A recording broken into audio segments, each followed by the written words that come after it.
他就是永于侯府的那个天煞孤星。对，刚刚领他来的嬷嬷就是这么介绍的。长公主怎么邀了他来？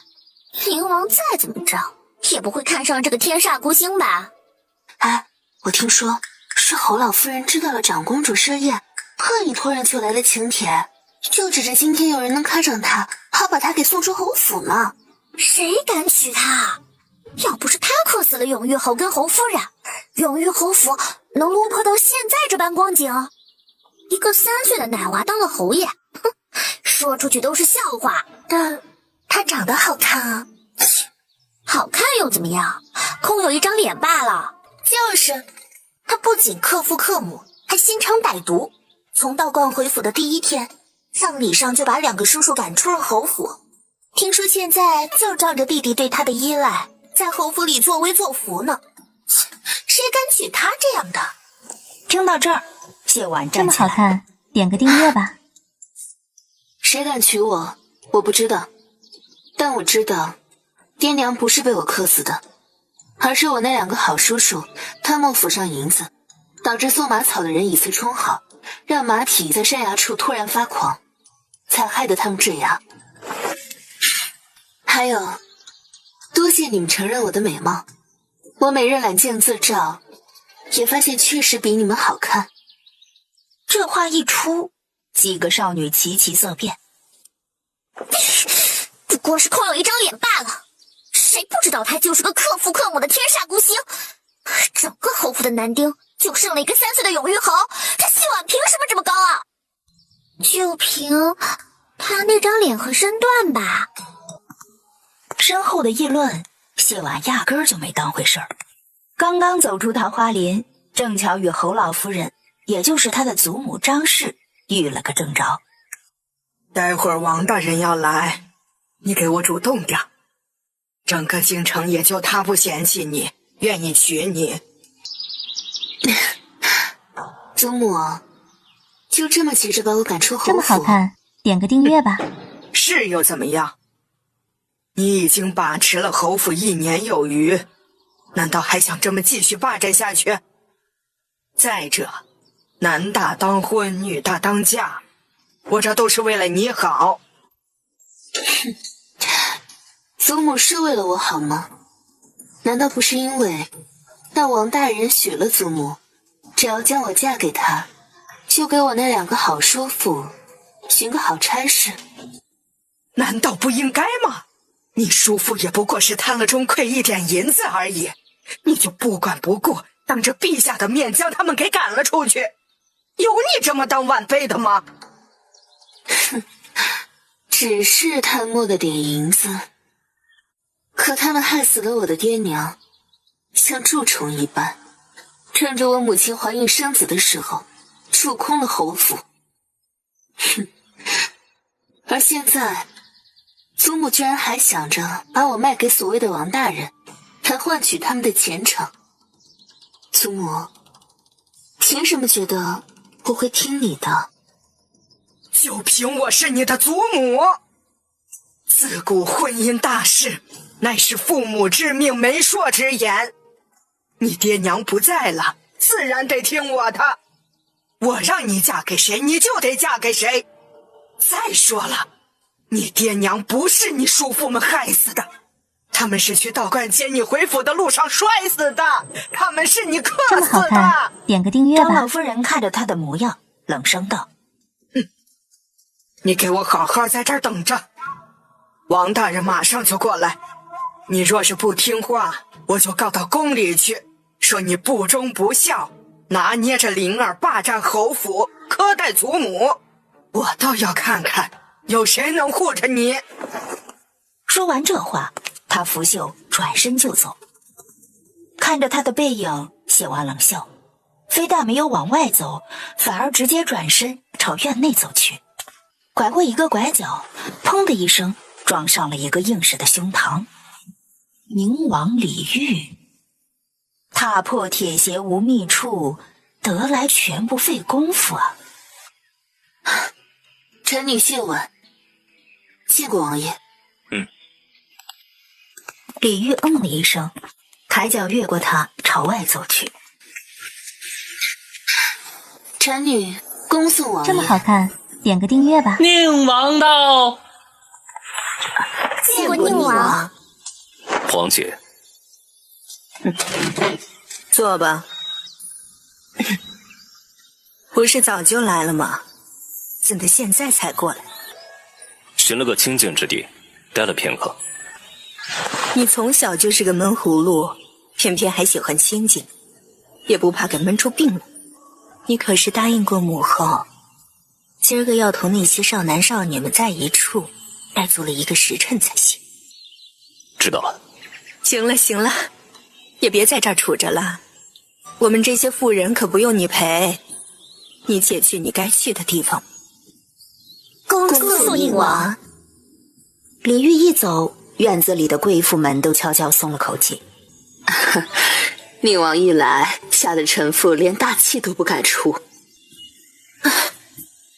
莫说是你们，就连本宫都觉得，他一来，这院子里的气温都低了些。也不知道哪家的姑娘有这个胆量与他在一处。上公主多虑了，宁王气宇轩昂，能同他在一处是多少人求也求不来的福分。再者说了，男子对待心仪的女子总是不同的。也是，且看有没有人能有这个福分，入得了他的这么眼吧。好看，点个订阅吧。这不是永月侯府的谢妹妹吗？快来快来，他们正仗着人多欺负我们女子呢。分明是你们比不过，难道还要怪我们手下没有留情不成？分明就是你们仗着人多。孔月如笑着拉着谢婉在身旁坐下，指了指桌上摆着的诗词道：他们以桃花为题，我们作诗比试，分明我们也做了好些佳作，可最后他们偏偏说他们的佳作比咱们女子的多，硬是判了他们男子赢。这不是仗着人多欺负咱们吗？你快坐上一首，如此一来，两边佳作就一般多了，看他们还有什么话说。我不会。怎么可能不会呢？谢妹妹就不要谦言了。为何不能不会？在座的诸位自幼学的是琴棋书画、诗词歌赋，而我自幼在道观中学的是道法自然，不曾学过自然不会。孔姐姐会道法吗？可道法又有何用呢？我们女子总是要嫁人的，当举案齐眉，红袖添香。谢妹妹只会道法，难道成亲之后要给夫君念静心咒这么好不成看？，点个订阅吧。修习道法其一要素便是有志。我习道法，知晓该如何破心中妄念，世间着相，使人心有宁静，如有所归。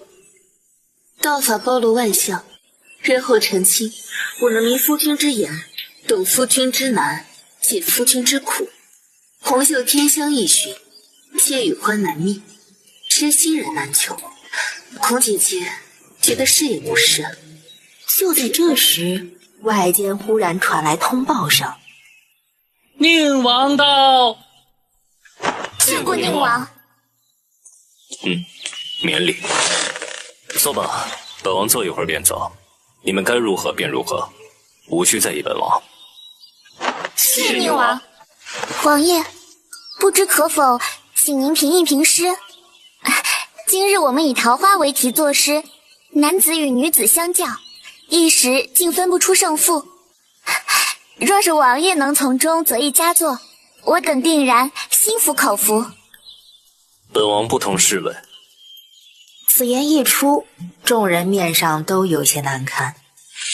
本王有事，你们随意。本集又结束了，我们下集再见喽。宁王只比我们年长几岁，可是一身的威压气势也太强大了些。你这说的不是废话吗？宁王14岁便开始征战沙场，陛下登基之后更是协助处理朝政，莫说是咱们了，就是朝臣也没有几个不怵的呀。我若是有宁王一半的能耐，也不至于天天被我爹念叨了。你想什么呢？还一半？若是能有1/3，这朝堂上便有你的一席之地了。哎，说的也是。宁王可真好看，虽然每次他出现我都怕得要死，但还是忍不住看。我也偷偷看了，宁王长得可真俊，若是我将来夫君能是这般就好了。你怎么不说直接嫁给宁王呢？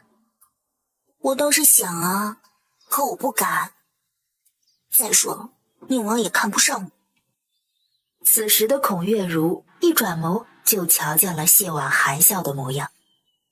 你别太得意了，我倒要看看你的祖母会将你许给什么样的人。孔姐姐不会以为宁王那句不通诗文是在帮着我说话吧？没错，孔月如就是这般以为的。孔姐姐若是愿意这般想，便这般想吧。但我还是想跟孔姐姐说一句，真不是。爷，您可是答应过要同那些公子小姐在一处待足1个时辰的，这满打满算1炷香的时间还没到呢。本王答应母后的事，今日要在皇姐府上待足1个时辰，并非皇姐说的要与那些人这么待在一处。好看，点个订阅吧。那爷现在打算去何处啊？回先前的院子。进了屋，随手给自己倒了一盏茶。小泉子见状，连忙道：“哟，这茶都凉了，奴才给爷换一壶热的去。”不必，眼下天已热了。他皱了皱眉，垂眸看向手中的茶盏，瞧见了上面淡淡的口指印，淡淡道：“会了。”看着面前熟悉的院子，谢婉莫名有些想笑。你笑什么？眼下王大人还没来，你笑给谁看？祖母，天下男子千千万，您当真非要将我许给一个足以做我父亲的男子？什么叫足以做你父亲？你是生得晚，你父亲比王大人长了5岁。有区别吗？王大人的长子只比我小2岁，你让他是换我娘还是换我姐啊？你硬是要将我许配给一个足以做我父亲的男子，会让旁人如何看待你，看待侯府啊？就算你当真要卖了我，给那2个人换个前程，好歹也顾些脸面吧。这里是长公主府，你却硬拉着自己的孙女来这僻静之处与旁的男子私会，此事若是传了出去，且不说旁人会怎么看你，怎么看我，就是长公主也绝不会允许你这般玷污了她的府邸。你少拿长公主来吓我！我特意看过，这里僻静的就连个下人都不会来。我不说，你不说，长公主她怎么会知道？别以为我不知道你在想什么。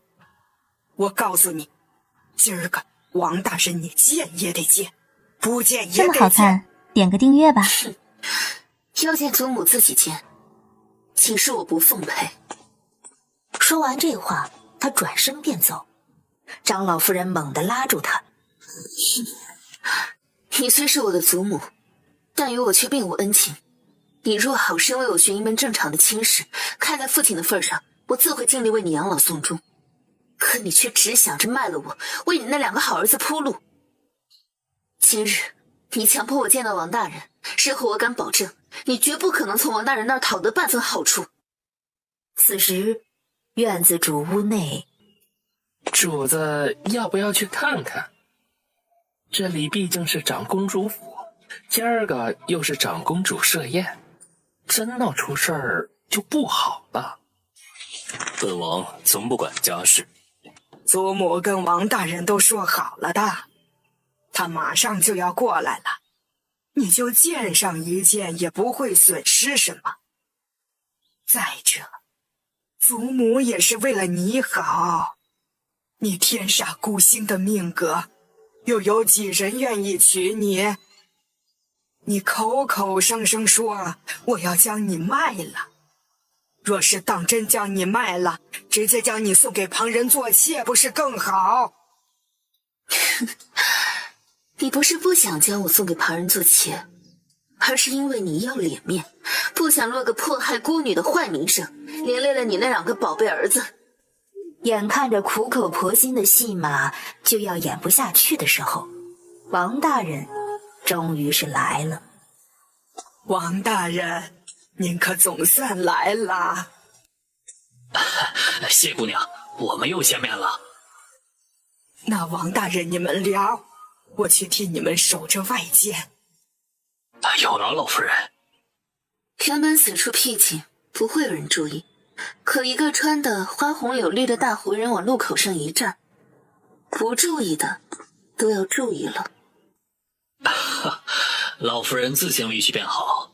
王某对谢姑娘说几句话便走。这么好看，点个订阅吧。我知晓谢姑娘心有不甘，毕竟王某已不是少年，可王某对谢姑娘当真是一见倾心，念念不忘。如果逾矩之处，也是情难自禁，还望谢姑娘海涵。黄大人乃是2榜进士，年纪轻轻便已身处要职，将来前途不可限量，又何必因为小女子淌了永裕侯府这浑水呢？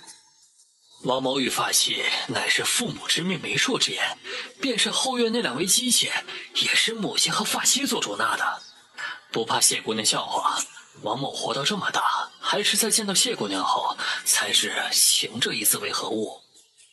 所谓一见钟情，不过是见色起意罢了。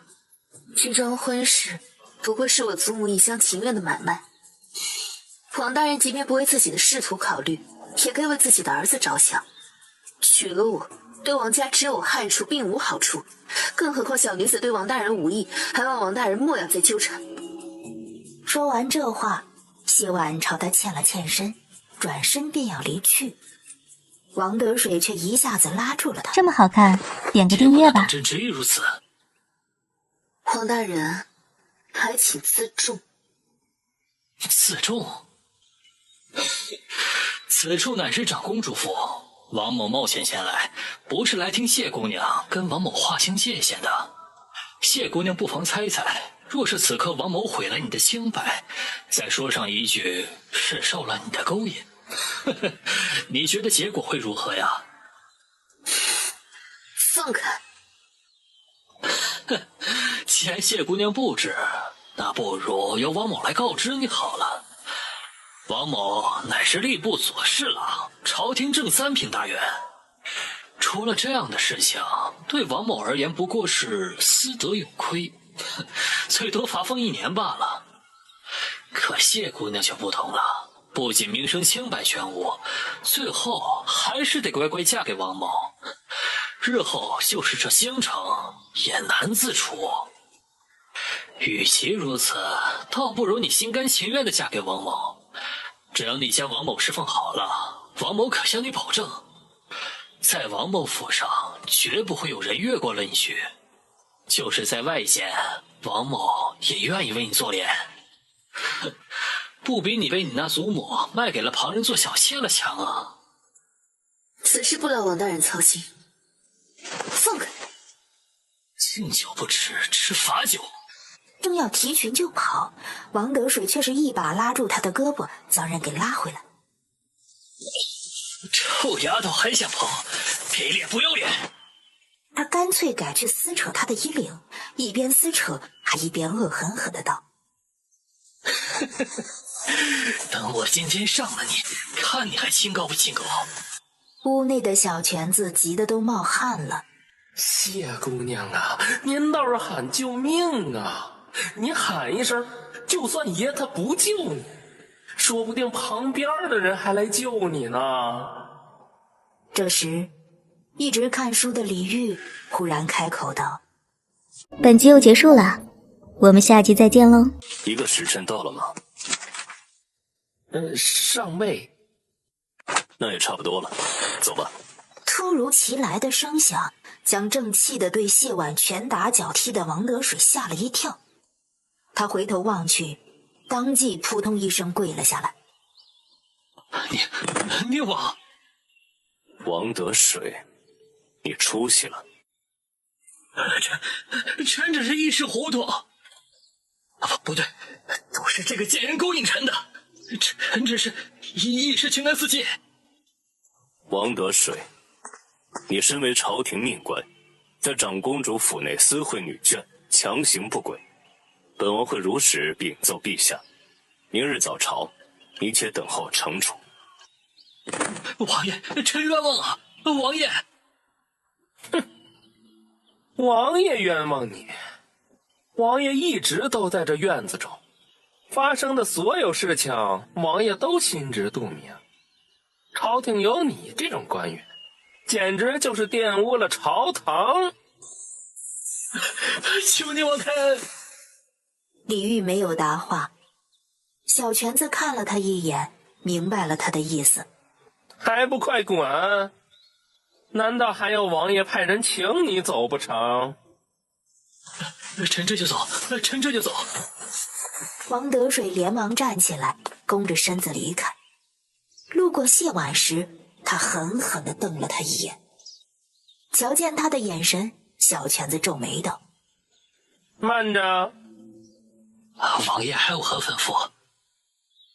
今日之事，王爷不想在外间听见半句风言风语。王得水闻言一愣，连忙道：是，臣绝不外传。滚！这么好看，点个订阅吧。没事了，谢姑娘，别怕。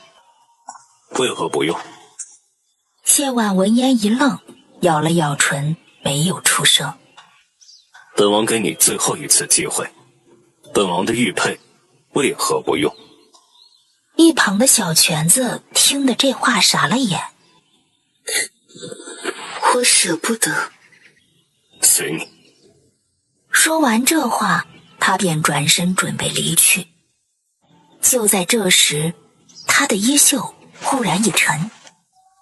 放开！我能不能请你帮帮我？不能。说完这话，他丝毫没有停留，转身便走。谢婉收回目光，重新蹲下身子，将自己团成一团。时间一点点过去，眼看着便到了快要用膳的时候，两个宫女匆匆而来。这么好看，点个订阅吧。谢姑娘别怕，长公主已经知道了。奴婢们带谢姑娘去换件衣衫，今日之事绝不会传出去的。多谢长公主殿下。放心吧，发生了这样的事情，长公主定不会就这么算了的。待瞧清楚她的狼狈之后，其中一个宫女忍不住呸了一声，痛骂道：畜生！他们直接带着谢婉进了后院的偏房，帮她换好了衣衫，重新梳好了发髻，还为她上了妆容，掩盖住了发鬓的那点青涩。谢姑娘，请随奴婢们来，长公主在等你。一边领着她朝外走，一边低声道：谢姑娘别怕，长公主为人心善，极好相处，而且她最看不得的事情便是男子。说到此处，说话的那个宫女顿了顿，改口道：总之，长公主定会为你出头的，你不用担心，也不必害怕。我不怕。此刻外间宴席已经布好，众人已经开始落座。长公主借着更衣的由头，正在屋内大发雷霆。点个订阅吧。身旁的李嬷嬷瞧着她的模样，连忙劝道：公主息怒，事已至此，您生气也只会伤了自己的身子。为了张氏和王得水那种小人，气坏了身子，委实不值当。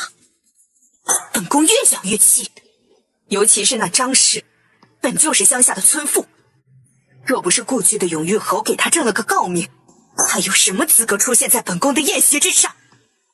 一身土气拎不清也就算了，竟然还敢在本宫的公主府做下这等龌龊之事，本宫绝不能轻饶了他。那谢姑娘，那丫头的性子，本宫很是喜欢。当初永玉侯去世，她做的那事儿就深得本宫的心，让本宫想起了当初护着陛下和月儿时的情景。是啊，当初先皇去世，公主殿下也是凭着一己之力，挡住了朝堂上那些虎视眈眈的人，才有了后来陛下顺利亲政。当初永玉侯去世，谢婉那丫头分明已经陷入绝境，却能够抓住机会赶走府上那2只蛀虫，护住了幼弟还有侯府家产。你再看他今日遇到那样的事儿也不哭不闹，若是寻常女子早就哭哭啼啼到处找人求助了。而且她长得极美，本宫还从未见过那般媚而不俗的女子，只可惜她那这么好看，点个订阅吧。不是说过了及笄之日命格就散了吗？而且依着奴婢看，宁王也未必会在意命格之说。这跟玉儿又有何干？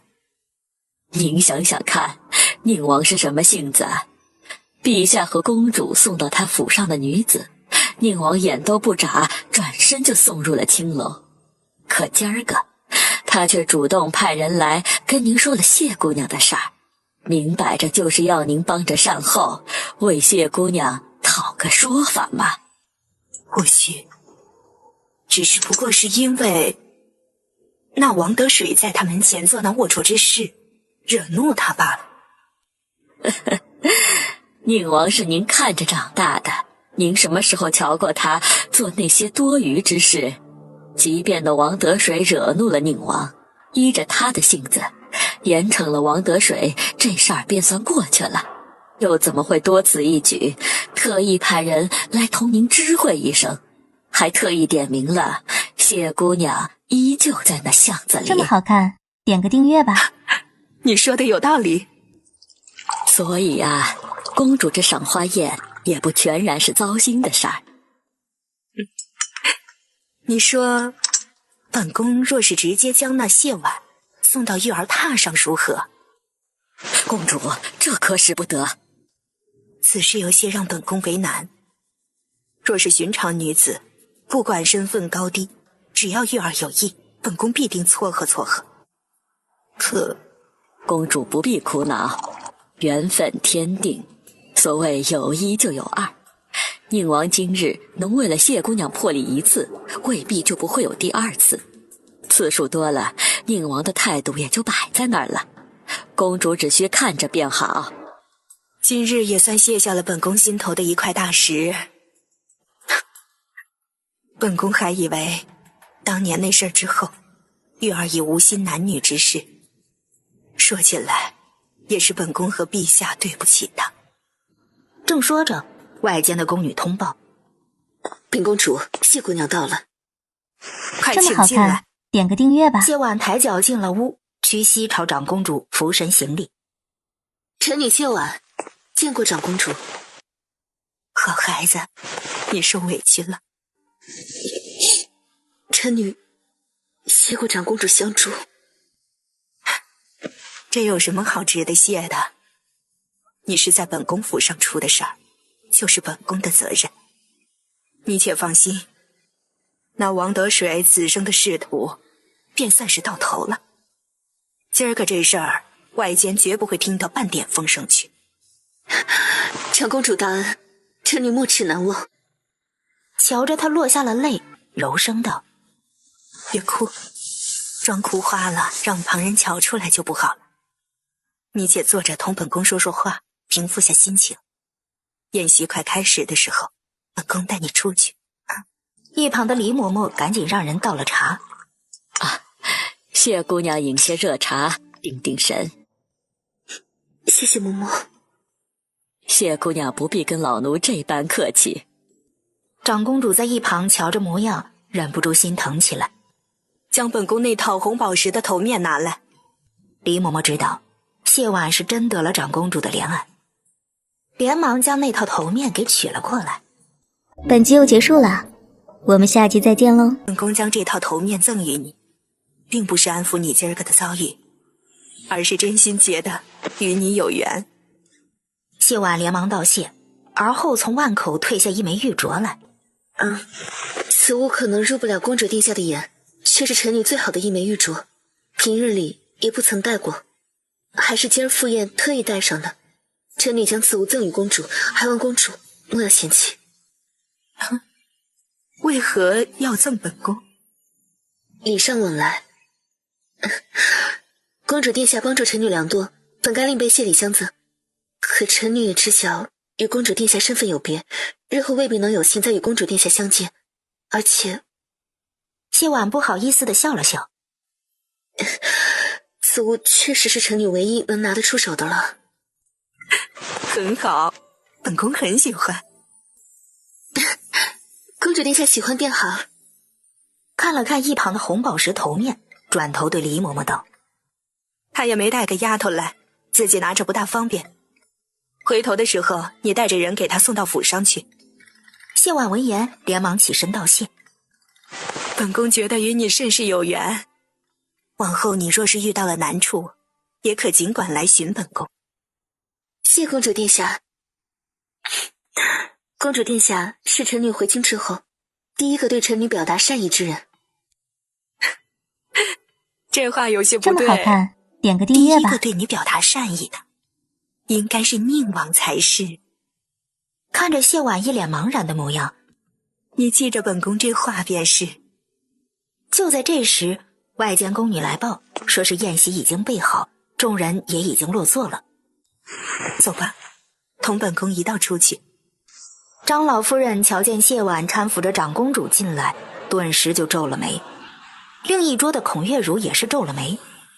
我就知道，这狐妹子惯会做这些产上媚下之事。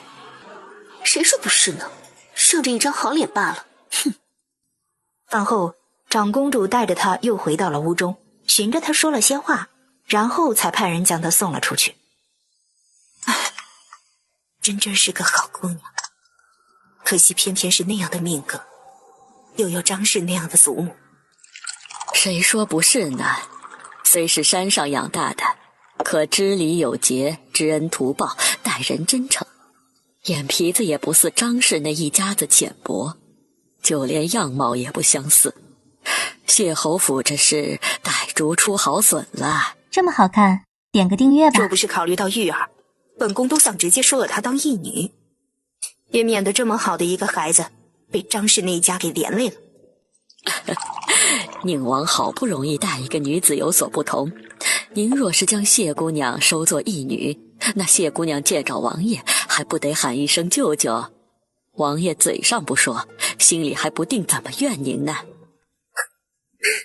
他要是会为了这事怨我，那倒好了。而后忽然又皱起了眉头。你说为何他没有提起玉儿？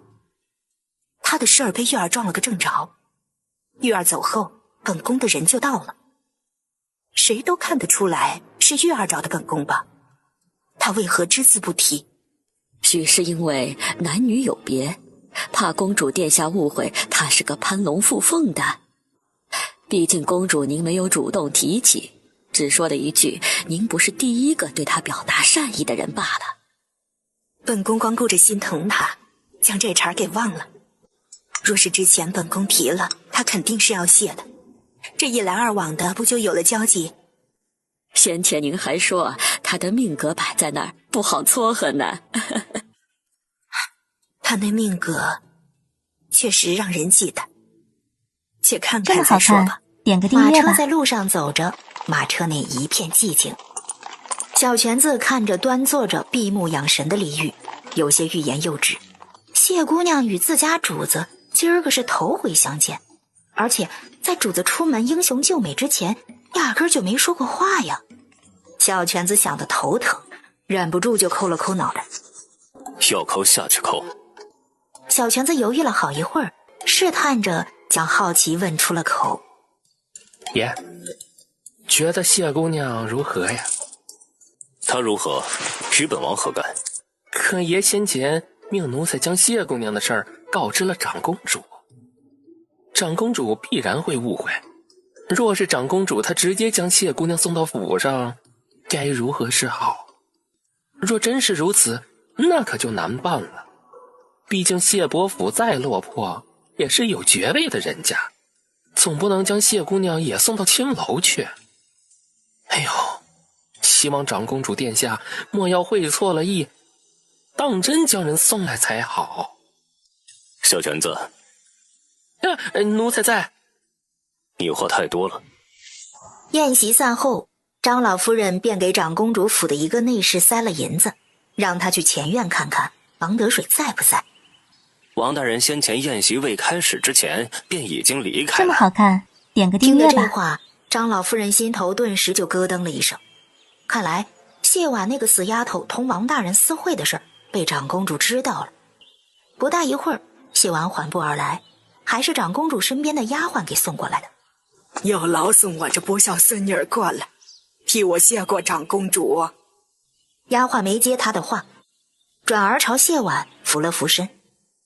奴婢便先告退了。谢婉屈膝回礼。有劳。张老夫人被丫鬟视为无物，心头顿时就憋了火，只等着丫鬟离开之后，转头看向谢婉。你这个死丫头是怎么回事？王大人呢？祖母当真要在此处同我讨论王大人的事情。死丫头，回去再跟你算账。说着这话，张老夫人一扭身，便带着身旁的丫鬟走了。谢婉看了她的背影一眼，神色淡淡的抬脚跟上她，随着她上了马车。刚在马车上坐下，你跟王大人是怎么回事？长公主又是怎么回事？也没什么，就是在祖母您走后，王大人想要对我用强，恰巧被宁王看见将我救了，派人告知了长公主。哦对，长公主和宁王都亲口说过，母亲您口中的王大人仕途已经到了尽头。这么好看，点个订阅吧。你这个扫把星，我就知道带着你准没好事儿。王大人看上你是你的福分，你怎么如此不识好歹？现在好了，王大人没了官职，你两个叔父的事情该怎么办？哼，祖母若觉得我是扫把星，不如还是去跟那两个叔父的好。左右出嫁从夫，夫死从子。如今的侯府可没有您的儿子。呸！想把我赶走，好让你一个人霸占灵儿的俸禄，霸占侯府产业？你做梦！张老夫人见谢婉不说话，以为是被自己说中了，当即冷哼一声：哼，我告诉你，别以为你现在长着家就如何了，笑着一字大过天，你再大的野心也得嫁出去，侯府还是得姓谢。谢婉冷冷地看了他一眼：你那是什么眼神儿？你在长公主府出了那样的事儿，长公主肯定给了你赏赐安抚了吧？东西呢？哼，祖母觉得我身上有什么地方是可以藏东西的吗？其实他有。这么好看，点个订阅吧。你也是的，好歹也是在长公主府出的事，哭一哭闹一闹，也不至于什么都没得到。然后呢？长公主觉得我不堪，彻底不管我。接着今天在场的所有达官贵人都会知道我险些被王德水玷污，可王德水马上就要被罢官，你是要我嫁给他吗？那自然不行。好好的一件事，怎么就被宁王给撞见了呢？张老夫人朝谢婉瞪眼：还不是你不识好歹？若是你识好歹，又怎会发生今日这般事情？三品大员的夫人不好吗？难道非要让我将你嫁给一个穷小子你就开心？谢婉闻言看了他一眼，径直靠着车厢闭了眼。马车在侯府门口停了下来，谢婉下了马车，如诗如画随着他往府里走。小姐，一切都还好吧？还好，回院子再说。回到了自己的听兰院，这才将在长公主府发生的事情给说了一遍。这么好看，点个订阅吧。不要脸的老东西，心偏了没边了！这么喜欢那个王大人，他怎么不自己去？他没那个本钱呢，要是有，难保不会为了那两个儿子亲自上。说的也是，也就是小姐今日没带咱们去，要是带了咱俩，一人一拳，也将那个什么王大人给揍废了。小姐怎的没揍他？您猜？联想到他之前所说的，如诗和如画顿时恍然大悟。啊，小姐在等宁王，还不笨吗？那也应该做一顿出出气。如画对如诗道：“明儿个一早，咱们去路上埋伏，将他揍一顿去。”如诗点头，套上麻袋。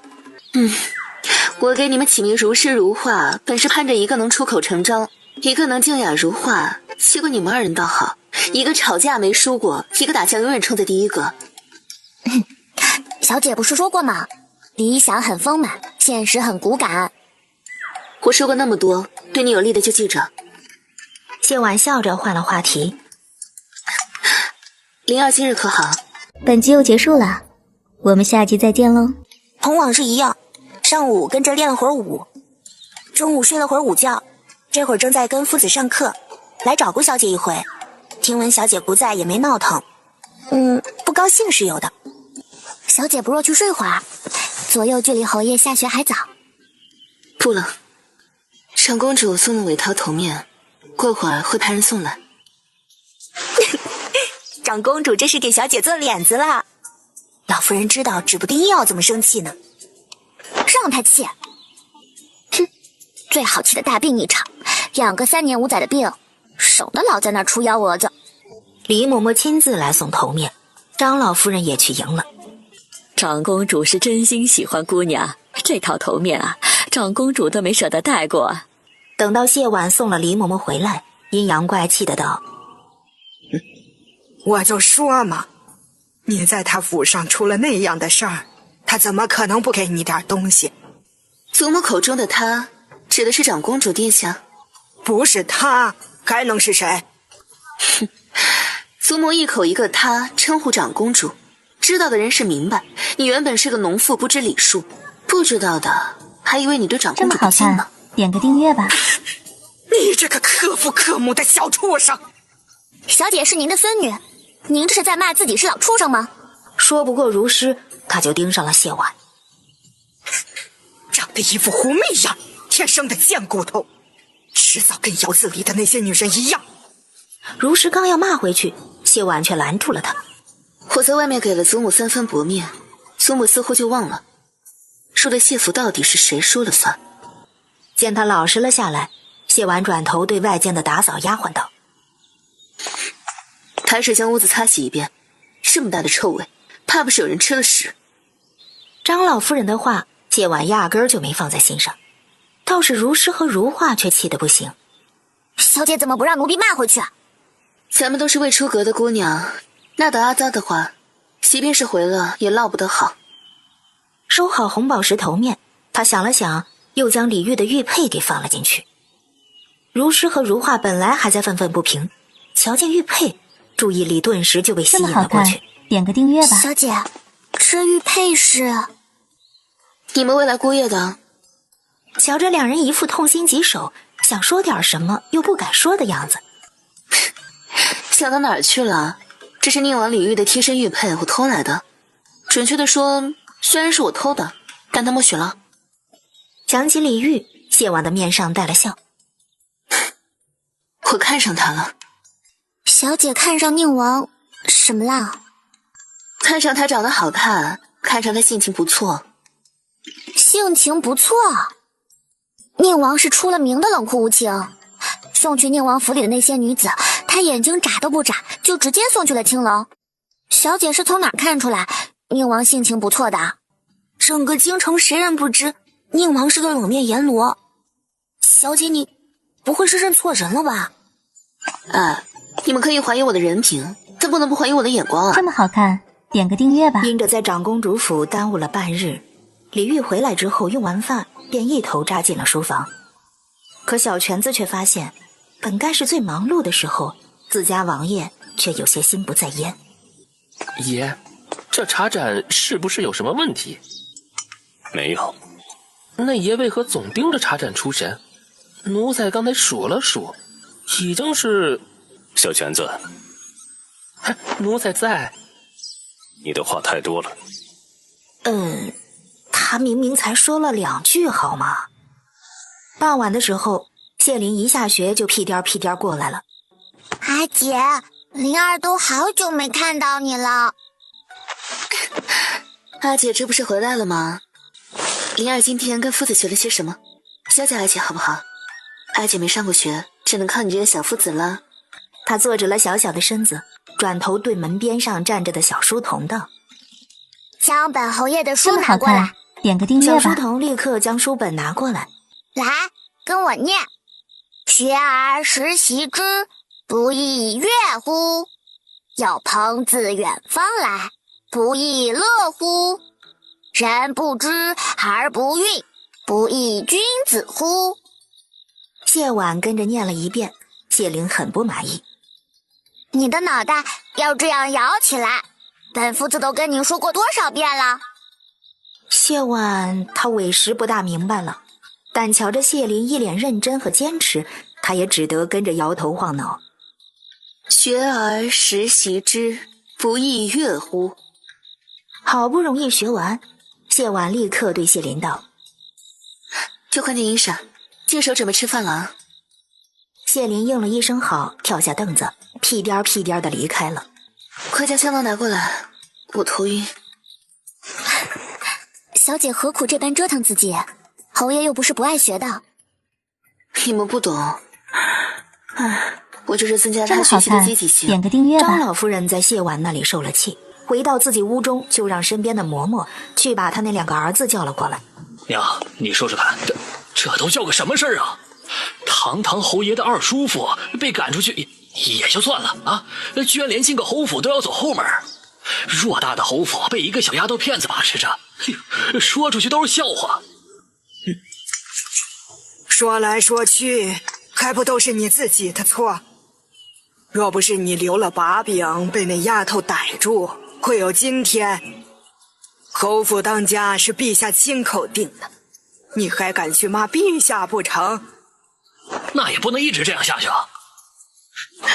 左右消息一出，将她嫁出去便是。说到这个，张老夫人就来气，她将白日里在长公主府发生的事情说了。眼下王德水是废了，他又得了长公主的青睐，长公主还特意派了身边的嬷嬷来给他做脸，送了一套红宝石的头面给他。这下他的尾巴更要翘到这么好天上去了看。，点个订阅吧。再笑也没用，这婚事啊，还是得娘你说了算。既然他这么不识抬举，咱们也别想别的了，直接找个人把他嫁过去就行了。啊，对了，最近礼部尚书刚刚打死了新娶的婆娘，嘿嘿，正好缺一个呢。老二，你就是头脑简单，那丫头就是个不听话的。如果给她许一个一瞧就不好的婚事，她肯定会闹。现在她又得了长公主的青眼，真闹起来，咱们理亏。要吵，就得找那种看上去光鲜亮丽，实际上这样的人怕是不好找吧，更何况那小贱人的命格摆在那，哪个达官贵人敢娶她？娘放心，牡丹花下死错鬼也风流，有的是人呢。只是你也知道，这样的人身份都很显赫，我和二弟要想同他们结交，必然要花好些个银子。张氏闻言顿时懂了，这是财发下的银子，你们省着点花。你们那死鬼大哥留给我的也就一个这么诰命好看了。，点个订阅吧。娘放心，这事儿啊抛在我和二弟身上。谢志康和谢志峰前脚进了府，后脚谢婉就得了信儿。那母子3人凑一块儿，肯定又在算计小姐。让他们算计，就他们那个眼界跟能力，唯一能算计的也就是我的婚事了。今儿个长公主送的头面过来，他们即便是算计，也得寻个身份过得去的。就他们现在的处境，想要攀附上那些人啊，还需要花点功夫。阿姐也要离开灵儿了吗？灵儿放心，阿姐永远不离开你。阿姐去哪儿，灵儿就去哪儿。好，阿姐去哪儿，灵儿就去哪儿。吃完饭休息了一会儿，谢林便去做功课了。谢婉在屋子里看画本打发时间，一个小丫鬟在外面探头探脑。有事？诗诗姐姐，府外有个叫田二狗的人找你。他人在哪儿？目送着他们离开，如花立刻转眸对谢婉道：“田二狗来找如师，肯定是前省那边有动静了。哼，1年多了，他也是能忍。没过多久，如师便回来了。田二狗说，前省一家子正在收拾行李。他打听了下，说是自从秦叔去世之后，他娘就得了癔症。经过一家人商量之后，决定离开京城这个伤心的地方。本集又结束了，我们下集再见喽。一家子离开京城，小姐，他们是不是想跑？那怎么成？他若是走了，想要知道真相就更难了。如师，你直接去前沈家表明身份，问问他具体要去何处投奔什么人，什么时候走，就是怎么走。是，可这么一来，他不就知道咱们一直派人盯着他吗？就怕他不知道。哼，他既然要跑，就代表着守株待兔这招是行不通的。那咱们就摆到明面上来，好让他知道当年的事儿不是那么简单就能过去的。是。谢婉又对如画道：“你换身寻常的衣衫，去前沈家附近打听打听，他家都有哪些远房亲戚，都是在何处的，带着碎银和铜钱去，务必要打听清楚。”是。1个多时辰之后，如师和如画便前后脚回来了。小姐，前婶说他们去投奔聊城的亲戚，明儿个早上城门一开，就在城南坐马车离开，车夫已经联系好了。奴婢打听过了，前婶确实有个嫁去聊城的妹妹，平日里也有书信往来，逢年过节那妹妹还会让人捎带些礼物过来。前婶婆婆也确实有癔症，奴婢亲眼瞧见了，点个订阅吧。奴婢也打听过，前婶婆婆的癔症是在儿子死了之后有的，也寻大夫看过，说是打击太大，过于思念儿子造成的，左右邻居皆能作证。这么说来，前婶举家搬离是一点问题都没有了。可我总觉得哪里有些不对劲儿，这也太合情合理了。有句话叫做没有破绽就是最大的破绽。我们不恶意揣测前婶婆婆癔症的真假，只是就事论事。从京城到聊城最便捷的是走水路，几个时辰便能到。前婶一家共有6口人，举家搬迁定然还有一堆财物。走旱路不仅需要多辆马车，而且就算中途换马，马不停蹄也要好几日，途中的风险与花费更不必说，他们为何要舍俭求难？对啊，为什么？哎呀，动动你的脑子啊！小姐有脑子就行了呀，我只是个打手。如实无奈地白了他一眼，转眸对谢婉道：“小姐是怀疑他们说走旱路是骗我们的，怕婆婆睹物思人，挪个地儿就成了。就算姐妹情深，那妹妹也有了自己的家，能帮衬的地方毕竟是在少数，为何要举家搬到那么远又人生地不熟的地方？点个订阅吧。他就是心头有鬼，想跑。走旱路有2个可能，一是前婶的骗我们，2是他的目的根本就不是聊城，走旱路是方便中途改道。奴婢觉得应当是第2种，毕竟他走水路还是走旱路，对我们而言根本不重要，他完全没必要在这一点上骗我们。如画一听，立刻开始撸袖子。如师被他弄了一愣：“你干嘛啊？卖主的奴才就该死，奴婢现在就把他给绑过来，看他招不招。我跟你一块儿去。”不必了，眼下天色已晚，城门也已经关了，明儿个一早我亲自去为他送行。待到某时天还未亮，他便起了身，带着如诗和如画出了门。天边泛起了鱼肚白，前沈家门口停了3辆马车，一家人正热火朝天地搬着行李。谢婉目不斜视，直接越过，朝亮着灯的里屋走去。前沈正在屋里收拾，半天没等到人进来拿，不由扯着嗓子喊了一声：“又偷懒，还不快过来拿！”我帮你。你是谁？为何这么好看，点个订阅吧。我是谁？你很清楚不是吗？这位小姐，民妇与你并不相识，这里是民妇的宅子，你这是私闯民宅。不认识啊？哼，你少装蒜！这是我家小姐，你不会连我也不认识了吧？原来是谢小姐，民妇见过谢小姐。你应该知道为什么来找你吧？民妇不知道。不知道？哼，不知道也没关系，待我让人搜完了你的行李，你就知道了。如是。是。你们要干什么？凭什么搜我的东西？卢氏压根儿没理他，直接抬手在他身上一点，径直给他点了穴，然后从他怀里扯出布囊打开，轻轻一抖，一堆银票顿时落了下来。呸！卖主求荣的混账东西！前婶的2个儿子和女儿从谢婉的美貌中回过神来之后，便听到了自家母亲的那一声私闯民宅。他们立刻抬脚上前，如画却拦在门口。我家小姐找你们娘有点事，任何人不得入内。这里是我家，我凭什么不能入内啊？就凭这个？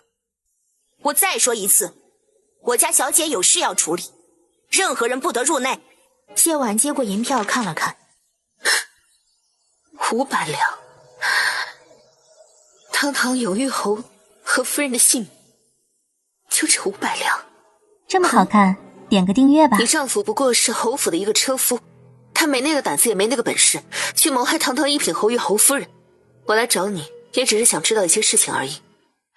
我这个人心善，你若是好生回答了，我可以当做没来过，让你们一家老小离开。但你若是装疯卖傻，那就不要怪我。小姐，民妇只是一介妇人，是真的什么都不知道啊。听得这话，谢婉微微挑眉，取了一张银票，在一旁的烛火上点燃。我问你，你丈夫出事之前可有什么异样？看着银票落在面前，又化为了灰烬，前婶都快要疯了。别烧了，别烧了！民妇一定知无不言，言无不尽。早说不就好了？谢婉收回银票，看着他冷声道：“哼，你丈夫在出事之前可有什么异样？他病了，动不动就流鼻血，而且经常头疼的一宿一宿睡不着。我们寻大夫看过，大夫说活不过那年的冬天。我劝他将公辞了，安心养病，可他却不肯，说趁他还活着，要为我和孩子们多挣些银子。这么好看，点个订阅吧。那他可真是挣了不少啊！他活不长了，所以就可以当帮凶，为了区区500两谋害自己的主子，破坏保家卫国、戎马一生的一品侯。谢婉深深吸了口气，压下心头的怒火，冷声开口道：“除此之外，他有没有说过见过什么人？临出事那天有没有跟你交代过什么？”民妇知道小姐想问的是什么，不敢有半点隐瞒。临出事的前几日，他一宿一宿的睡不着，民妇以为他是病犯了，问他他也不说话。白天他还是跟往常一样，照常去上工，跟以前并没有区别。唯一有异样的是曾经武安侯府的小厮来找过他。你确定是武安侯府的小厮？确定。那小厮是武安侯管家之子，在侯府也没什么正经差事儿，整天游手好闲，京中大半的人都认识他。这么好看，点个订阅吧。就没什么了。出事的当天早上，他也没留什么话，只说他的衣服脏了，拖在里间的床榻上，让民妇得空的时候洗了。民妇去收那衣服的时候，便发现了这些银两。再过没多久，就听到了消息。民妇知道其中有异，不敢声张，怕旁人看出异样。这些银票一点也没动过。等到小气过了，又挨了几个月，觉得时候差不多了，才起了离开的心思。哼，你倒是聪明，知道突然有了银子必定会让人起疑，举家搬迁换个地儿，享受荣华富贵啊。民妇知道的都说了，还望小姐大人大量，能饶过民妇一家老小。本小姐一向说话算数。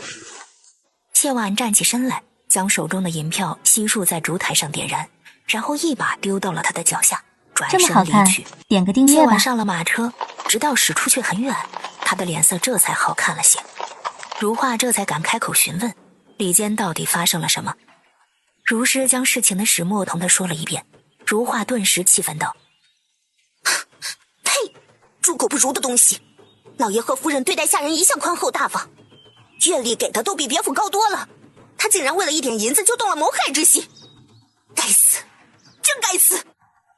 说完这话，他看向谢婉：“小姐银票烧得好，还想换个地儿拿着谋害主子的银子享受荣华富贵，简直就是做梦。小姐没有废了他们，已经是仁慈了。如画见谢婉没有说话，犹豫着开口道：“小姐不是心疼那500两银子吧？毕竟咱们府上也不宽裕。那是谋害我爹娘的银子，别说用了，拿着我都难受得紧。”如诗和如画闻言，顿时就沉默了下来。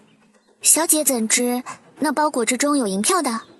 道理很简单，他既然敢举家搬迁，必定得有所倚仗，才能确保往后的生活。而他身为平民百姓，亲朋好友也无发迹之人，唯一的可能便是手中有足够的银子。如今钱家乃是他在当家，银子必然在他的身边，不是在包裹里，就是在他身上。我只不过随便选了一个可能罢了。本集又结束了，我们下集再见喽。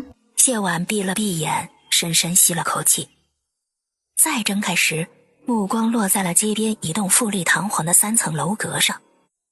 琳琅坊，他心念一动。长公主送我的红宝石头面，那个锦盒的底部落款，是不是琳琅坊？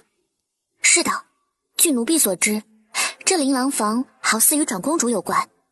京中贵妇的饰品大多出自琳琅坊。回到院子的时候，谢琳已经起身很久了。阿姐去了何处？灵儿等了许久。阿姐外出办了点事，好在没有耽误与灵儿用饭。哼，灵儿已经长大了，自己用饭也不打紧。那正好啊，阿姐事情还没办完，要不你今晚就自己用饭？阿姐，灵儿虽然已经长大，可以自己用饭了，但阿姐呢，还是想跟灵儿一起用。那我就勉为其难的陪阿姐用吧。勉为其难这个词啊，用得很是贴切。小夫子，你越来越厉害了啊。那是当然，我可是小侯爷。用完饭休息了一会儿，谢琳便跟着如画去练功。这么好看，点个订阅吧。谢琳走后，谢婉将李煜的玉佩拿了出来。小姐是在睹物思人？对啊。他刚要说话，便看见谢婉忽然手一松，手中的玉佩便直直地落了下来，吧嗒一声，摔成了2半。啊，手滑了！如诗震惊了。小姐不是极喜爱这枚玉佩吗？这几日得了空，都在手中把玩，怎的忽然就摔了呢？玉佩只是死物，我要的从来都不只是一枚玉佩而已。说完这话，他看向如诗道：“备车，随我出去一趟。”小姐怎的又要出门？可是要去惩治姓钱的那一家子。一人做事一人当，赃款已经毁了，钱家从今往后与侯府再无瓜葛。我出门是去琳琅坊。琳琅坊？小姐是要去买饰物吗？那间的东西都很贵，府上已经捉襟见肘，小姐要不要再考虑考虑？再说了，小姐这般貌美，不用饰物也已经艳压群芳了。谁说我是去买饰物了？我是去修玉佩。这么好看，点个订阅吧。谢婉下了车，刚进琳琅坊，小二便迎了上来。哎呀，这位姑娘是要买些什么？我不买东西，只是想要劳请贵坊的师傅修复一枚玉佩。此玉佩比较贵重，我想见一见你们掌柜。啊，姑娘2楼请。过了一会儿，琳琅坊的掌柜来了。姑娘仙人之子，是老夫失礼了啊！老夫姓穆，乃是琳琅坊的掌柜。不知道姑娘要修复什么玉佩啊？原来是穆掌柜啊。这玉佩啊，乃是贵人所赠，我很是爱惜。只可惜身旁丫鬟愚笨，不小心给摔破了，想看看贵坊能否修复。一旁的如诗眼观鼻，鼻观心。没错，他不仅愚钝，他还手滑。正如穆掌柜所想的那般，点个订阅吧。此玉佩实在是太过贵重，老夫也不知晓到底能不能修复啊。晚些时候寻几个师傅都看看。姑娘若是信得过的话，可将玉佩留下，明日再来。好，我明日再来。只是，只是如何？实不相瞒，我归京并没有多久，也未曾出过几次门，有些谨小慎微，并非不信任穆掌柜，而是这玉佩对我来说太过重要，我将此玉佩放在掌柜这儿，还劳烦掌柜给我写个凭证。哈哈，应该的，应该的，是老夫考虑不周。莫说是这般贵重的玉佩，就是寻常物件寄在琳琅坊了，也是该写个凭证的。谢姑娘，请稍后。穆掌柜写了个收据过来，递给谢婉。打扰了。穆掌柜亲自将他送下楼，看着他上了马车。快备马车，我有急事要出去一趟。出了琳琅坊，上了马车，看着手中的收据，谢婉心情极好。小姐还是笑着的样子好看。今日之事远比我想象的要好，我自然高兴。点个订一如阅吧。往常，李煜在书房办公，小泉子留在房内伺候着。忽然，外间有小太监匆匆进来禀告：启禀主子，琳琅坊穆掌柜求见，说是有要事相告。传。奴才见过主子。免礼。你来所谓何事？先前有位样貌美艳的姑娘去了琳琅坊，想请奴才修复这枚玉佩。爷，这不是爷的贴身玉佩吗？李煜看着面前的丝帕里的玉佩，俊脸顿时就冷了下来。好一个舍不得！他又冷笑了一声：毁了。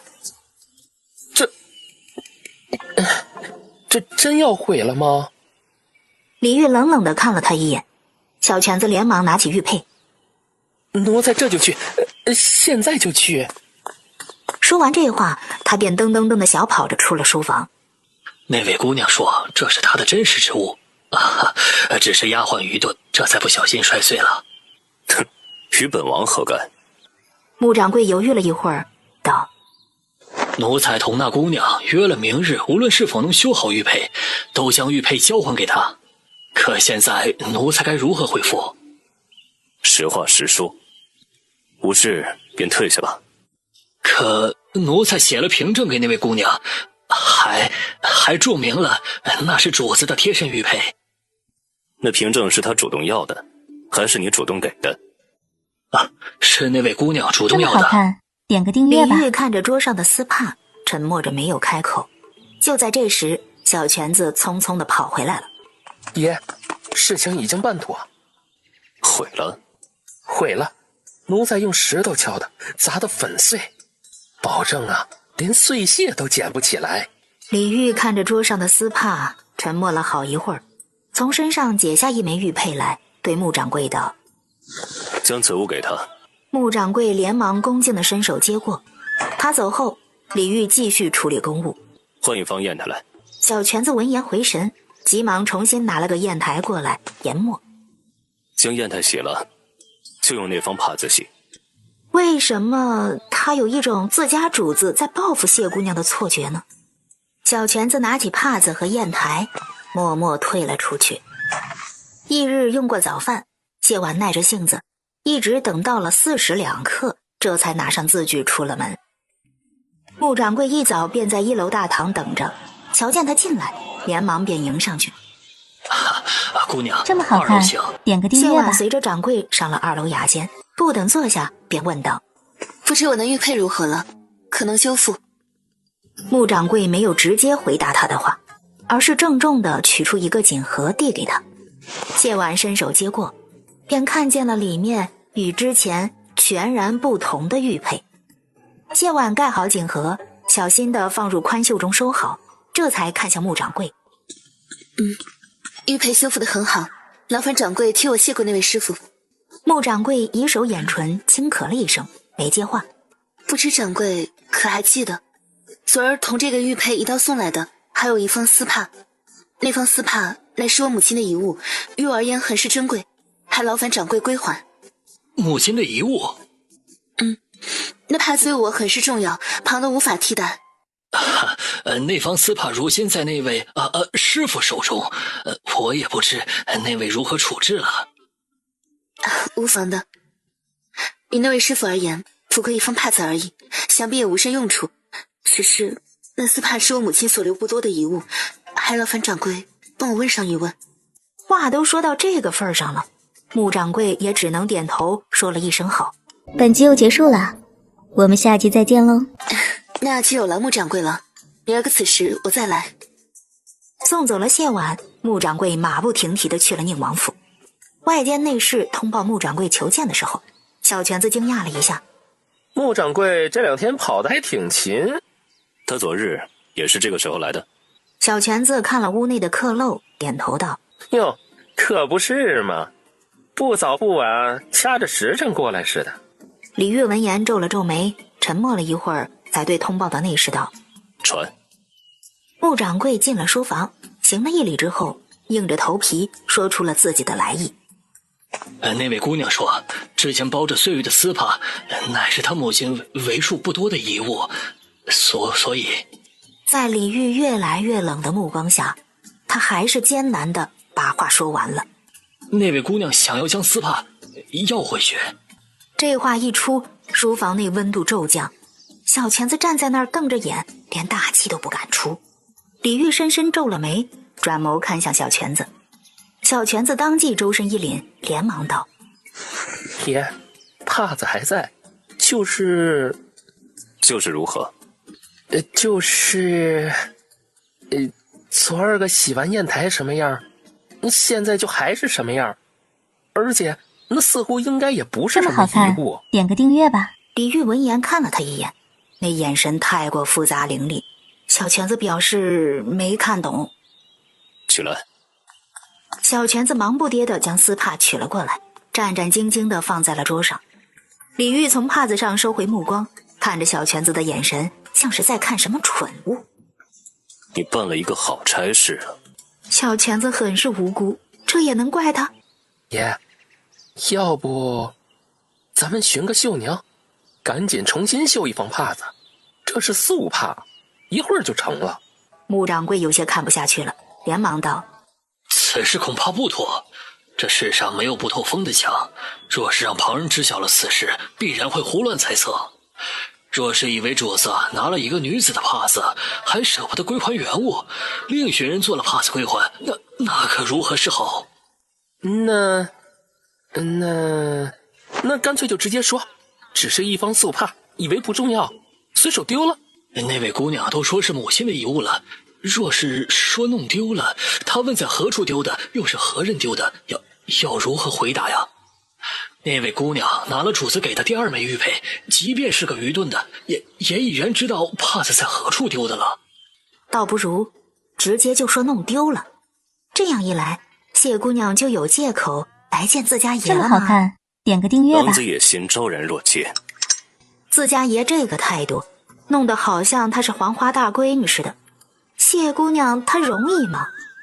那一爷看此事该如何处置？你直接同他说，帕子已经被本王命人毁了，本王府上从不留无关之人的物件。这话一出，小泉子和穆掌柜的心瞬间就凉了一些。若是他再纠缠，你随意在琳琅坊取一物件，当作是给他的补偿，将他打发了便是。是。小泉子看着桌上黑漆漆的丝帕，欲言又止。说，其实奴才觉得谢姑娘挺好的。胆大妄为，得寸进尺，好在何处？谢姑娘，长得好，身段也好。你懂得挺多呀。爱美之心，人皆有之嘛。奴才虽然是个太监，但也是个人，爱美之心还是有的。这么好看，点个订阅吧。将这帕子洗了。啊？什么时候将这帕子洗干净，什么时候再来伺候。寻些事情做，省得你整日胡思乱想。身为内侍总管，他很忙的好吗？翌日，又到了要去琳琅坊的时候。这一次，谢婉却没有直接动身，而是去了书房，让如实研墨，然后从书架上取了一个琴谱来，仔细誊写了一遍。走吧，今儿个最后一次，明日便不用去了。穆掌柜依旧一早在琳琅坊等着，瞧见谢婉进来，他立刻迎了上去。谢婉来到2楼雅间，这才开口道：又来掏耳穆掌柜了。谢姑娘客气了。不知我那帕子……那位已经将帕子丢了。丢了？那位是这班回掌柜的。那位说他的府上从不留无关之人的物件。听到这话，谢婉微微一愣，皱眉沉默了片刻，忽然低低笑了。谢姑娘为何这么发笑？好看，点个订阅吧。没什么，只是觉得那位竟然有些孩子气罢了。顾掌柜彻底愣了，他是怎么从这般绝情的话里看出来孩子气的？我与那位无论是身份还是地位，都是天壤之别。你想想，说是那位真的是觉得我是无关之人，不借理睬于我，大可不必说什么无关之人的话，只是一句未曾见过，便能将我打发了。毕竟他若是不语，我连他的面都见不着。我是女子，府中又是眼下这般光景，但凡我还要些脸面，就不可能一直纠缠，一两回也就退却了。所以他这无关之人的话，多少是有些在跟我赌气的。是啊，依照主子的性子，若真的觉得眼前这位谢姑娘无关紧要，那是连正眼都懒得给的。谢姑娘对那位的了解，实在令人望尘莫及。这有啥呀？不就是玻璃渣里找糖吗？谢婉笑了笑，从袖中取出锦盒来，递给穆掌柜，道：今日恐怕还要再劳烦穆掌柜跑一趟，这是我给那位备的赔礼，也是谢礼。他见到其中的礼物之后，或许就不会同我置气了。谢婉嘱咐道：礼间之物还劳烦穆掌柜亲自送到他的手中，若是他不收，便当着他的面打开，毁了吧。这么好看，点个订阅吧。毁了，送到不该送之人的手上，留着也是无用的。谢姑娘放心，老夫定会尽力劝说那位收下的。那就有劳了。谢婉起身道了谢，准备离开的时候，忽然想起一件事来。他除了那无关之人的话，还说了旁的吗？那位还说呀，若是谢姑娘纠缠，让我在琳琅房内寻一物，当作是给姑娘的赔礼，将姑娘给打发了。他还真是小气啊。就在这时，外间忽然响起了一个少年的声音：谁小气？穆老头，是不是你又狮子大开口骗人银子了？听得这个声音，穆掌柜的头都大了。少年一进屋便瞧见了谢婉，与他目光对个正着。他的目光太过灼热，谢婉下意识地收回目光，朝穆掌柜欠了欠身，道：我还有事，就不多打扰了，告辞。谢姑娘慢走。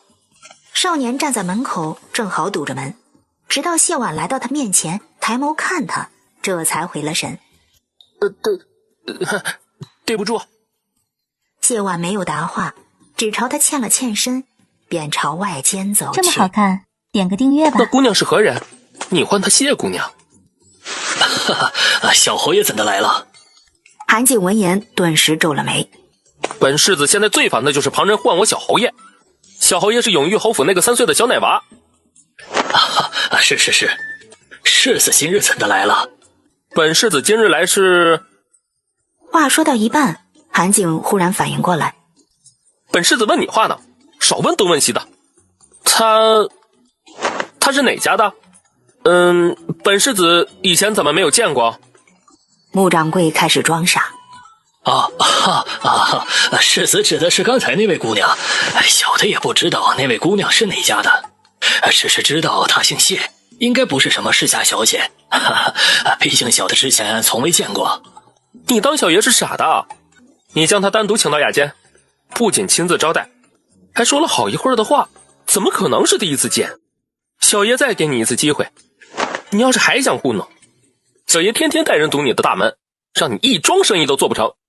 这确实是这位小祖宗能做出来的事儿。不是小的不愿意告诉世子，实在是那位姑娘的身份有些特殊啊。她乃过去的永玉侯嫡女，被批克父克母的那位。克父克母跟我什么事？他轻哼了一声，然后又有些不好意思的道：又不克夫。本集又结束了，我们下集再见喽。世子，撇开命格之说不谈，您与谢姑娘也不合适啊。您都嫌弃那位小侯爷，就更不要说旁人了。韩景面上闪过一丝尴尬。谁说小爷嫌弃了？只是那帮人喜欢故意将小爷比作一个奶娃，故意有些不喜欢这个称呼罢了。小爷还没有到无端端嫌弃一个奶娃娃的地步。是，小的意思是世子身份尊贵，再者婚姻大事乃父母之命媒妁之言。哎呀，流言可畏呀！韩景看了穆掌柜一眼，你慌什么？小爷只是见他面善，所以问问罢了。穆掌柜连忙应是，岔开话题。不知世子今日来，所谓何事啊？没得到回应，他连忙提高声音大喊了一声：“世子！”喊那么大声做什么？别仗着自己是小舅舅的人，就对本世子大呼小叫。小的怎么敢对世子大呼小叫呢？只是唤了世子几次，都未曾得到回应，就才迫不得已。行了，冠冕堂皇的话就别说了，寻个罕见的物件来，我好拿回去哄我娘开心。那日我娘办赏花宴，我躲了出去，这几天她一直都在生我的气。穆掌柜顿时松了口气，笑着道：“世子三楼请。”又到了每月查账的时候，谢婉刚刚回府，账房就将账本给递了过来。不是才发了月例没多久，怎么就只剩了这么一点啊？哎呦，小姐啊，您又不是不知道，如今府中上下的花销全靠着小侯爷的月例撑着。侯府又大，人手即便已经精简，但花销还是有的。再者，先前侯爷之前定下的规矩，小姐又……看着谢婉的神色，许账房犹豫了一会儿，道：“侯爷身前收藏了些名贵物件，要不……如今京城许多人都在等着看咱们府上的笑话，我若这时候变卖府上物件，便正中了那些人的下怀。最关键的是，你低了头容易，想要再抬起来就难了。”谢婉翻看了账本，看到张氏的支出之后，皱了眉。老夫人这个月又买了燕窝鱼翅，那么多，她能吃得完？吃不吃得完，小老儿不知道，但每个月都有采买。小姐您说过，侯爷留下的规矩都不变。此一时彼一时，从今天起，将老夫人的房里这些非必要的用度都给断了。若是老夫人闹起来，传出去怕是对小姐名声不好啊。那就让她传不出去。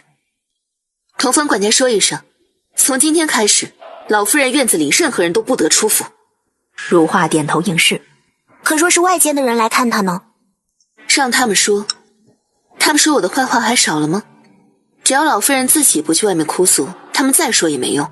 再者，他们是个什么德行，有眼睛的都看得见。如画领命而去，许账房对完账也走了。唉，这般入不敷出的，始终不是办法。这么好看，点个订阅吧。其实我现在最缺的是人，一个男人。啊？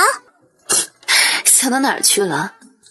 我的意思是，若是我手中有穆掌柜那样不仅有能力，还忠心耿耿，能够为我在外奔波的人，我就什么都不愁了。正在处理公务的李煜忽然打了一个喷嚏。爷可受凉了，要不要添件衣衫？不必。看着李煜不动如山的模样，小泉子忍不住道：“爷，今儿个穆掌柜没来。”无事自然不来。小泉子闻言又叹了口气，可不就是无事了吗？爷的话那般绝情，谢姑娘肯定是被伤着了。她伤不伤着，与本王何干？爷当真对谢姑娘……他的话还没说完，李煜一个眼神就扫了过来，吓得他连忙闭了嘴。帕子洗好了。小泉子闻言顿时苦了这么脸。好看，点个订阅吧。奴才昨儿洗了大半宿，实在是无能为力了。看着眼前依旧沾染着淡墨的丝帕，李煜沉默了一会儿，才收回目光。拿下去烧了。是。他拿过帕子，正要转身离开，外间忽然有人来报：启禀主子，穆掌柜求见。小泉子闻言，眼睛顿时就亮了。爷，穆掌柜来了。传。小泉子顿时高兴起来，朝内通报的人大声道：传。穆掌柜进了屋，一眼就看见了小泉子正目光灼灼地看着他。主子，这是谢姑娘让奴才转交给您的谢礼。小泉子见他不接，不由有些着急。爷，您看看呗，不想要的话，让穆掌柜退回去就是了。您说了那般绝情的话，谢姑娘还备了谢礼，您好歹看上一眼。谢姑娘说，主子多半是生她的气了，所以特意备了谢礼，聊表心意。谢姑娘还说，这么好看，点个订阅吧。还说什么？谢姑娘还说，若是主子不收这礼，便让奴才当面打开毁了。哎呀，这礼若是到不了该到的人手里，留着也是无用。呈上来。穆掌柜立刻上前，恭敬地将锦盒递了过去。李煜伸手接过。爷，谢姑娘给您写了信。李煜展开纸张看了一眼，小泉子看着上面的字，一脸疑惑。爷，这信上都写了什么？奴才怎么没看懂呢？李煜蹙眉看着纸张上的内容，没有理会他。小泉子没看懂，穆掌柜却是看懂了。他有些讶异于谢婉的大胆，看了一眼李煜的神色，犹豫了一会儿，开口道：主子，奴才有一事相询。说。前几日有个女子前来收买一本祖传孤本，前朝大家所作。哎呀，奴才看得出来，她原本也是大户人家，只是现在家道中落，不得不售卖此物。点个订阅吧。此物乃是孤本，世上仅此一件。奴才身为琳琅坊掌柜，自然是有意收的，只是她要价太高，奴才便犹豫了。那女子央求半天，奴才有心杀价，便没有应。哎呀，本以为她会降价而收，却没想到她央求了2次之后，便黯然离开了。奴才以为她还会回来，这2日都在等着。哎呀，可昨个才知道她卖给了御书坊。奴才有些心有不甘，去打听了下，才发现御书坊出的价呀，非但没有比他报的低，反而还多加了10两银子。奴才问那御书坊的掌柜为何加价收购？那女子明显是急需银两，杀一杀价也是可以的。御书坊的掌柜却笑着道：对琳琅坊来说，这孤本不过可有可无，可对御书坊的东家来说，却是心头之好啊。说完这话，穆掌柜看向李煜：这么好看，点个订阅吧。奴才想请教王爷，到底是奴才不识货，还是那御书坊的东家高抬了那孤本呢？李煜闻言，看着穆掌柜的眼神带了几分锐利。穆掌柜，奴才在。当琳琅坊的掌柜，对你而言是屈才了，你该去当兵人才是。李煜从穆掌柜面上收回目光，随意取出一张纸来，提笔写了3个字：退还给他。是。爷刚刚写的那3个字是想得美。谢婉用完午饭之后，就坐在了书房内。鲜少入谢婉院子的方管家忽然匆匆而来：大小姐，琳琅坊的穆掌柜求见。他在何处？就在前院，已经让丫鬟伺候着了，用的是上好的龙井。匆匆来到前院，正要进待客的厅堂，身后忽然传来了一声中气十足的吼声：站住！这么好看，点个订阅吧。老夫人，小姐有客在，您看有什么话，是不是稍后再说？就是有客在我才要来，不然怎么让别人知道你这个贱蹄子都做了什么好事儿？一门之隔，里面是李煜的人。祖母有什么事，不妨待会再说。说罢，他便朝如画使了个眼色。如画刚要动，张氏便警惕地后退了一步。你别又想堵我的嘴，我告诉你，今儿个这事儿没完。张氏朝里间看了一眼：我命苦啊！儿子媳妇儿被你这个贱蹄子给克死了，现在还要受你欺负，连顿吃的都不给。我在府里忍饥挨饿，是叫天天不应，叫地地不灵。可你倒好，拿着府上的银子，拿着我的口粮银子去买身外之物，满身骚气，这个府里都闻得到。本集又结束了，我们下集再见喽。老天不开眼呐！怎么就将你这个克父克母、心狠手辣的贱货送到我们家来了呀？你这是要活活饿死我呀！我的儿啊！你在天有灵，睁开眼看看这个克死你的小贱人吧！看看你娘现在都过的什么日子呀！哼，没了燕窝鱼翅、君山银针，祖母就活不下去了。祖母怕是在这京城待久了，忘了自己原来的身份了。就您这一身的膘，油光满面的模样，拉到市口论京城，卖的都比旁人辛辛苦苦养的值钱。你这个小贱人，居然敢骂我是猪！祖母，这吃屎的习惯还是改了好，不然旁人还没靠近就先闻到了屎臭味。虽说江山易改，本性难移，但祖母好歹也有诰命在身，该克制当克制。这么好看，点个订阅吧。你这个小贱人！张氏的话实在是不堪入耳，谢婉不再理会他，带祖母下去漱漱口，熏得慌。老夫人请吧。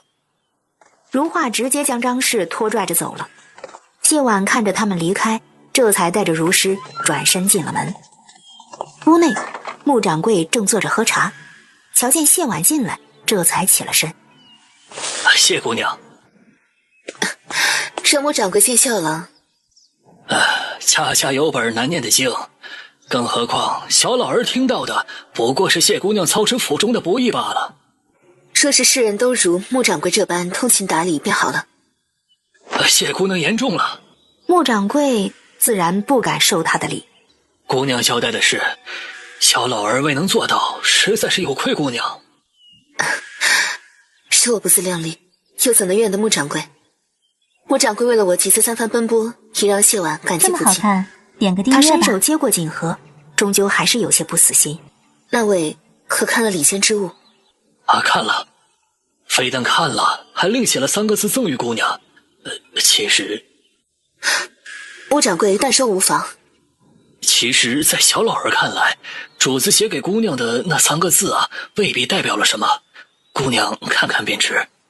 他这么一说，谢婉顿时就有些好奇起来。想得美！谢婉愣住了，过了好一会儿才反应过来，扑哧一下笑出了声。主子他难得有这般孩子气的时候。谢姑娘心中所求之事，在小老儿看来也未必不能如愿。若真有那一日，谢婉定不会忘了穆掌柜今日相助之恩。谢姑娘言重，不过都是小老儿的分内之事罢了。办完了正事，穆掌柜便要离开了。谢婉亲自将他送到门口，目送着他离开，这才转身朝里走。这么好看，点个订阅吧。小姐怎的不问问穆掌柜有没有什么可用的人？穆掌柜经营着琳琅坊，手底下肯定有小姐需要的人。我倒是想直接跟他要人，可你想想，我跟他有什么关系啊？他凭什么一而再再而三的帮我？这话将如实给问到了，一时不知如何回答。他帮我去要帕子，勉强算是分内之事，但帮我递锦盒就已经超出了他职责范围。宁王与当今陛下乃是一母同胞，一人之下万人之上。穆掌柜帮我递锦盒，其实是冒着风险的。他才帮了我一个忙，并没有得到任何好处。说句不好听的，没有被宁王斥责已经是万幸。他前脚才冒着风险帮了我的忙，后脚我又跟他要人，让他再帮我。换作是你会怎么想啊？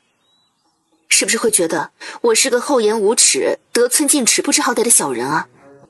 奴婢还以为穆掌柜对小姐另眼相看，会将小姐当自己人一般相助呢。这么好看，点个订阅吧。其实与人相处，最重要的是分寸感。在想别人能帮你什么的时候，也要想想自己能给别人带来什么。如今我一穷二白，什么都给不了。若是这时候再得寸进尺，没有分寸，那就惹人厌烦了。小姐与宁王呢？他呀，我与他之间暂时还不好说啊。谢婉将锦盒收好，收了面上的笑，冷声道：走，去看看我那个好祖母去。如画瞧见他，立刻收了软件，来到他身边唤了一声：小姐。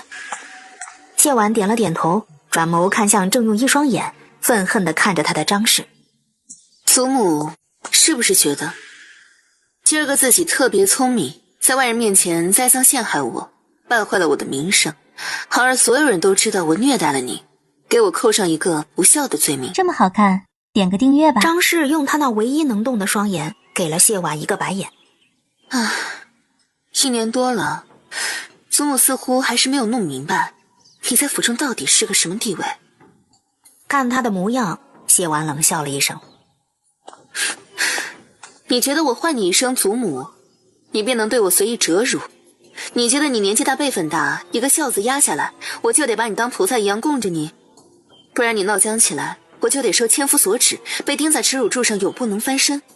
张氏不说话了，但是那眼神却明明白白的写着是又怎么样？哼，你弄错了。就比如现在，我想让你说不出话，你就说不出话；我想让你出不了这府邸，你就出不了。甚至没有我的允许，你连这院子的门都出不去。我之所以供着你，养着你，是因为你对我爹有生养之恩，是因为我不想你在外面胡言乱语丢了我爹娘的脸，是因为我不想爹娘在天之灵对我失望。但似乎你根本弄不清形势，兀自做着你倚老卖老的春秋大梦。点个订阅吧。我在道观长大，道家学杂，测谎之术我也是懂得。你若再不识好歹，信不信我在你的吃室里下点药，直接让你躺在床上再也动弹不得。听了这话，张氏又惊又怕，看着谢婉的一双眼布满了惊惧。现在知道怕了。谢婉冷笑了一声，怕就把你的愚蠢收好，毕竟我可以养着你，也可以应了你说的那句话，让你叫天天不应，叫地地不灵。别指望着你那2个儿子能够来救你，谁要有自知之明。当你再也不能从侯府捞出好处，他们没骂你一句老不死，就已经算是对得起你了。说完这话，谢婉冷冷地看了张氏一眼，转身离去。谢婉回到书房之后，便将李煜写的那3个字装裱了起来。如画看着那龙飞凤舞的想得美，有些迟疑着道：宁王对小姐吞吞吐吐的干嘛？想说什么直说这么好便是。看，点个订阅吧。宁王对小姐当真是如小姐所想的那般吗？我相信自己的判断，但你说的也不是没有可能。我虽然指望着能借他的事做一些事情，但也不会全指望他。他拿起笔蘸了蘸墨，将1和10圈了出来。当务之急还是得先发家致富，摆脱目前的困境。小姐有人选了？没有，但我可以去找。谢婉放下笔，看向如诗道：你去将那个王二狗叫来，我亲自见见他。小姐见他做事，那人就是个流氓地痞，嘴里不干不净，人也猥琐的紧。小姐有什么吩咐，奴婢转达便是，别让他污了小姐的眼。我又不是什么瓷娃娃，见个人就能被伤着。放心吧，你家小姐我还没有那么脆弱，你尽管叫人叫来便是。听他这么说，如诗便去叫人了。然而往常去去就回的如诗，今天却1个多时辰过去了，还没有回来。谢婉有些坐不住了，就在他打算亲自出门去寻的时候，如诗终于回来了。小姐，王二狗失踪了。失踪了？什么时候失踪的？奴婢打听了一圈，自从前几日小姐去寻过前世之后，王二狗就失踪了。点个订阅吧。你可有去钱家看过？奴婢去了，钱家并没有异样。小姐烧了银票之后，他们手中没有了钱银，便也没再搬家。那会儿他们是准备悄悄离开，房子并没有卖，如今还住在那儿。哼，我是不是得感谢那背后之人，这么看得起我？如诗和如画闻言愣了。小姐的意思是，背后之人对王二狗出手，明摆着是害怕我追查真相。可我一个无权无势的小女子，她为什么那么怕我去查？就算我查到了无凭无据的，我能拿她怎么办？对啊，能布下周密计划杀害老爷和夫人，那人必定是权贵，而且颇有谋略。为何那般害怕小姐？问题的关键就在于此。眼下我还没查出什么来，他便着急动手，他怕我什么？就在这时，方管家匆匆而来，恭敬地递上一个帖子。小姐，武安侯府3小姐邀您明日去府中一叙。谢婉伸手接过请帖，开口问道：送帖子的人呢？送帖子来的是武安侯府3小姐的贴身丫鬟，帖子送到之后便走了。这么好看，点个订阅吧。在主子们身边久了，就忘了自己不过是主子面前的一条狗。如画撸了撸袖子，狗仗人势的东西，最好别让奴婢知道他是谁。老爷和夫人不在了，二爷三爷又是那副模样，侯爷还小，府上没个撑得起的，确实是会让人轻贱的。方管家，奴才在。你去武安侯府一趟，跟侯府的门卫说，我明儿个有事，不能按时赴约，还请三小姐见谅。顺便带句话给三小姐，就说是我说的。身边的奴才还是教导些再出门，说是让京城众人都以为武安侯府三小姐飞扬跋扈，不知礼数，就不好了。是。看着方管家出了门，如实有些疑惑着道：小姐不是想要结交权贵吗？为何又这般直白的打那三小姐的脸？本集又结束了，我们下集再见喽。正如方管家所言，侯府没有根基，又没有能撑得起的人，再加上我那二叔三叔又是那副德行，权贵之家自然轻贱于我。我虽然有心结交权贵，但前提是有最起码的尊重，而不是如那孙依依一般轻贱于我，我还要上赶着去。一旦我低了这个头，那往后在那些权贵眼里，我就真的成了一条巴结他们的狗。哼，有什么了不起？不过是个侯府三小姐罢了。我们小姐还长着侯府呢，都是侯府，谁看不起谁？如实想的要深一些，他低声道：小姐，前世前脚刚交代完车夫与武安侯府有瓜葛，后脚王二狗就失踪了。眼下武安侯府无缘无故又递了帖子来，这其中是不是有些关联？应该没有。那武安侯府三小姐好端端的为何要请小姐去侯府一叙？难不成真的要跟小姐交好？怎么可能？奴才是什么态度，就代表着主子是什么态度。就他那样子，像是来跟小姐交好的，摆明就是来羞辱小姐的。点个订阅吧。谢婉点了点头，表示赞同。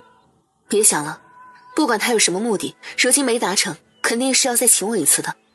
太阳落山的时候，方管家回来复命，说是已经将话转达，因着未见到武安侯府的主子与管事，所以暂且不知道武安侯府的人是个什么反应。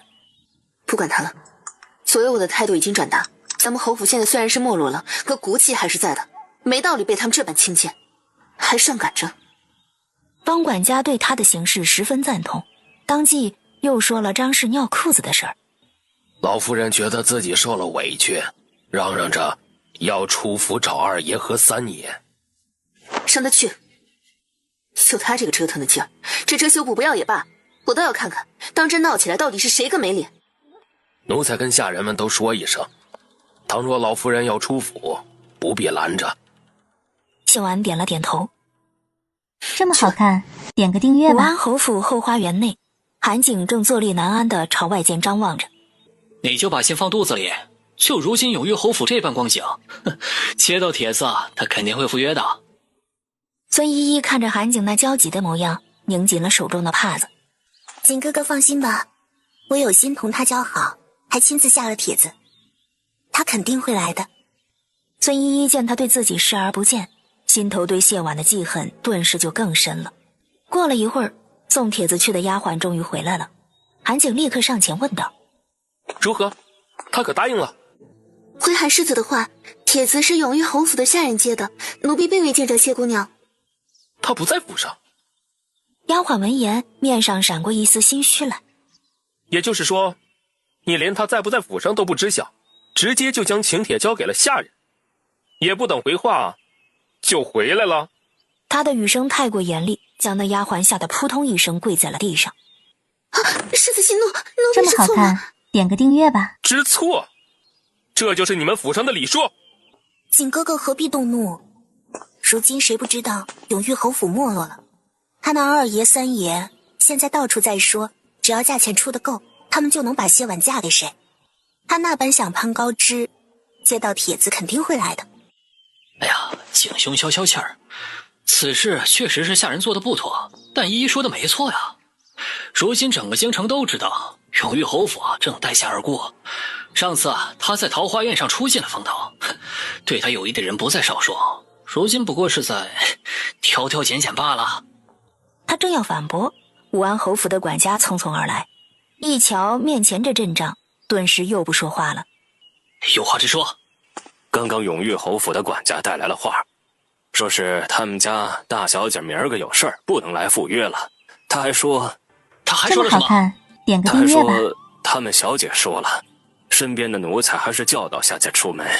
若是让京城众人都以为武安侯府三小姐飞扬跋扈不知礼数，就不好了。韩景看了看孙轩，又看了看孙依依，冷笑着道：他说的半点也没错。今儿个就当我没来过。你别生气啊，这事儿确实是我们的错。我立刻就派人去永裕侯府跟他道歉，保证将人给你约出来。不必了，你还是先将府上的下人管教了再说。待到韩景走后，孙轩一脚就朝丫鬟踹了下去。混账东西，看你干的好事儿！分明就是那些碗不识抬举，二哥拿我的丫鬟撒什么气？你还有脸说？哼，别以为我不知道，丫鬟是听了你的吩咐才这样行事的。你什么时候才能长大啊？什么时候才能不干这种蠢事儿？就是那谢婉给脸不要脸，仗着长得好就到处勾引人。你有本事也长那么好这么看好看，点个订阅吧。韩景憋了一肚子的气无处撒，去了宁王府。天色一暗，李煜正在用饭，瞧见他黑着一张脸过来，什么也没问。小舅舅，你怎么不问问我？为何不回府，反而跑你这儿来了？我不问你就不说？还是要说的。说吧。小舅舅，我喜欢上了一个女子。少年莫爱，你也确实到了年纪。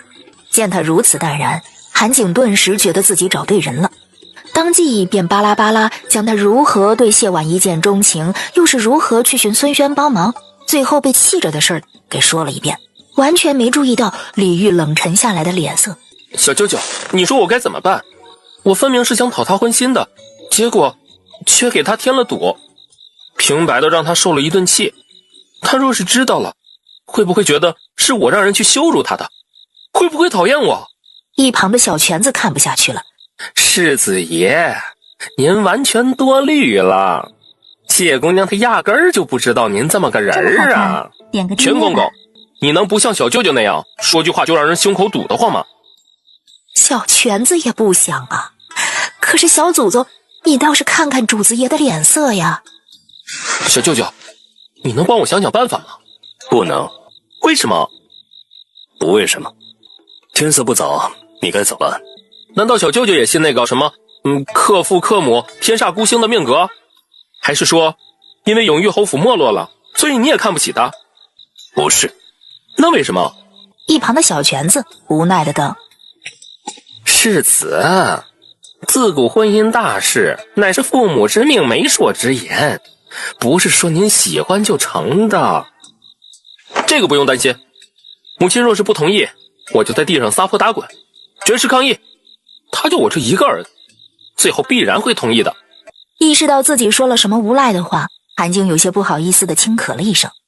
我也就是说说，母亲一向尊重我的意愿，婉儿又是那般好，她必定会同意的。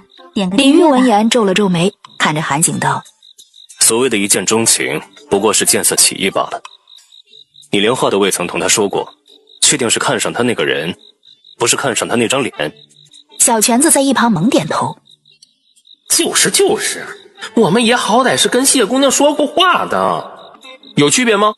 她的脸也是她这个人的一部分吗？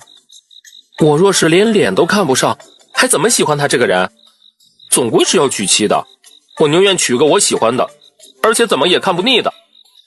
再者说了，莫说是整个京城，就是整个大晋也未必能找得出第二个比她更好看的人来。你凭什么认为只要你喜欢便成？他甚至连你是谁都不知晓。我不知道，怎么才能见到他？公主府才办完桃花宴，再央求我娘设宴邀请他来，显然不合适。我总不能……这么好看，点个订阅吧。话说到一半，他忽然停下来，猛地抬头朝李煜看了过去。我知道该怎么办了，多谢小舅舅指点迷津，我就不多打扰了，回见。小泉子看着他离开的背影，一脸的懵。爷，您给世子指点了什么迷津？小泉子暗暗有些着急，嘟囔着道：这都叫个什么事儿啊？瞧世子那热切的劲儿，保不准会做出什么事儿来。媳妇儿变外甥媳妇儿，哎呦，这以后见了得多个呀！李玉皱眉看着他，冷声开口道：“帕子呢？”还在书房，早见爷看过之后就一直没收，还在那儿放着呢。拿去将砚台洗了。啊？可是砚台已经洗过了呀。那就再洗一遍。当天晚上，张老夫人骂骂咧咧的出府去找她那2个宝贝儿子诉苦去了。本集又结束了，我们下集再见喽。彼时，谢婉同谢林正在用晚饭。祖母好好的，为什么要出府？哼，老夫人想拿小侯爷您的俸禄挥霍，小姐没同意，她便气得尿了裤子。老夫人丢了脸，顿时就更生气了，出府去找小侯爷的2位叔父诉苦去了。哼，祖母多大的人了，还能尿裤子？我都从来不尿裤子。不知道是谁半夜尿床，哭着来找阿姐啊？阿姐，那都是我小时候的事情了，我长大了。是，灵儿长大了，已经是个3岁半的大人了。谢婉笑着捏了捏他的小鼻子。吃饭吧，祖母的事情你不必管。我才不管他呢，他又不喜欢我。阿姐喜欢你就够了。灵儿有阿姐就够了。用饭吧，点个订阅吧。翌日用完早饭，谢婉便让如师准备马车出门。小姐要去何处？还是去琳琅坊吗？不，今儿个我们去外间转转，看看有没有什么商机。商机？就是好的行商机遇，能够发家致富的那种。他刚刚出门，一旁墙头突然窜下一个人来，如是一把将谢婉揽在身后，一脸戒备地看着他。嘿，哪来的登徒子？我不是登徒子，我是兴安侯世子，姓韩名景，我们在琳琅坊见过他。你还记得我吗？谢婉当然记得，只是他没想到他竟然是长公主之子。原来是韩世子，谢婉失礼了。不失礼，是我冒昧了。世子是路过此处？不是路过，我一早就在这儿等你了。生怕他误会他是什么心怀不轨之人，韩景又连忙解释道：“我是来跟你道歉的。”这么好看，点个订阅吧。道歉？世子为何要同我道歉？见他光顾着红脸却不说话，谢婉不由唤了一声：“世子。”昨儿个武安侯的3小姐的请帖，是我拜托他送来的，但我没有想到他居然会那么做。我就是世子就是什么？我就是喜欢你，想与你认识，所以才央了他下了帖子。可我没想到他会那么做，我真的不是故意折辱你的。谢婉不由笑了笑：“谢姑娘，是我太懵了，所以不是。世子不必自责，荣越侯府现在是这般光景，昨日之事迟早都会发生的，与世子并无关系。以后会好的。倘若有人再这样对你，你告诉我，我肯定打得他满地找牙。若是女子呢？我不能揍女子，我只能悄悄帮你揍。听了这话，谢婉顿时笑了。难怪前世那么多小姐姐喜欢弟弟。这么好看，点个订阅吧。世子你很好，能被世子喜欢是谢婉的福分。然而我与世子之间，最多只能为友，再进一步便无可能。为什么？世子知道我现在缺的是什么吗？不知。我缺的是一个能帮我撑起侯府的人。世子身份够高，却并无官职，靠的是长公主与兴安侯的庇护。而我不仅无人庇护，还有幼弟需要抚养。我的祖母有2位叔父，世子稍稍打听便能知道他们的为人。实不相瞒，侯府已经捉襟见肘，我现在出门是为了寻求生财之道。世子想必从未为黄白之物忧愁过吧？韩景呆呆地摇了摇头。看，这便是我与世子之间的差距。世子这一生，有人为你保驾护航，只需做好自己便可。可我却是要做护航的那个人。说句不恰当的话，即便我与世子两情相悦，可然后呢？长公主会同意吗？谢安侯会同意吗？点个订阅吧。他们会同意的。我是他们唯一的儿子，我总有办法让他们同意的。他们确实不能将你如何，可我绝不会是他们心中理想的儿媳。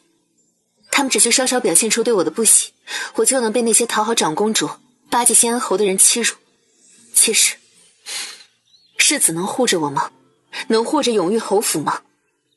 看着韩景耷拉下脑袋，整个人都灰暗下来的样子，谢婉多少有些不忍。谢婉朝巷口牵着马的小厮看了一眼，岔开话题道：“世子是骑马来的？”“那世子的马术定然极好。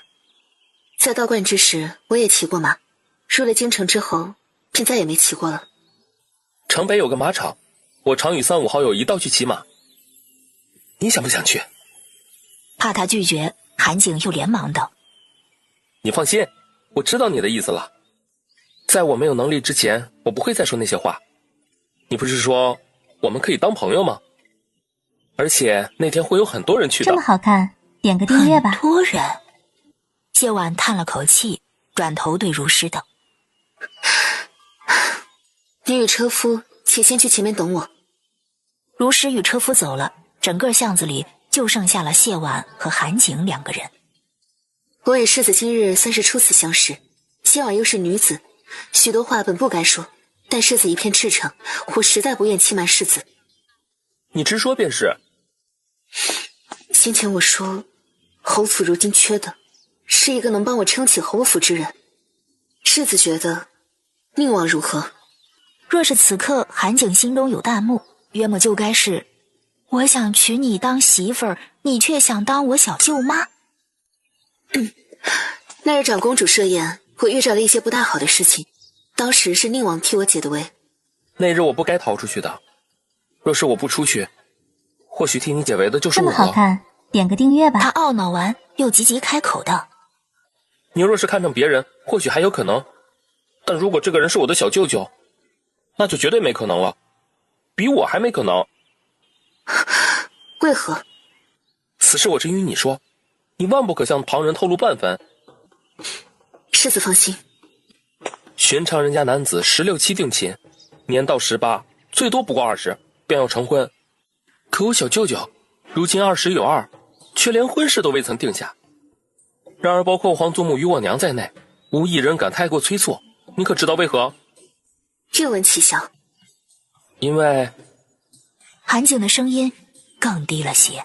“因为如今的新贵妃本该是我小舅舅的王妃。”“啊？”“你应该也知道，新贵妃乃是新丞相之女，她与我小舅舅乃是青梅竹马，两人感情深笃。”“这么好看，点个订阅吧。”“我皇祖父驾崩得很是突然，皇舅虽然是太子，但却并非长子，而且他其实不善朝政，故而当时虎视眈眈的人很多。为了朝堂稳固，皇祖母与皇姐便让皇舅娶了新贵妃。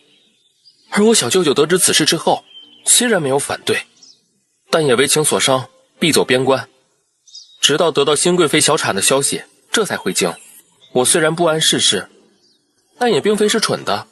你说你想要寻一个能一道撑起侯府的人，我能够理解。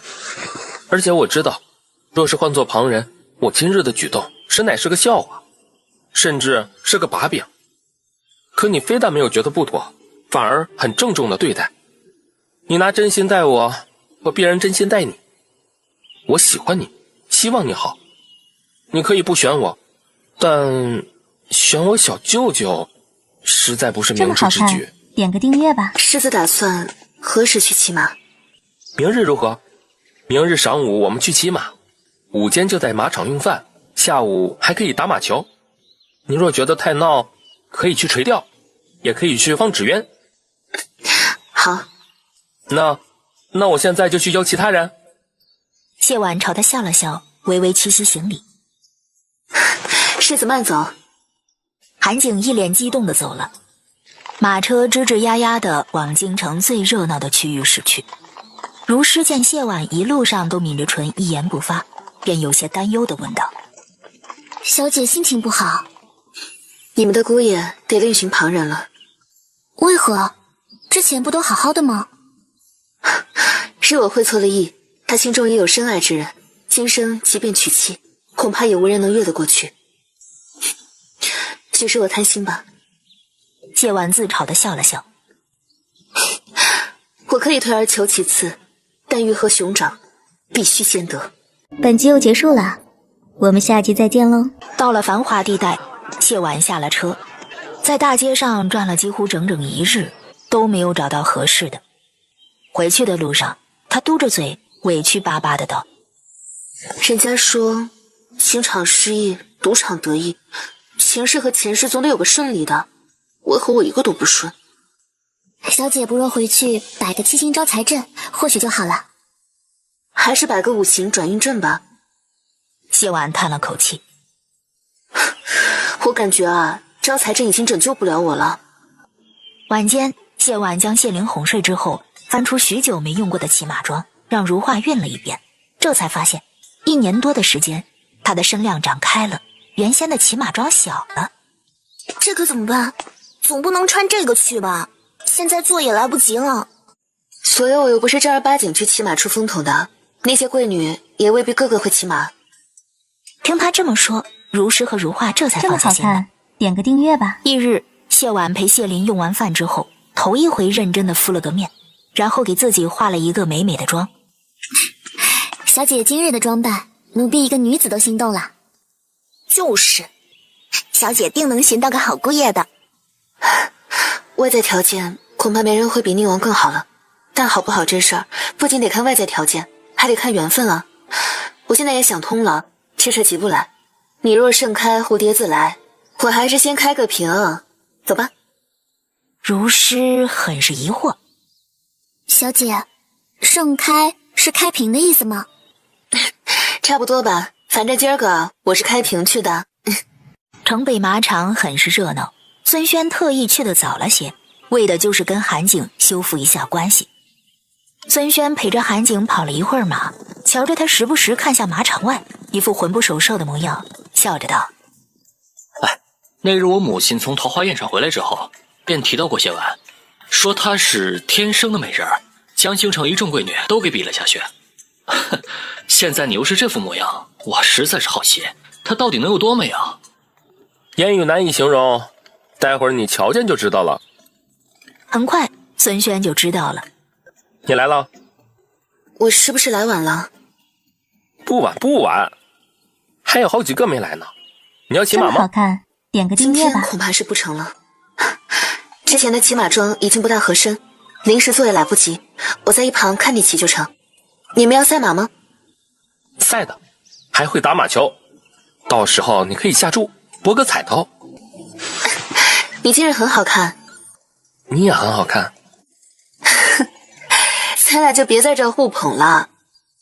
韩景嘿嘿一笑，正要说话，孙轩还有几个贵公子已经骑着马过来了。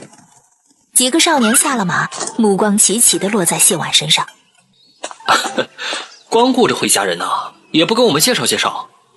这位是永裕侯府的谢婉，这位是武安侯府的二公子孙轩。说完这话，他又跟谢婉解释道：“桃花宴那日我们都不在，故而你们没有见过。”武安侯府，原来是武安侯府的二公子，久仰。啊，谢姑娘多礼了。跟在韩景身边的都是他的狐朋狗友，他一一为他介绍，谢婉也一一见了礼。远处的孙依依瞧着这一幕，顿时脸黑得不行，冷哼了一声，道：“哼，无妹子，哼，人家有人家的本事。桃花宴那日你不在，不知道就连你……”话说一半，他就闭了嘴。好在孙依依并没有追问，他只是看着远处缓缓驶来的一行人，低声惊呼：“宁王怎么来了？宁王不会也是韩世子邀来的吧？”“怎么可能？景哥哥是为了那个狐媚才组了今天这个局，怎么可能会邀宁王前来？再者，韩哥哥最怕的就是宁王了。不是韩景约来的，那就是宁王自己来的了。来的真巧，正好让宁王看看这狐媚的真面目。瞧见马车的那一瞬，韩景下意识地朝谢婉看了一眼，察觉到他的目光，谢婉朝他笑了笑，神色自然，目光之中满是坦然。韩景顿时就放心了。这么好看，点个小泉子订阅吧率先下了马车，一眼就瞧见了被少男们围在中央的谢婉。小泉子转头朝自家爷看去，果不其然，瞧见了一张黑脸。见他过来，众人纷纷行礼。李煜没有说话，只是冷着脸站在那处。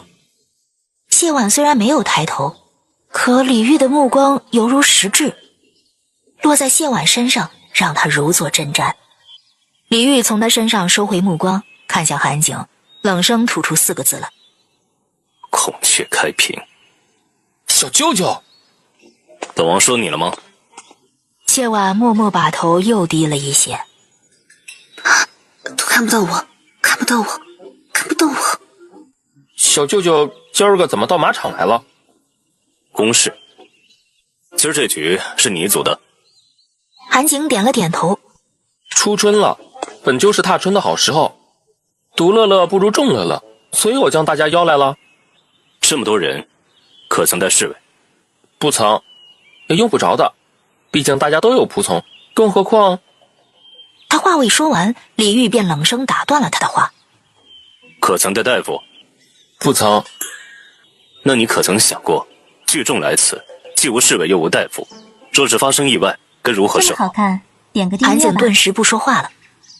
此间皆是贵子贵女，你邀人前来，却无半点防护。若有人意外坠马，又或者马匹失控，你要如何同旁人交代？接连几问，问得韩景是哑口无言。韩景，你不小了。是韩景思虑不周。就在众人不知如何打破僵局的时候，李煜从身上取出一枚令牌来。本王侍卫可借你一用，你拿此令牌去太医院，请2位太医过来。自己做的事就该自己担着，速去速回。韩景伸手接过，抱拳应了一声是。谢婉有些不受控制的抬眸朝李煜看去，却迎上了他深邃的目光。这人身上是安了雷达了吗？偷偷看一眼都能被抓包。本王还有事，你们自便。说完这话，他便抬脚走了。谢婉低着头，直到身后的声音渐行渐远，他这才拍了拍胸口，长长出了口气。看来没有人不怕宁王啊。没办法，宁王殿下的气势实在太强，让人心颤。没了韩景在，众公子围着谢婉，忽然就觉得有些尴尬起来。还是谢婉笑着道：你们玩，我去那边坐坐。这么好看，点个订阅吧。我送你过去吧。那就麻烦孙公子了。孙轩与他并肩而行，走了几步，他低低开口道：前日的事情，委实有些对不住。佳妹平日里被宠坏了，我替她向你道歉。孙公子不必如此，今日我是个什么处境，心里还是清楚的。即便不是孙小姐，也会是旁人。只是如何？只是有些羡慕罢了。孙轩闻言愣了愣，看着他面上的笑，忽然就有些不知说什么好。孙公子倒也不必用一副射杀小狗的眼神瞧我。他将手举高，做了个扑咬的动作。我也是会咬人的，我厉害着呢。你很厉害。远处拐角之地，李煜淡淡收回了目光。孙轩并没有直接将谢婉送到贵女聚集之地，而是还有一点距离之后便离开了。点个订阅吧。谢婉目送着他走远，这才收回目光，朝贵女们走了过去。然而他刚刚靠近，孙依依便站了起来。别仗着自己长了一副狐媚脸，就到处勾引人。我告诉你啊，别打我二哥的主意，你还不配。孙姑娘倒也不必以己度人，毕竟我与你不同，我从来不打旁人的主意，都是旁人打我的主意。孙依依被他这话给气着了。你不要脸！嫉妒使人丑陋，谁不要脸，都是一目了然。孙姑娘要不要照照镜子？孙妹妹理他做甚？某些人也就只剩下一张脸了，红颜枯骨，就他这般的，最终也只能沦为玩物，过个几年便让人厌弃了。哼，孔姐姐说的对，咱们不同她一般见识，毕竟再过个1、2年，她怕是连同我们说话的资格都没有了。说完这话，他转眸对孔月如道：“孔姐姐，我们去别处玩去。这地儿沾了一股子狐媚的味道，难闻得紧。”本集又结束了，我们下集再见喽。一旁的如诗和如画气得手抖，如画低声道：“小姐，你必须将他们打一顿，让他们长一张臭嘴，狗眼看人低。”不必，来之前我便已经预料到会有这般情景，你们会武的事情不能暴露。可老夫人是知道咱们会武的，现在隐藏是不是已经来不及了？他的话不会有几个人信的。要知道，贵女们的争斗从来就不只是口舌这么简单。你们看着吧，今儿个这一天会热闹的紧。如诗笑着低声道：“小姐今日开屏，效果很是显著。”别提了，我要脸。如诗和如画闻言顿时笑了起来。谢婉在看台凉亭坐下，孔月如他们坐在相隔几丈远的凉亭，瞧见他被羞辱却丝毫不受影响，还一副言笑晏晏的模样，更是气不打一处来。狐媚就是狐媚，这味道隔了这么远还是闻得见。哼，暂且忍耐他片刻，等马姐姐过来，必然有她好看的。孙依依听得马雨山的名字，脸色顿时好看了许多。我倒要看看马姐姐如何让她自行惭愧。此时，马场的小厮端着点心茶水走了过来，孔月如他们顿时指了话头。点个订阅吧。领头的小厮来到谢婉面前，一边布着点心和茶水，一边低声道：“谢姑娘，宁王殿下有请。”听得这话，谢婉心跳顿时加速。找他干嘛呀？要跟他算账？劳烦告知王爷，我刚刚崴了脚，行动有些不便，怕是不能去了。听得这话，那小厮看着他的眼神，顿时好像看见了鬼。罢了，是福不是祸，我还是去吧。不知王爷在何处？宁王殿下在西边的雅间，那处离得比较远，奴才会在湖边等候姑娘。谢婉应了一声好，小厮便退下了。小姐，这会不会是圈套？不会，此处无人知晓我与宁王私下有过往来，但他们心里，宁王的身份和辈分摆在那儿，若是传我，必定光明正大。再者，这般隐秘相邀，还是一个男子，若设圈套，也该用相熟之人的名义，这样才能确保我会上当。该来的总会来，早面对早解脱，也省得我提心吊胆。这么好看，点个订阅吧。小厮果然在湖边等着，瞧见谢婉带着如画过来，急忙行了一礼，然后便在前面领路。小泉子在外间等着，瞧见谢婉，顿时眼睛一亮：“谢姑娘，我们又见面了。主子就在里间儿，已经等您一会儿了。”刚走2步，小泉子忽然又叫住了他：“嗨，谢姑娘，公公有话请直言。”主子他有时候其实也是口是心。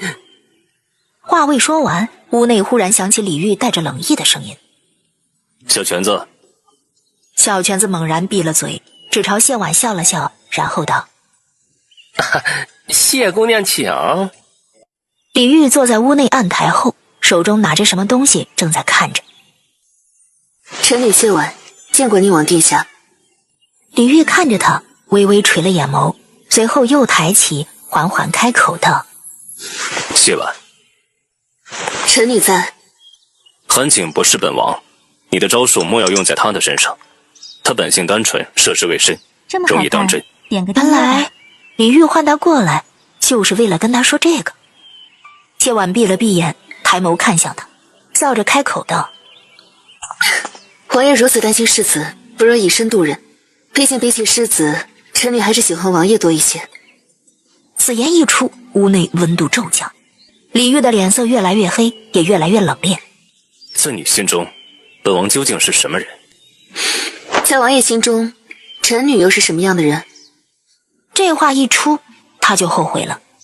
他低着头，闷闷地道了一声：“对不住。李煜的目光落在他身上，沉默了片刻，冷声吐出2个字来：蠢人。啊？他骂人？在本王眼里你是个蠢人，手段不足却野心勃勃，脑子明明是团浆糊，却觉得自己万事看得通透，既无破釜沉舟的决心，又无卧薪尝胆、持之以恒的毅力，又笨又蠢。说完这话，他从他身上收回目光，冷声道：出去。谢婉没动，点个订阅吧。臣女并没有勾引韩世子，与本王无关。无关？他把他叫过来。臣女同他说，臣女心仪王爷。谢婉有些委屈地嘟了嘟嘴。臣女也没有勾引其他人，今日开屏。他囧了一下，轻咳一声道：臣女的意思是，臣女今天特意打扮过来前来赴约，不是想要勾引谁，而是……谢婉抬眸看着他。总之，并不是王爷想的那般。与本王无关。谢婉不想再会错意了，不想要自作多情，也不想白白错过。他深深吸了一口气，鼓起勇气开口道：王爷，在王爷心中，可有让王爷刻骨铭心却求而不得，放不下又无法割舍的女子？李煜没有回答，谢婉心头却已经有了答案。谢婉忽然就笑了，李煜的俊脸上头一回闪过一丝尴尬。你笑什么？在回答这个问题之前，臣女想先听到王爷的答案。是又如何？没有又如何？点个订阅吧。说是王爷心中已经有了那样的一个女子，那锦盒之中的曲子，臣女便当不曾送过，王爷也未曾看过。若是没有，臣女从今日起便开始学琴，学好了将那曲子弹给王爷听。所以在王爷心里，到底有没有那样一个人？这个答案很重要。很重要。李煜与他四目相对，缓缓吐出2个字：没有。谢婉闻言顿时高兴起来。没有。四舍五入一下，就是李煜同意了他的追求，他们俩现在就是恋爱关系了。刚要干点什么，外间的小犬子忽然朗声道：主子，马国公府的马姑娘求见。听得这话，谢婉顿时一愣。招蜂引蝶，哼！李煜磨了磨牙，冷声开口：谢。别说我在这儿，马雨山我现在还得罪不起。李煜的黑眸闪过一丝冷笑，哼，得罪不起一个马雨山，就得罪得起他？看着李煜的眼神，就知道他在想什么。你不一样的吗？好看，点个订阅吧。没有得到回应的小犬子没敢往里面看，然而他等的外间的马雨山却等不得。主子，马姑娘求见。谢婉闻言松开了手，一个猫腰直接挤开李煜的大长腿，钻到了桌肚下。嘘！外间的小犬子硬着头皮又喊了一声：主子。蠢！马姑娘请。马雨山一进屋，一眼就瞧见端坐在书案后的李煜。煜哥哥。李煜看着手中的册子，淡淡了一声。只是他这一声刚刚落下，他的腿上忽然一痛。煜哥哥可是身体不适，可要寻太医来看看。本王无碍，你来寻本王可是有事？并无要事，只是应韩世子相邀而来，听闻煜哥哥也在马场，故而前来见一见煜哥哥罢了。这么好看，点个订阅吧。马雨山一口一个煜哥哥，听得谢婉心里很不舒坦，故而马雨山一声煜哥哥，他就在李煜的大腿上拧一下。煜哥哥。李煜回神抬眸。何事？话一出口，李煜和马雨山都是微微一愣。煜哥哥，你真的没事吗？无事，不过是昨日公务繁多，没有休息好罢了。煜哥哥，立夏那日是我的生辰，你有空来参加我的生辰宴吗？本王公务繁忙，那日未必有空。他有些不甘心的道：煜哥哥，过了立夏，我便18了。这话已经算不上是暗示，而是明示了。大晋律法，女子年满18未曾婚嫁，家中需上缴税过。提醒世子一声，莫要忘了。马雨山不可思议地看着他，想要看清他的神色，想要知道他这话到底是不是出自真心。可李煜垂着眼眸，连一个眼神都没给他。本集又结束了，我们下集再见喽。马雨山的一颗心瞬间碎裂成片，散了一地。玉哥哥提醒的是，雨山必定转告家父。既然玉哥哥还有事，雨山就不打扰了。李煜的目光落在手中的册子上，淡淡了一声。直到马雨山走出门外好一会儿，李煜这才放下手中的册子，低头朝谢婉看了过去。笑够了吗？笑够了。笑够了就起来，莫要得寸进尺。腿麻了。最终还是李煜起身退开，腾出了空间。谢婉在心头叹了口气，手脚并用从桌肚下爬了出来，刚刚准备起身，一抬头却看到了他伸出的手。四目相对，李煜立刻就把手给收了回去。亏了。我现在再钻过去，假装没出来过，还来得及吗？晚了。这么好看，点个订阅吧。你该走了。谢婉确实该走了，可就这么走了，他又有点不甘心。他忽然哎呦了一声，整个人朝他扑了过去。谢婉的双手撑在他的胸膛，硬实的手感告诉他，他的身材一如他想象的那般好。摸够了吗？摸够了就起来。我脚麻了，起不来。你觉得本王信不信？你假装信了不行吗？你该走了。不想走，我想跟你多待一会儿，好不容易才见到你的，下次见面都不知道什么时候了。谢婉。我在呢。本王承认你的皮相不错，但也仅此而已。韩景涉世未深，亦被皮相所迷。你若现在离开，从今往后不与他私下往来，本王可与你侧妃之位。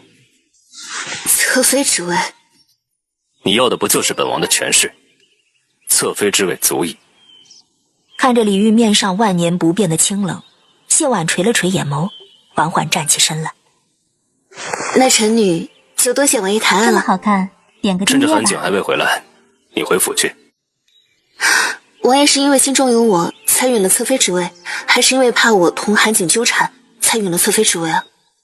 谢婉笑了笑，从袖中取出一直随身携带的玉佩来，放在桌上，看着李煜道：多谢王爷抬爱，只是臣女无福消受，多谢王爷上次在长公主府替臣女解围，此玉佩还给王爷。你确定？臣女很确定。其实在我以为王爷心中有割舍不下的女子之后，我便一直随身携带这枚玉佩，想的便是若是偶遇王爷，好将玉佩归还，现如今不过是多留些时间罢了。谢婉抬眸朝他笑了笑：王爷放心吧，臣女对韩世子并无非分之想，亦不会让韩世子有所误会。以往种种皆是臣女不懂事，还望王爷莫要怪罪。此玉归还王爷，从今往后，臣女与王爷便是从未相识，再无瓜葛。臣女告退。这么好看，点个订阅吧。等候在外间的小泉子瞧着他脸色不大好，连忙上前关切地问道：谢姑娘，您和主子……多谢全公公关心，我与王爷并无事，不过是大梦一场，如今梦醒了而已。听得这话，小泉子心头就是咯噔一声。他抬脚上前，来到李煜身边，一眼便瞧见了放在桌上的玉佩。主子，谢姑娘走了，她好似很伤心。你想说什么，直说便是。爷与谢姑娘的对话，奴才都听见了。爷分明对谢姑娘有意，亦无瞧不起她的意思，为何要……说到这儿，他顿了顿。爷分明知晓，自古用凤求凰求姻缘者，皆是正妻。他想得美。小泉子真是无奈呀，不劝主子的奴才，他不是好太监。点个订阅吧。爷为何这般说？爷又不是给不起正妻之位。眼下老佛爷与长公主，甚至是陛下，对爷已经所求不多了。只要爷愿意成婚，对方是个女子就行。这话一出，李煜看着他的眼神就带了几分冷意。爷与谢姑娘有意，谢姑娘又喜欢爷，两情相悦本是一桩美事，爷为何？他喜欢的可不是本王，他喜欢的是本王能给他带来的权势。本王是他最佳的选择，却不是他唯一的选择。你以为他今日一副孔雀开屏的姿态是为何？爷说的孔雀开屏，不是指的世子啊。他野心勃勃，所图甚大，想要本王对他一心一意，自己却瞻前顾后，稍有困阻，便要弃了本王，另寻他人。这世间哪有这等好事？更何况他动机不纯，本王若是这般轻易的就栽在他手中，又岂会直到今日身边还无一人？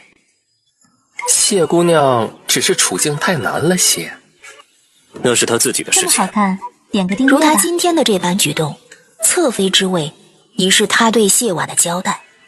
从未相识，再无瓜葛，本王倒要看看他到底有没有说的这么硬气。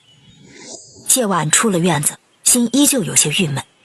如画跟在他身后，见他脸色实在不好，便低声开口问道：小姐心情不佳，可是里间发生了什么事？我将玉佩还给他了。小姐之前不就做好决定将玉佩还给王爷了吗？这不一样。之前想要还给他，是因为以为他心中有人，他们二人相知相爱，却为了国之大义而分开，这样的感情根本容不下旁人。而现在是为了向他表明我的态度。小姐想表明什么态度？哼，士可杀，不可辱。宁王是要杀了小姐，还是羞辱了小姐？他羞辱我，他用侧妃之位羞辱我。如画沉默了一会儿，小心翼翼的道：好像侧妃之位也谈不上羞辱。谢婉深深吸了口气，有些气恼的道：你不懂，我宁愿天天蹲马步，也绝不可能给人当小老婆。这么好看，点个订阅吧。那就不等，左右小姐已然做好了另寻旁人的准备。等等，你刚刚说左右我怎么着？左右小姐已经想好要另寻旁人了呀。难怪李煜说孔雀开屏，难怪他连续说了2次皮相不错。靠，我完了！我刚刚把玉佩还给他，就差跟他说一句呸，老娘看不上了。小姐性子一向刚烈，只是平日里藏得好了些。可我这般刚烈用错地方了。谢婉越想越懊恼，他许我侧妃之位是在试探我，看我到底是不是仅仅看上他的权势。说是那会儿我表现出有一丝的欢喜，那他就会收回对我的全部好感，即便当真将我迎娶回府，给了侧妃之位，此生也是形同陌路。这般来说，小姐将玉佩还给宁王，不是挺对的吗？好什么呀，我还了就还了，还很硬气的说了一句，从今往后就当从未与他相识，往后再也无瓜葛。他看着谢婉一副老天啊杀了他吧的样子，轻咳一声道：要不就算了，便当作今日不曾见过宁王，小姐依旧按计划行事。黄金万两和白银万两，只能选其一，你会选白银吗？这么好看，点个订阅吧。如画顿时不说话了，只用同情的眼神看着他。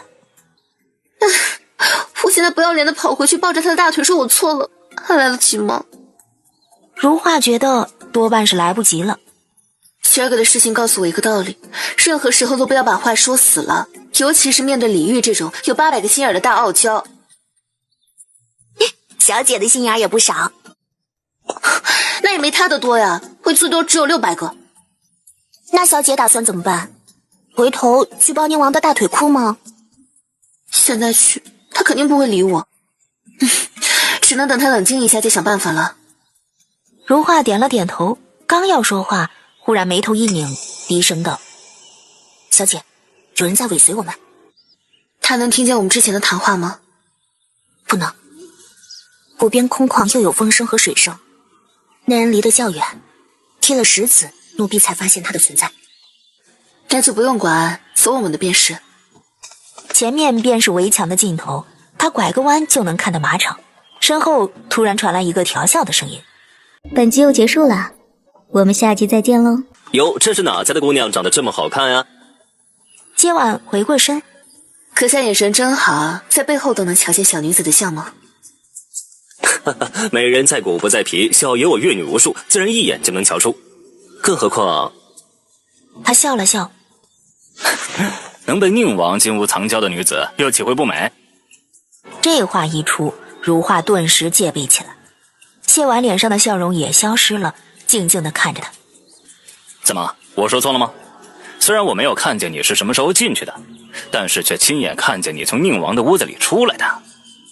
你在屋子里的事儿，连马羽山都不知晓，不是藏娇又是什么？阁下平日里是被压的那个吗？听得这话，男子脸上的笑容瞬间就消失了。阁下这般紧张做什么？龙阳之好也不是什么见不得人的事情啊。你凭何断定本公子有龙阳之好？我的身份，公子打听就能知道。我自幼在道观长大，对道家而言，相面便如同习武之人的马步一般，都是基本功。面有中线，中线之上百会、神庭，与素辽对端，成四星守望之势。而阁下四星不正，可见阴阳偏颇。此言当真？自然当真。阁下若是不信，大可寻一有真才实学的道士，一这么好看看便知。点个订阅吧。你可知道我是谁？不知道啊，也不是很想知道。男子闻言顿时笑了。小爷我乃是马羽山的亲哥哥，马国公世子嫡长子马羽恒。哦对，可能用不了多久就会成为国公世子。原来是马公子。能够让宁王心动的女子可不是什么蠢货，你若是装傻充愣，反倒让小爷看低了你。公子此言差矣。既然马公子瞧见我从宁王院子里出来，那也应该看到我出来的时候脸色并不好。我与宁王并非公子所想的那般，而是我勾引宁王不成，被赶出来了而已。你倒是维护他，宁远无了自己的名声。我祖父身子已经不大好了，若是他去世，我们便要守孝。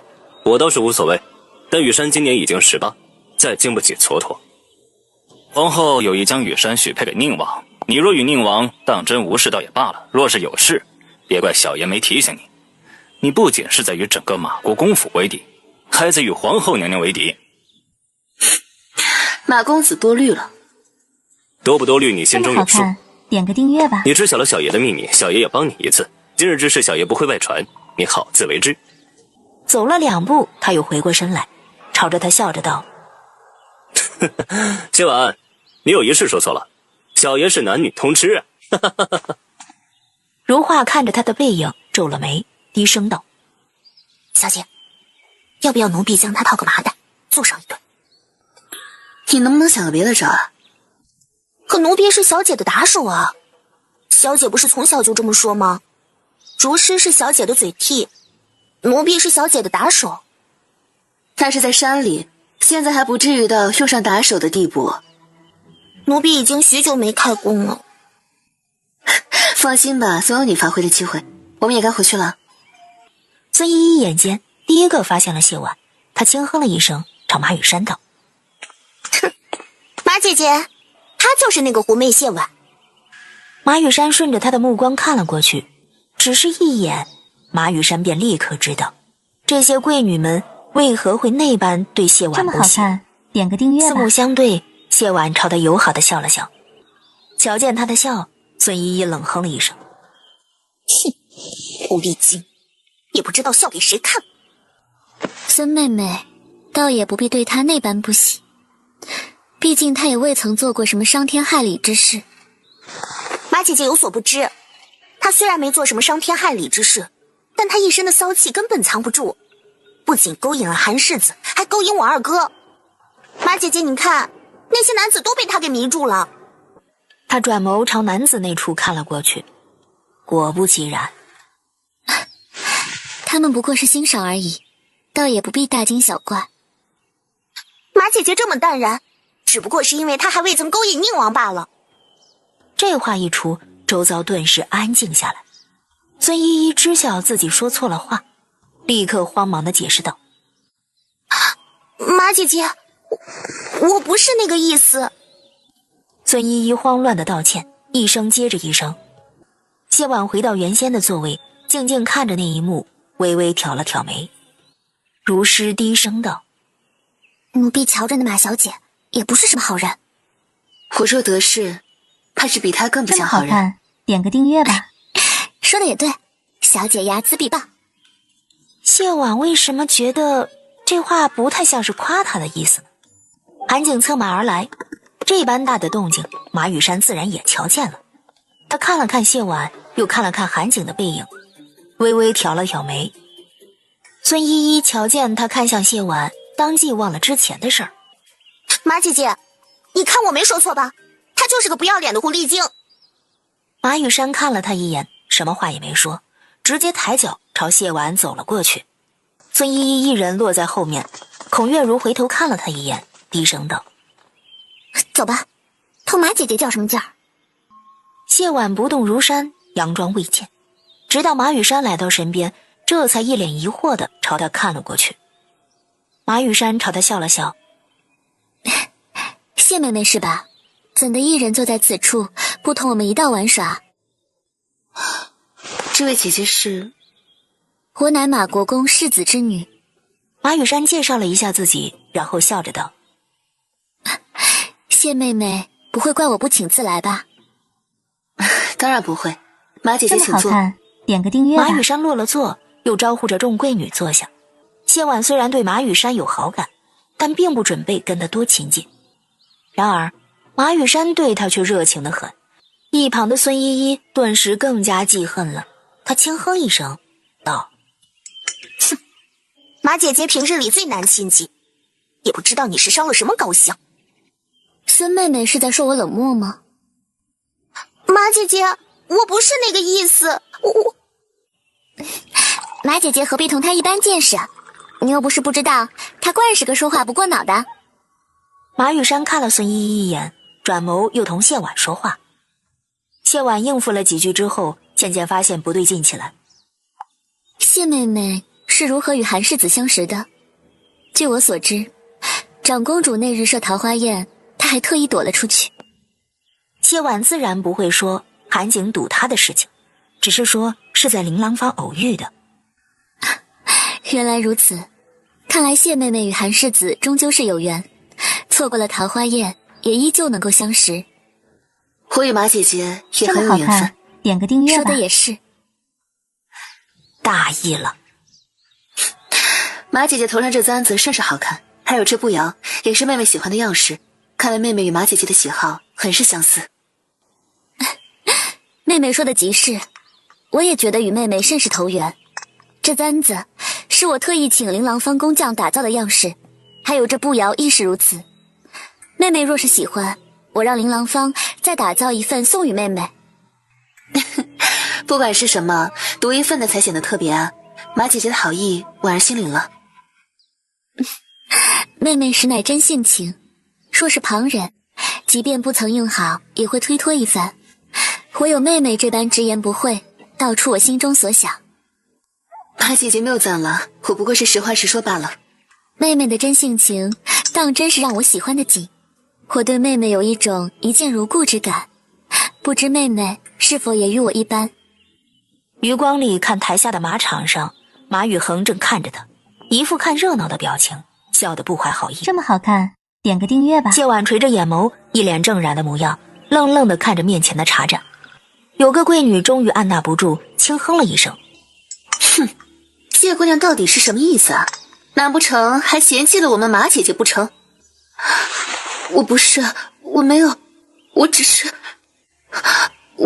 不敢罢了。妹妹何事不敢？是怕我欺负你吗？我只是不想连累马姐姐。孔月如这时开了口：什么连累不连累？不过是不识好歹。你不接受马姐姐的善意，直说便是，何必一副惺惺作态的模样？我没有。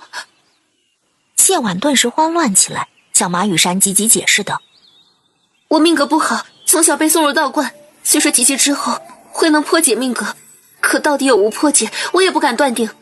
爹娘虽不是我克死，但他们意外身亡是不争的事实。马姐姐这样好的人，我实在不想连累你。他站起身来，朝马羽山以及一众贵女扶了扶身。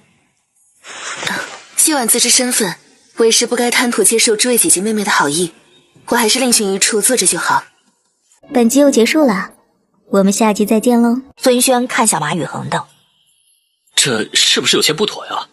若是韩景回来瞧见，怕是心中不快。难怪能入得了他的眼，有趣，真是有趣。这个他，你指的是韩景？不，我说的是我自己。”马宇恒回头看了他一眼，笑着道：“孙轩，做人有时候别太聪明。”谢婉去的雅座乃是先前贵女们坐的那个。如实低声问道：“小姐怎么不接受马小姐的善意？难道是有所不妥？”回去再说。作为本次聚会的组织者，韩景在东奔西跑了1个时辰之后，终于又回来了。宁王府的侍卫跟在他身后，虽然数量不多，但训练有素。如画看着那些侍卫，不由低声叹道：“他们身着盔甲，但脚步轻盈，武功应该都很高。最难得的是，他们训练有素，往那儿一站就让人感觉到了肃杀之气。这些都是他的亲卫，应当是随他上过战场的。论单打独斗必然不如你，但论群战，你和如师两人根本不够看，而且这还只是名位，暗卫应该更厉害。点个订阅吧。难怪小姐说没人比宁王更好了。若是宁王的暗卫能让小姐调用，相信杀害老爷和夫人的主谋很快就能被揪出来。那也未必。谢婉转眸看向场中的孙轩，权势这个东西是相对的，我们如今处在京城权贵的最底端，看到的都是表象，而且就算是帝王也有奈何不了的臣子。说完这话，他收回目光，低低对如师道：“你留意这些孙依依，她脑子不大好使，应该能为我所用。”所有贵女之中，就她对小姐最不喜，又怎会听小姐的话？谁说得他喜欢我才能听我的话？想要让一个人为你所用，可不只有打感情牌这一个办法。韩景骑马回到马场，他翻身下马，正准备去找谢婉，却被人拦住了去路。马宇恒笑着道：“韩兄把大家伙晾在一边这么久，怎么回来之后连个招呼都不打，就想去寻家人？”你若要去，好歹也将我们给带上。这么好看，点个订阅吧。听了这话，马宇恒看了孙轩一眼。我说错了，想牵线家人的可不止韩兄一人，咱们平日里难得相见，即便相见也都有长辈在场，今儿个好不容易有机会，还不允我们多说几句？孙轩说的对，是我自律不周，说好了来骑马的，结果就我一人骑了个够。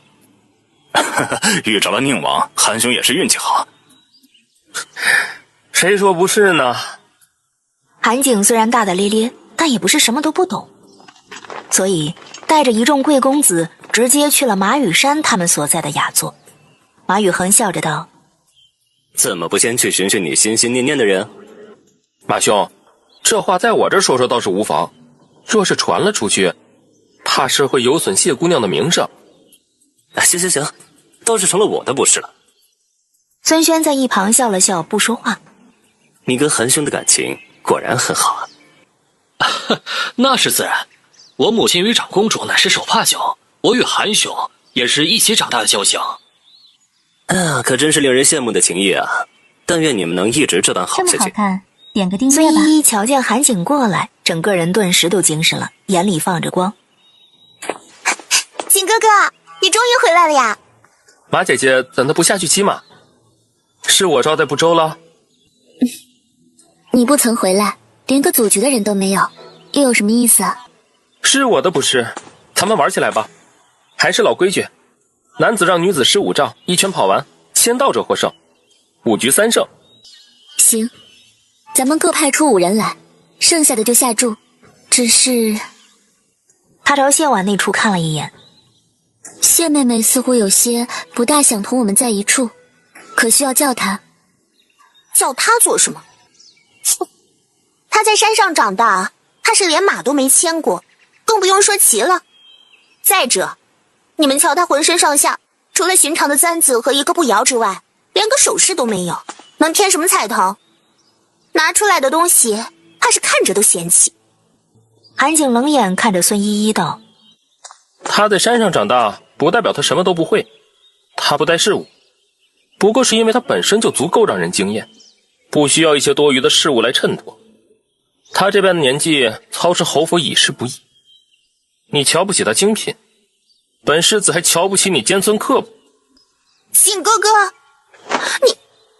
你竟然为了一个不过见过一两面的狐媚，就说我尖酸刻薄？我们可是青梅竹马。本世子交好的是你二哥，不是你。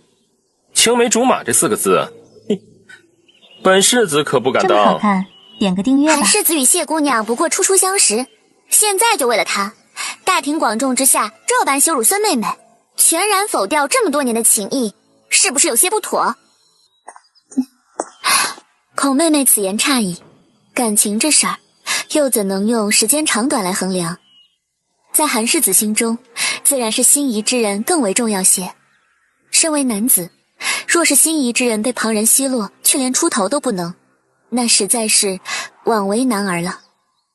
韩景觉得他说的对，当即便重重点了头。马宇恒顿时就笑了，看向孙轩道：“司马，你不赞同？”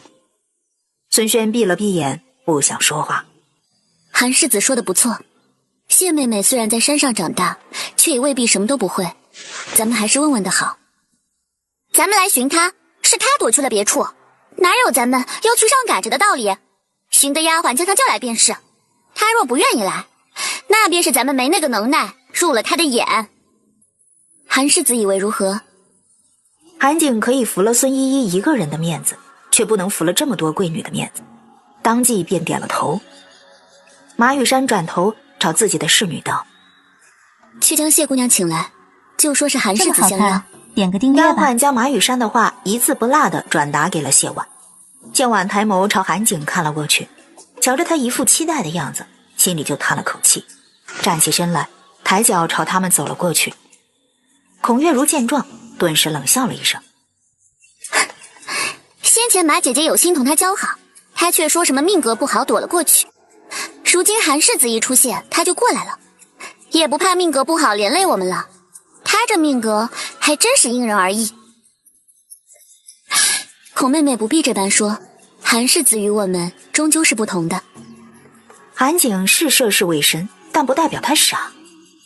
听了这话，他也觉察不对劲起来，转眸看向孙轩。孙轩却只能看着他苦笑。谢婉走了过来，孔月如又将先前那般话说了一遍：“我只是害怕你们生气罢了。若是孔姐姐觉得我来的不妥，那我还是回去吧。”说完这话，他便要走，一旁的韩景连忙道：“他就是说说而已，你别放在心上。”孔姐姐真的只是说说，而非不喜欢我吗？这么好看，点个订阅吧。一堆贵公子的眼睛看着他，眼神里多少有些不赞同的神色。孔月如也只能咬了咬牙道：“我随便说说而已。”那就好，我还以为你厌恶我呢。虽然我因着命格不能与这位姐姐妹妹多有亲近，但也是不想遭你们嫌弃的。谢妹妹，你可会骑马？刚刚我们在说男子女子各派出5人来赛马，孙妹妹觉得你自幼在山上长大，应该是不会的。韩世子觉得他小瞧了你，便将孙妹妹说了一通，将孙妹妹都说哭了。韩世子说的没错，我确实会骑马。那太好了，原先我们这边不少都是凑数的，有了谢妹妹这员猛将在，这次我们必定能赢。我也想能为诸位姐姐妹妹做点什么，但我已经有1年多不曾出过府，原先的骑马桩已经小了。哼，不会骑就不会骑，装什么装？此次实属有心无力，还望姐姐莫怪。马雨山闻言没有说话，只静静的似笑非笑的看着他。这么好看，点个订阅吧。不会就不会，干嘛要打肿脸充胖子？就是为了这么点虚荣，撒谎有什么意思？做人还是实在点好。韩景皱了眉，有心要为谢婉说话，一旁的孙轩却拉住他，朝他摇了摇头。这时马雨恒笑着开了口：“依我说也没什么难的，你们借谢姑娘一套骑马装，不就知晓她有没有说谎了吗？听得这话，众贵女却谁都没有开口。就在僵持不下之际，人群边缘处有道弱弱的声音响起：我的骑马装做的大了些，我又不大会骑马，可以借给谢姐姐。如果谢姐姐不嫌弃的话。她怎么会嫌弃啊？有的穿就不错了。再者，楚妹妹的衣衫一向用料考究，她怕是这辈子都没穿过那么好的。韩景听了这话很不舒服，想要为谢婉出头，一旁的孙轩却又扯了扯他的袖子。韩景见孙轩跟他摇头，当即便皱了眉，低声对孙轩道：你待会儿最好给我一个解释。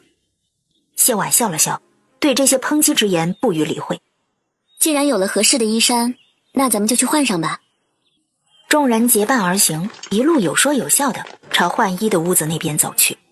本集又结束了，我们下集再见喽。外间的热闹穿过院子传进了屋内。小泉子见状立刻出了屋，询问了一番之后，低声同李煜道：是世子他们要赛马，男女各出5人，正结伴去换衣衫。他也要赛？可不是嘛，要是摔着了，可如何是好啊？你这么关心，要不要本王把你派去给他当奴才？小泉子很是委屈。谢婉进了屋子，楚云将自己的骑马装递给他之后，却没有离开。楚妹妹有什么话直说便是。谢姐姐，你真的会骑马吗？会，放心，不是要强好脸面，我是真的会。那就好啊，我还怕我做错了事。怎么会？你是真心想帮我，还是想看我笑话？这一点我还是分得清的。其实我也不大喜欢他们，但我没有谢姐姐的勇气，也没有谢姐姐聪明。合群是一种自我保护方式，并没有什么错。你父亲的官职摆在那儿，他们即便看轻你，也不会给你太多难堪。而我则是不一样，我是没办法。若是能有的选，我也希望自己是合群的那个，最起码不会有太多麻烦。谢姐姐的教诲，楚云记下了。谢姐姐换衣衫吧，我在外间等你。点个订阅吧。看着他离开，谢婉忽然又叫住了他。楚云，谢姐姐有何吩咐？你还小，正是在长身体的时候，束胸会让胸部长期受到压迫，不仅会长得不好看，还极有可能会造成病变，对身子产生危害，甚至会让人短命的。这般严重的吗？对女子而言，胸部从来都是大事儿。他说的直白，楚云的脸上顿时染了红晕。可他们都是那样的，我若是太过突出，会遭他们耻笑。谢婉看着楚云，语重心长的道：其实我觉得自信才是美，一如我，他们觉得我不媚，可我觉得我很好看，他们说我是因为嫉妒。可谢姐姐就是很好看啊。对啊，大胸也好，小胸也好，只要是自己的一部分，那它就是好看的，自然为美，没必要为了迎合他人的审美而屈就自己，做些对身体有害的事情。容貌焦虑其实大可不必。我知道了，多谢姐姐。这么好看，点个订阅吧。楚云走后，谢婉便开始换衣服。楚云的骑马装胸部果然很合适，如诗有些好奇的道：小姐怎知道那楚姑娘是束了胸的？这不明摆着吗？她是贵女，又不是什么寻常百姓做不起衣衫，怎么可能特意做个大的骑马装？唯一的可能就是这骑马装的尺寸才是她真正的尺寸。胸大有什么不好？奴婢想要还没有呢。环境不一样，不过我来了之后，大家的审美应该会变了。我为大胸妹子代言。说到这儿，他忽然拍了下脑袋。我终于知道我适合做什么生意了。小姐适合做什么生意？到时候你们就知道了。谢婉在换衣服的时候，楚云一直在外面等着。他的丫鬟低声问道：小姐这时候把衣服借了出去，待会儿若是谢姑娘出了风头，那些贵女定是要怨怪你的。我已经实在不耐烦应付他们了。母亲，总是叫我忍耐着些。不管怎么着，面子上要过得去。可他们那些人聚在一起，整日里就是比来比去，不是比谁家的父兄高升了，就是比谁嫁得好了，连跟簪子都要比，捧高踩低，没一丝的紧。但这也是没有办法的事情嘛。正如谢姑娘所言，说是不跟他们在一块儿会有很多麻烦的。点个订阅吧。不会了，这次我已经想好了，说是他们因为谢姐姐出了风头迁怒我就哭诉说我本意是为了让谢姐姐丢脸的，而且这事儿的主意是马公子提的，与我无关。他们若是还要迁怒我就顺势断了同他们的往来。他们之中若是有人出了要打压我的主意，那其他人就会掂量他们将来的下场。毕竟这事儿从头到尾我都是无辜的。还是小姐想的周到。如画武功高，耳力比常人好得多，当即将楚云和丫鬟在门外的谈话告知了谢婉。看来楚姑娘也不像看起来那么单纯。单纯要看在什么环境，在京城这样的地方，单纯就是蠢。如她这般没有失了赤子之心，再不伤害旁人的同时懂得自保，就很好。没有手段不见得就是好的，那些所谓的快人快语，单纯没心眼儿，其实就是说话不过脑，只顾自己痛快，不考虑旁人感受，便如孙依依一般惹人厌烦。小姐说的有理。真好看，点个订谢婉阅吧。出了门，楚云瞧见他，眼睛顿时一亮。其实挺好看的。你也会很好看。听了这话，楚云瞬间就闹了个大红脸。小泉子偷偷从屋里溜了出来，跟暗卫打听了一下谢婉换衣的院子，然后就等在路口上张望着。瞧见谢婉穿着一身红色骑马装出来的时候，小泉子当即心头就是咯噔一声。小泉子拔腿就朝院子里跑，他一路小跑进了屋，看着李煜道：爷，出大事儿了！发生何事？小泉子看了马场主一眼，那马场主很是自觉的道：午膳差不多该备好了，属下去看看。待到马场主走后，皱眉问道：出了何事，能让你这般惊慌？若真有事，侍卫和暗卫怎的没来报？这事儿恐怕也只有奴才来报了。说，谢姑娘穿了骑马装。小泉子，奴才在。宁古塔是个好地方，你想不想去待个3年5载？奴才说的是真的，谢姑娘的骑马装借的是顺天府尹嫡女楚云的骑马装。言您想想，那楚云今年都未曾及笄，谢姑娘又是那样的身段，骑马装都是贴身的，别说那些贵公子了，就是奴才。这么好看，点个李煜一订阅吧。道冷冷的眼神看了过来，小泉子咽了咽口水，有些不怕死的接着道：骑马又是那样的颠簸，往后旁人谈论起来，怕是都没什么好词儿啊。主子，你吃亏了呀，这还不是大事儿吗？此事与本王又有何干系？那是他自己要出风头。关键是谢姑娘也是迫不得已呀。小泉子当即就将暗卫告诉他的那些谢婉是如何一步步被逼下场的事情给说了。马家兄妹一个劲儿的要给世子和谢姑娘戴上有私情的帽子，谢姑娘避了几次都避不过，世子爷又是个不怎么敏感的，谢姑娘是被欺负的不行了，这才没法儿。那也与本王无关。现在的公子哥都是个混不吝的，万一以后那不是要连带着王爷都要。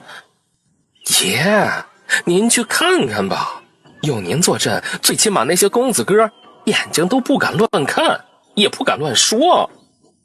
然而李煜却动都没动，只看着手中的册子稳稳地坐着。过了一会儿，外间突然隐隐约约传来一阵骚乱，小泉子轻哼了一声，一帮毛头小子，没见过世面的样子。就在这时，一直不动如山的李煜忽然放下手中的册子，站起身来。点个订阅吧。谢婉一来到马场，就吸引了众人的目光。尊轩回过神来，扯了扯看得出神的韩景。韩景一瞧周遭贵公子那痴迷的神色，顿时就恼了。看什么看？没见过人？众人闻言纷纷回神。马宇恒笑着道：美人本来就是用来欣赏的，世子又何必生这么大的气啊？孙依依冷哼了一声：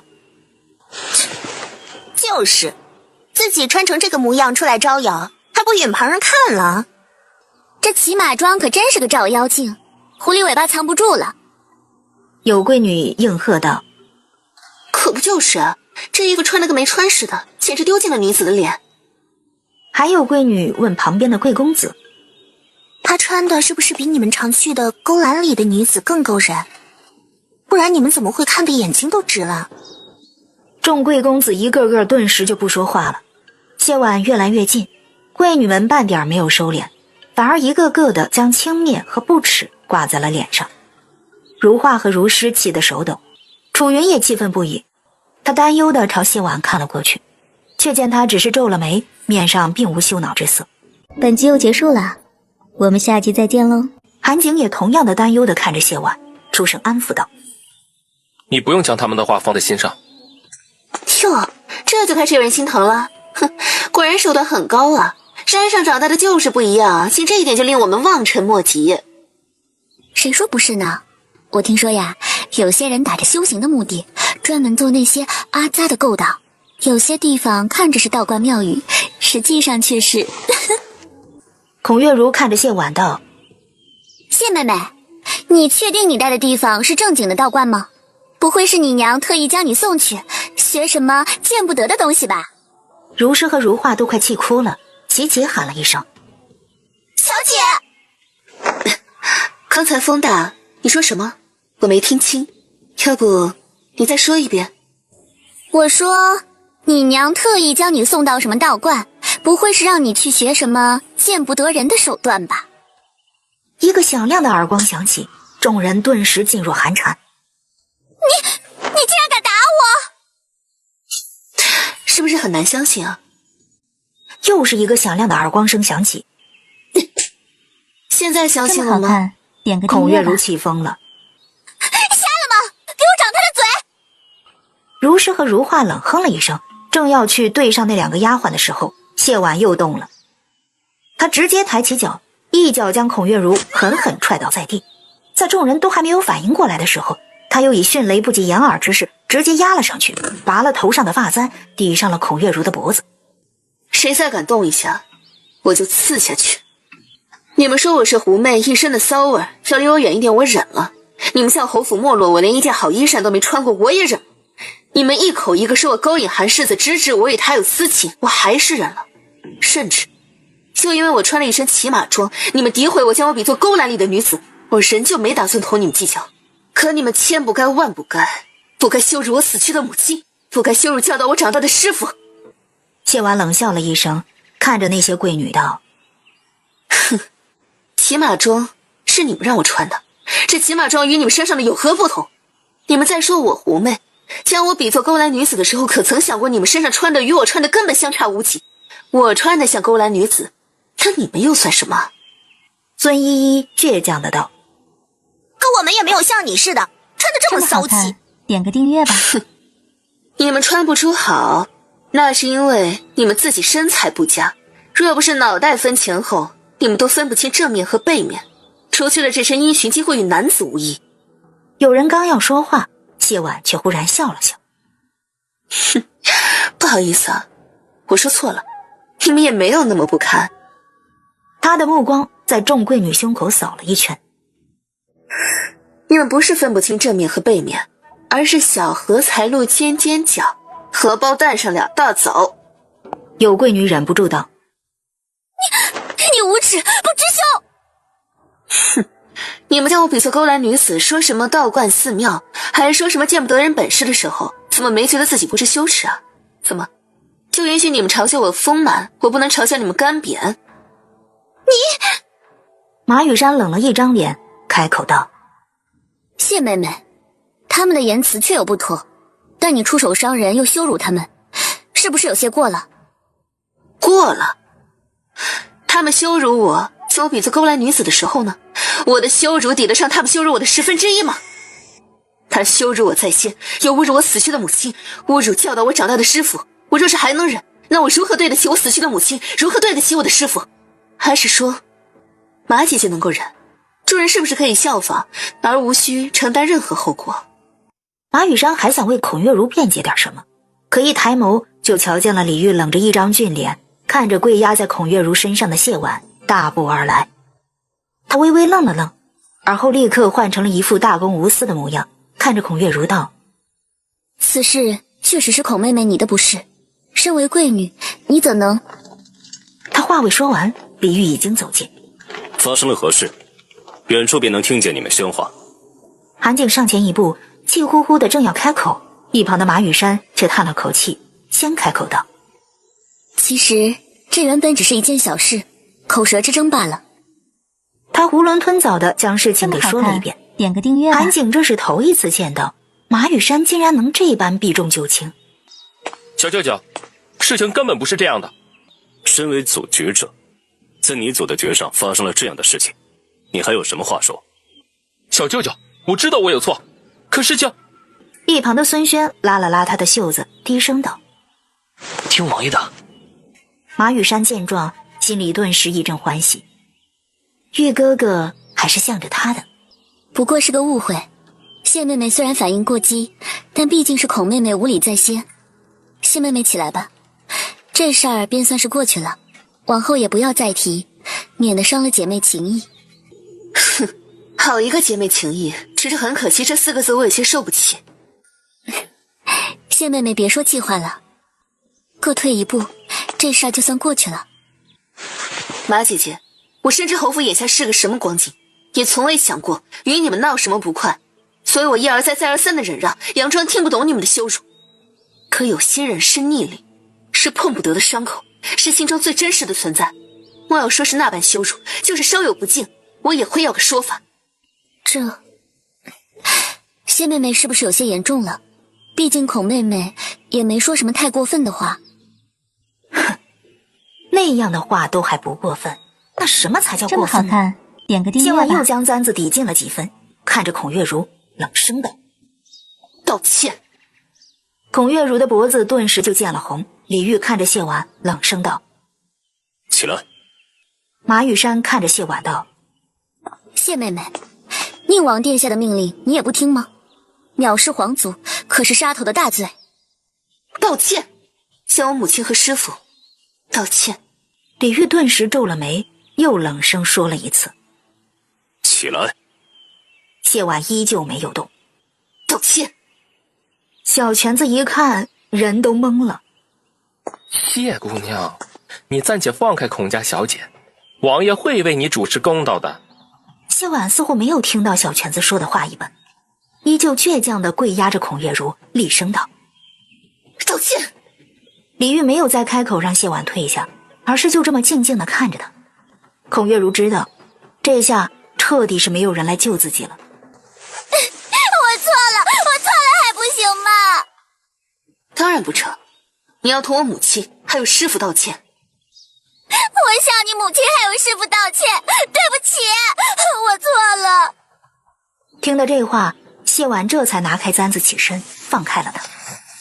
孔月如得救了，他连忙爬了起来，腾的一下跪在李煜面前，哭着道：求宁王殿下为臣女做主，点个订阅吧。正如马姐姐所言，臣女虽有过失，但不过是谢无心之言。可谢婉，她居然不顾王爷令祖，这般逼迫臣女，简直藐视王法，没有将王爷放在眼里。无心之言？臣女确实是无心之言，此事孔姐姐和在场的姐妹都可以为臣女作证。你们都能作证？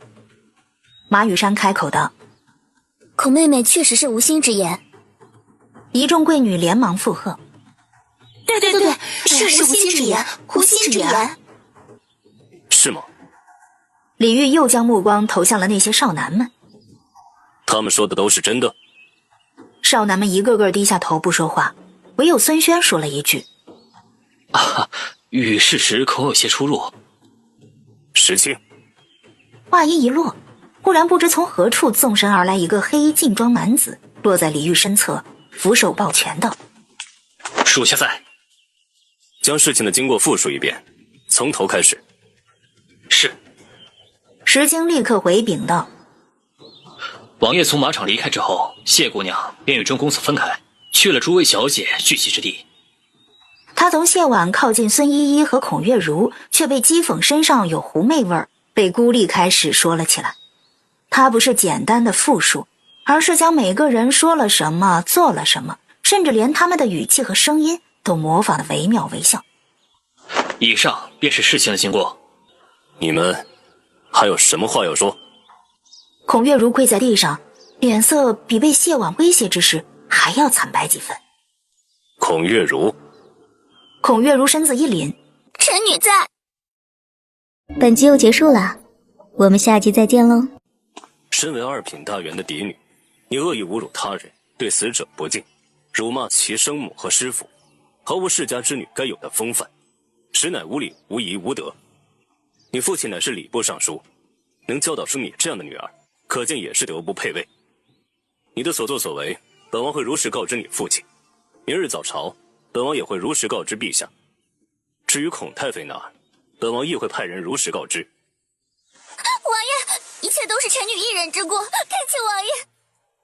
晚了，你的一言一行皆代表孔府，在你做出欺辱他人、辱没一等侯夫人的时候，就该想到会有如此后果。王爷，臣女真的知道错了。孔月如砰砰的磕头。一切都是臣女之过，恳请王爷饶过臣女的父亲。李煜没有理会他，转而看向孙依依道：孙依依。孙依依本就已经吓得抖若筛糠，李煜一点她的名，她当即扑通一声跪了下来。你身为一等侯之女，极度成性，口出恶言，本王会如实告知武安侯，让他对你严加管教。孙依依闻言顿时松了口气，孙依依不敢多言，只恭敬地磕了一个头，道：臣女认罚。李煜又看向了孙轩。孙轩。孙轩在。你身为兄长，不曾阻止令妹口出恶言，纵容她欺辱他人，有违兄长职责。本王念你并无恶念，罚你1年之内不得入室。孙轩闻言一惊，想要辩解什么，话到了唇边，最终还是什么都没说，只躬声道：孙轩认罚。韩景。韩景在。你身为组局者，却无妥善处置事务之能，任凭这等恶事发生，罚你禁足3月，闭门思过。这么好看，点个订阅吧。转眸看向马宇恒。马宇恒。马宇恒在。罚你禁足3月。是。李煜的目光落在了马羽山的身上。马羽山。臣女在。你身为国公世子嫡女，在场的贵女之首，有恶事发生，非但没有劝阻，反而维护恶者，颠倒黑白，助纣为虐。皇后乃天下女子表率，你的行径实在令皇后蒙羞，令国公府蒙羞。此事本王会如实告知国公世子，亦会如实告知皇后。本王罚你禁足3月，剩余处罚交由皇后与国公世子。臣女遵令。这一连串的处罚下来，着实让谢婉出了一口恶气，尤其是对孔月如的惩处。就在谢婉心情稍微舒缓了一些的时候，李煜的目光朝他看了过来。谢婉。臣女在。你虽是受害者，虽是事出有因迫不得已，但你伤人是真，众目睽睽之下行凶，不听劝阻亦是真。本王罚你抄清净经100遍，未抄完不得出府。见他不曾应试，众人的目光都朝他看了过来。李煜皱了眉。你有异议？臣女并无异议。李煜的目光在他面上停留了几瞬，转而看向韩景道：该罚一罚，该惩一惩，你们要做什么，继续吧。听得这话，众人心头都是一阵，哪个人在经历过这样的事情之后还会有心思玩乐？这么好看，点个订阅吧。谢婉换好了衣衫，楚原才姗姗来迟。谢婉看着他道：这骑马装我穿过，还出了汗，不如我晚洗之后还给你，或许是重新做件一样的还给你。就是谢姐姐穿过的才好，下次我穿的时候才有勇气做个同谢姐姐一样不在意旁人眼光的人。若是与我交好，让你为难，你便明面上对我坏一些，我心里知道你是亲近我的便好。谢姐姐。没事儿，你先回去吧，免得他们瞧见你同我一块进出，又找你麻烦。那谢姐姐呢？我还有点事，你先走便是。谢婉让如诗和如画在这儿等他，自己脚下一拐，却是去了李煜所在的院子。小泉子看见他，连忙迎了上来，笑着道：“哎呦，谢姑娘，您可来了！王爷在干嘛？爷刚刚用完膳，这会儿正品茶呢。待会儿要去巡视马场的战马，然后回府处理公务。因着看赛马耽误了些时辰，爷今儿个又要很晚才能歇下了。”全公公的意思，我明白了。谢姑娘明白就好。小泉子微微一笑：“这么好看，点个订阅吧。”谢婉进了屋，李煜果然在品茶。瞧见他进来，他皱了皱眉，冷声道：“你来做什么？”“对不起，我错了。”“本王与你素昧相识，再无瓜葛。你错与不错，与本王何干？”“之前说那些话的时候，我脑袋进了水了，你别同我一般计较好不好？还有那会儿我没听你的话收手，不是因为不相信你会为我做主，而是我想证明给你看，即便没有你的权势，我也可以通过自己的方式得到想要的结果。我并不只想要你的权势。”“你的方式就是同旁人拼命，光脚不怕穿鞋的。”“哼，谢婉，不必说的你好像毫无心机。依着你的宗讳，有诸多办法让孔月如向你道歉，然而你却选了那样极端的方式，是因为你知道本王就在马场，即便本王没去，事情闹大了，自然会有人来请本王做主。如此一来，你既能让那些羞辱你的人付出代价，又能让本王看清你的难处，好让本王体谅你追求权势的迫不得已。”原来他什么都知道。我做错了嘛，同你说的那样的话，出了院子我就后悔了，可我又拉不下脸来立刻找你嘛。李煜又冷笑了一声，直接侧了身子，不理他了。“我错了。”“谢婉。”“本王不喜欢被算计，更不喜欢别有用心接近本王的女子，而你不仅别有用心，甚至从你接近本王的那一刻，步步皆是算计，所以到此为止了。”“这么好看，点个订阅吧。”张了张口想要解释，可还未出声，他却已经直接下了逐客令。“本王还有事，你退下吧。”谢婉不想走。“谢婉，给自己留些脸面。”“臣女告退。”谢婉走出屋子，小泉子立刻迎了上来。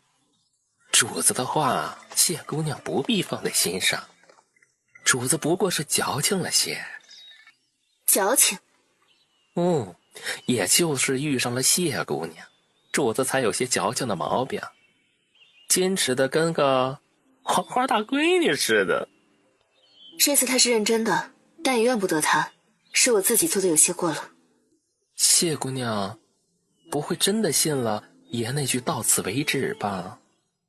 谢婉垂了垂眼眸，没有说话。“谢姑娘何必在意爷说了什么？爷忙着呢，若是当真不在意姑娘，哪会管那么多事儿啊？所谓烈女怕缠郎，爷现在呀就是个矫情的黄花大闺女。谢姑娘，你只要……”“小泉子。”小泉子当即汗毛根根竖起，他没敢回头，只低声对谢婉道：“谢姑娘，奴才好像有些幻听了，居然听到了爷的声音。”“我先走了，全公公还请自求多福。”“这么好看，点个订阅吧。”小泉子真是有点无奈呀。小泉子硬着头皮转过身来，堆着一脸的笑：“爷，您喝完茶了呀？茶好不好喝？要不奴才再给您去泡一壶。”李煜看着他，冷笑一声。小泉子的皮又绷紧了些。“不喝茶的话，奴才去给您端些点心。”“本王矫情。”奴才是说，爷是个身手矫健又有闲情逸致的人。哼，黄花大闺女。黄花，奴才是说，爷相貌英俊，比人家黄色的花都好看。大闺女，你继续编。哎呀，爷，奴才错了。倒是跟他一个德行。所以，爷真的只是在吓唬谢姑娘，是不是？本王为何要吓唬她？爷本就对，不是唯一选择这事儿耿耿于怀。谢姑娘非但没有同意您道歉，反而又算计您，哪有不付出真心，却让爷先把一颗真心送出去的道理啊？你懂得挺多呀。嗨，奴才一个太监哪里懂这些？奴才不过是妄自揣测了一下爷的心思罢了。下不为例。是。本集又结束了，我们下集再见喽。不会，他越来越对我胃口，会越来越喜欢他了。谢婉饿得不行，下了马车便只想用饭。然而他刚刚才进了府，方管家便迎了上来。小姐，老夫人回来了。方管家看了他一眼，说出了最关键的事儿。老夫人不是一个人回来的，她还带了二夫人和三夫人一道回来，说是让他们陪陪她。陪他？陪多久？奴才不知。无妨，老夫人房里的东西还是如寻常一样备着。小姐的意思是，依旧只是被老夫人一人的？舌尖府上银钱吃紧，谁请来的人谁负责花销。祖母每月都有月例，养活2个人足够了。若是二夫人和三夫人闹起来，哼，若是他们想跟祖母一样尿裤子，我不介意成全他们。是，奴才这就去办。用完饭，谢婉便扎进了书房，看着挂着的“想得美”3个字，勾引李煜确实是个技术活，只是他似乎有些弄错了方向。如诗和如画看着他盯着那“想得美”3个字，一会儿拧眉，一会儿摇头，一会儿拍桌子。如诗小心翼翼的道：“小姐，不行，咱们就换个姑爷吧，别被气出个好歹来。气疯了可怎么办？小侯爷还那么小。”不会，他越来越对我胃口，会越来越喜欢他。这么好看，点个订阅吧。心情极好，在桌旁坐了下来。野木，小姐要开始抄写清净经了吗？不，我在看方子。专治闷骚。趁着如画研墨的功夫，谢婉对如诗道：“今天引来的那些东西，银票留着。至于那些物件，你待会就拿出去卖了。你在外面顺便打听打听王二狗的消息。若是他没死，这会儿肯定现身了。遇到危险，躲是人的本能。他要是真的能发现危险躲得起来，就必定是个聪明人。小姐为何觉得他会现身？这时候不是应该躲起来才安全吗？聪明人就该知道，一直躲在暗处只会死得悄无声息。最好的办法是将自己置于人群之中，无论走到哪儿都有人跟着，让人群成为自己最好的保护。他无权无势，想要找个既能隐藏身份，又能在睡觉的时候都有人陪着的地方，最好的办法是成为乞儿。我家如诗啊，真是越来越聪明了。都是小姐教导有方。可若是扮成乞儿，死了不是更没人在意吗？他的目的是活着，死后如何根本不重要。扮成乞儿，第一可以掩藏身份，第二可以起到示警的作用。杀一个乞儿容易，杀一群可就不容易了。奴婢现在就去办。但愿那王二狗只是躲了起来，而不是已经成了乱葬岗的一具尸体。老爷和夫人在天之灵会保佑小姐的。谢婉绞尽脑汁，整整忙碌了1个多时辰，天色都快暗的时候，这才满意的将写好的东西放入信封，将信封与玉佩一并交给了如画道：“你拿着这枚玉佩去宁王府，将信交给全公公，就说这是我抄的100遍清净经。”这虽然挺多的，但一瞧便知没有100遍吧？刚刚我不是说了吗？这是我开的方子，你大胆的去送。这么好看，点个订阅吧。看了看外间天色，微微皱眉。这么晚了，如师怎么还没回来？如师没回来，谢婉的2个婶婶倒是过来了。见到长辈也不行礼，真的是山里长大的，一点规矩都没有。弟妹可别这么说，我们可都是被他赶出去的人，在他眼里已经算不得什么长辈了。哼，打断骨头连着筋，他就算不想认也不成。再说了，就算他不把我们放在眼里，总要把娘放在眼里吧。没有娘，哪来的这侯府？没有娘，哪有他？可你看看他，都是怎么对待娘的。平不若是觉得我苛待了祖母，大可去衙门告我，但我想提醒你们一声，诬告是要坐牢的。谢婉，不管怎么说，咱们都是打断骨头连着筋的，你何必这么处处跟我们对着干？我们来陪娘小住，你居然连个饭食都不招待。侯府如今是个什么光景，你们不知道？祖母诰命的月例都是她自己收着，她院子里的开销比我和灵儿院里的开销加起来都要高出不少。你们是祖母的客人，可不是永裕侯府的客人。我爹娘死在你们的贪得无厌上，我没将你们赶出去已经是这么好看，点个订阅吧。婶婶给我相看的是哪户人家？我知道你怨我们，可我们也不知道会那样。在乡下，那些银子足够买上好的马草了，全然是那送马草的贪得无厌，我们也是被蒙蔽了。你想想，害死你爹娘对我们有什么好处？若你们是真的罪魁祸首，这会应该去陪我爹娘了。是，当初都是我们的错，所以我们也没脸说什么回来的话。只是还是那句话，咱们是打断骨头连着筋的，又都是女子，如何体谅不到你的苦处？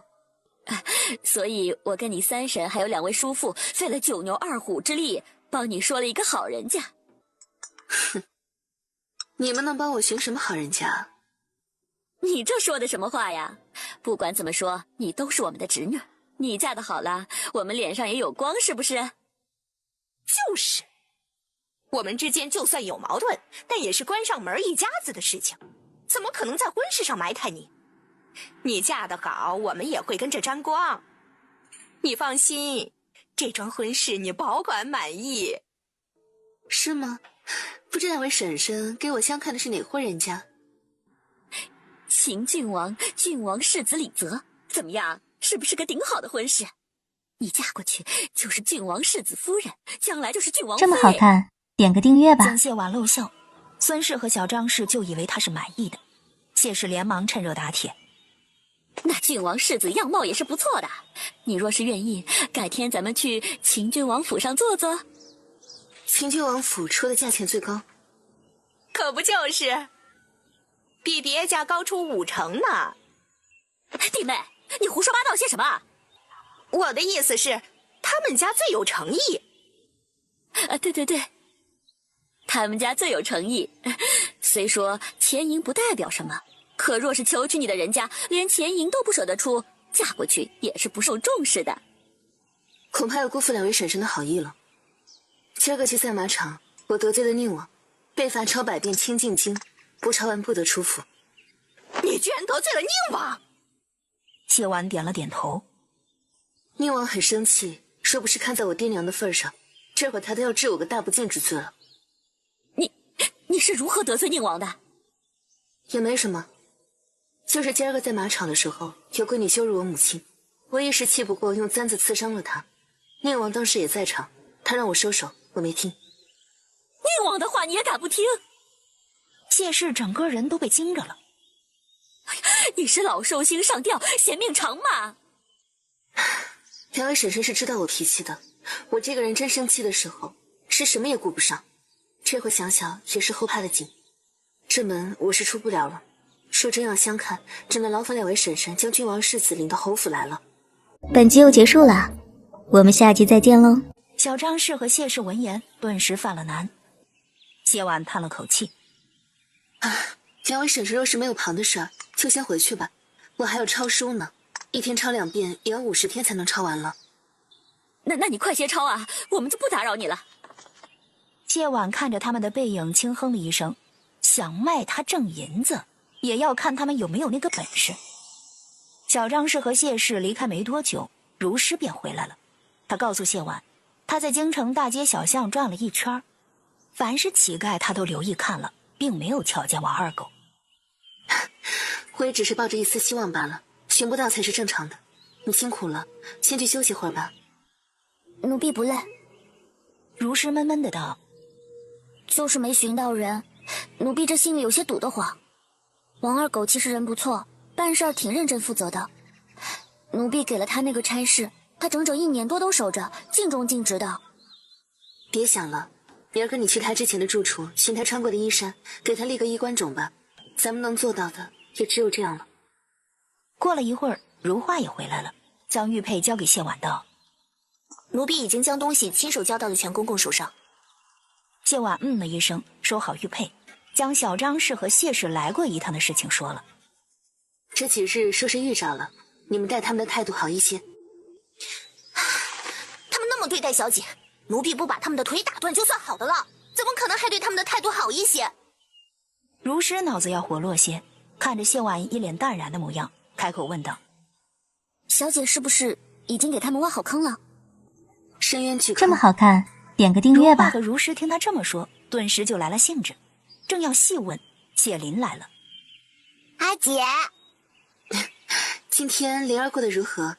可有遇上什么不开心的事情啊？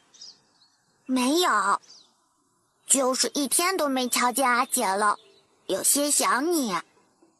听到这话，谢婉的心都化了。阿姐，今儿个本夫子要考验你的功课了。阿姐今天头有些疼，改天吧。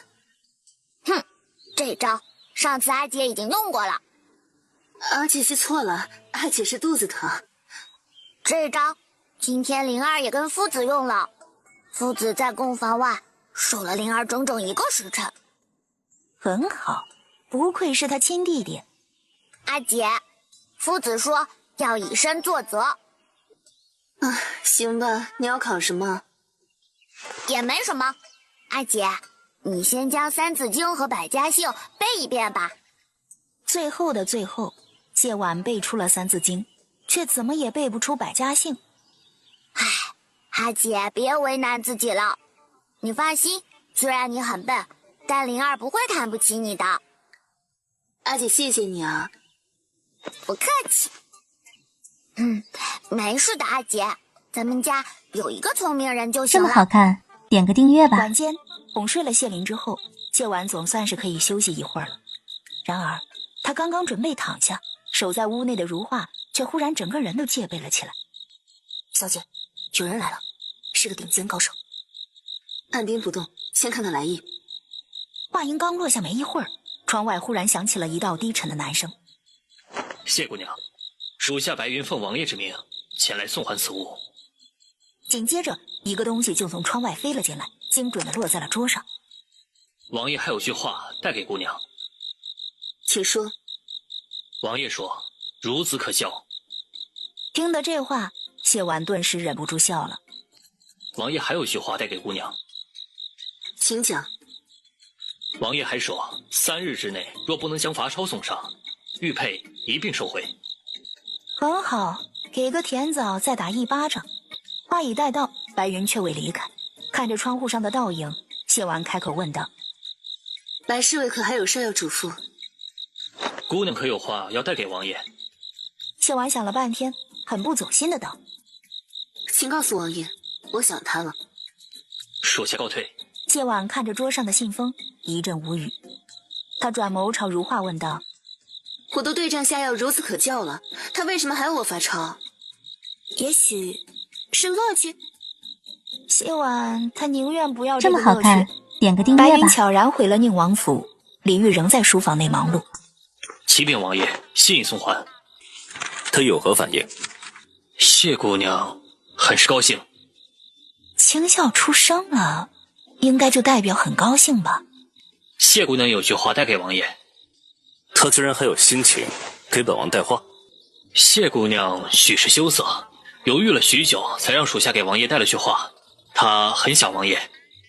待会儿他就羞涩不起来了。别说羞涩了，谢婉这会儿跟李煜同归于尽的心都有了。睡那是不可能睡着了，他现在的精神能用脚趾头抠出30亿听来。谢婉气呼呼地从床上爬了起来。小姐又起来做甚？发愁。这一夜注定是个不眠之夜。如画去休息了，只有如诗陪着他。就在他和如诗都昏昏欲睡的时候，如诗猛然惊醒，扭头朝门外看了过去。如诗当即一个箭步挡在了谢婉身前，朝来人冷声道：你是何人？居然胆敢私闯永玉侯府！谢婉也清醒了。马公子。马宇恒轻笑了一声，抬脚走进屋内，朝一脸戒备的如诗看了一眼，道：哎呀，放心，本公子对你家小姐没有恶意。马宇恒见他不动，便将目光投向了谢婉。无事。马公子身份金贵，若要对我不利，又何须亲自动手？小姐，放心吧，你们去门口看着。谢婉打量着马宇恒，满心都是好奇。马宇恒看着他那双水汪汪的桃花眼，盛满好奇的模样，不由笑了笑。怎么，被本公子的美貌给惊着了？确实有点。马宇恒现在这张脸很美。马宇恒见他有些憨憨的模样，唇角露出了一丝笑，垂眸看了一眼桌上的东西，轻挑了眉。你倒是个老实啊，他让你抄百遍，你便在这奋笔疾书，依着你同他的关系，不是撒个娇就能免了的吗？撒娇？哼！之前便同马公子解释过，我与聂王殿下并无任何关系。哼，这话骗骗你那3岁的弟弟就行了。谢婉不想跟他讨论这个，岔开话题道：马公子半夜来此，所为何事？马宇恒闻言忽然凑近了他，谢婉有些不适地往后退了退。别动。干嘛？你看看本公子的这张脸，好好看看。谢婉微微后退了些许，皱着眉头打量了半天，老实道：甚美。你再看看，仔细看看。马公子就那般在意？旁人在不在意本公子不知道，但在本公子这儿，兔爷儿是在辱骂本公子。我分明说的是龙阳之好。一个意思。如何？本公子现在可还是个兔爷儿？不是，虽是有些女相，但确实是男子之貌，其面相英气，是大富大贵之相，四心皆正，并无阴阳偏颇。恭喜马公子，性别男，爱好女。本公子本就如此，何来恭喜之说？夜色已深，马公子该回去了。本公子确实该走了。今晚我抄了大半夜的经书，仅此而已。马宇恒闻言挑了挑眉，轻笑了一声，转身出门，眨眼就消失在夜色之中。如诗连忙进了屋，见他瞧着外间夜色，拧着眉，低声问道：小姐，这马公子是不是来者不善？但愿他只是因为直男的自尊心。经历过这么个插曲之后，谢婉也没心思发抄了，点个订阅吧。因着睡得晚，第二日日上3竿他才起身。起身洗漱用饭之后，谢婉又一头扎进了书房，开始抄书。下午正准备继续奋斗的时候，楚云来了。谢姐姐。谢婉上下将他打量了一下，笑着道：挺好。我想好了，以后再也不裹胸了。我要跟谢姐姐一样，做个不惧怕旁人眼光和非议的人。不裹胸是件好事啊，但委实没必要学我。他带着楚云进了屋，坐下之后才关心地问道：你这般光明正大的来寻我，不会有什么麻烦吧？不会。爹娘都很赞同我与姐姐来往，他们还让我好好跟着你，莫要让旁人欺负了你呢。谢婉闻言有些意外。楚云看着他一脸疑惑的模样，轻咳了一声，岔开话题道：跟姐姐说个好消息。什么好消息？礼部尚书，也就是孔月如的爹，今儿个早朝被贬了，连降3品，直接从正2品礼部尚书变成了正5品礼部郎中。这么狠，可不就得狠一点儿？哼，谁让孔月如得罪了你呢？谢婉闻言看了楚云一眼。我的意思是，礼部本就是掌无礼之仪及共举之法，教出孔月如那样的女儿，当众羞辱故去的1品侯夫人，这样的惩罚都是自找的。孔月如要彻底消失在贵女的圈子里了。那会儿在马场的时候，他还说什么将来谢姐姐肯定要给他见礼，这回好了，他连见谢姐姐面的资格都没了，真是解气。本集又结束了，我们下集再见喽。谢婉也很解气，连带着被罚抄的怨气都没了。两人聊着天，大半个下午不知不觉便过去了。谢婉亲自将楚云送到了大门口。谢姐姐，你还记得一个叫王二狗的吗？他说你回京的那天天寒地冻，明明自己扶棺而行就已经很难过了，但见到快冻死的他，还是给了他10两银子救了他一命。他说他那会儿就发誓这辈子定要给你做牛做马，还报了自己的名字，不知道你还记不记得？记得，那会儿他哭得比我都大声，说自己叫王二狗，此生定会报答我的救命之恩。说完这话，他一脸好奇地问道：楚妹妹怎么知道这么一个人？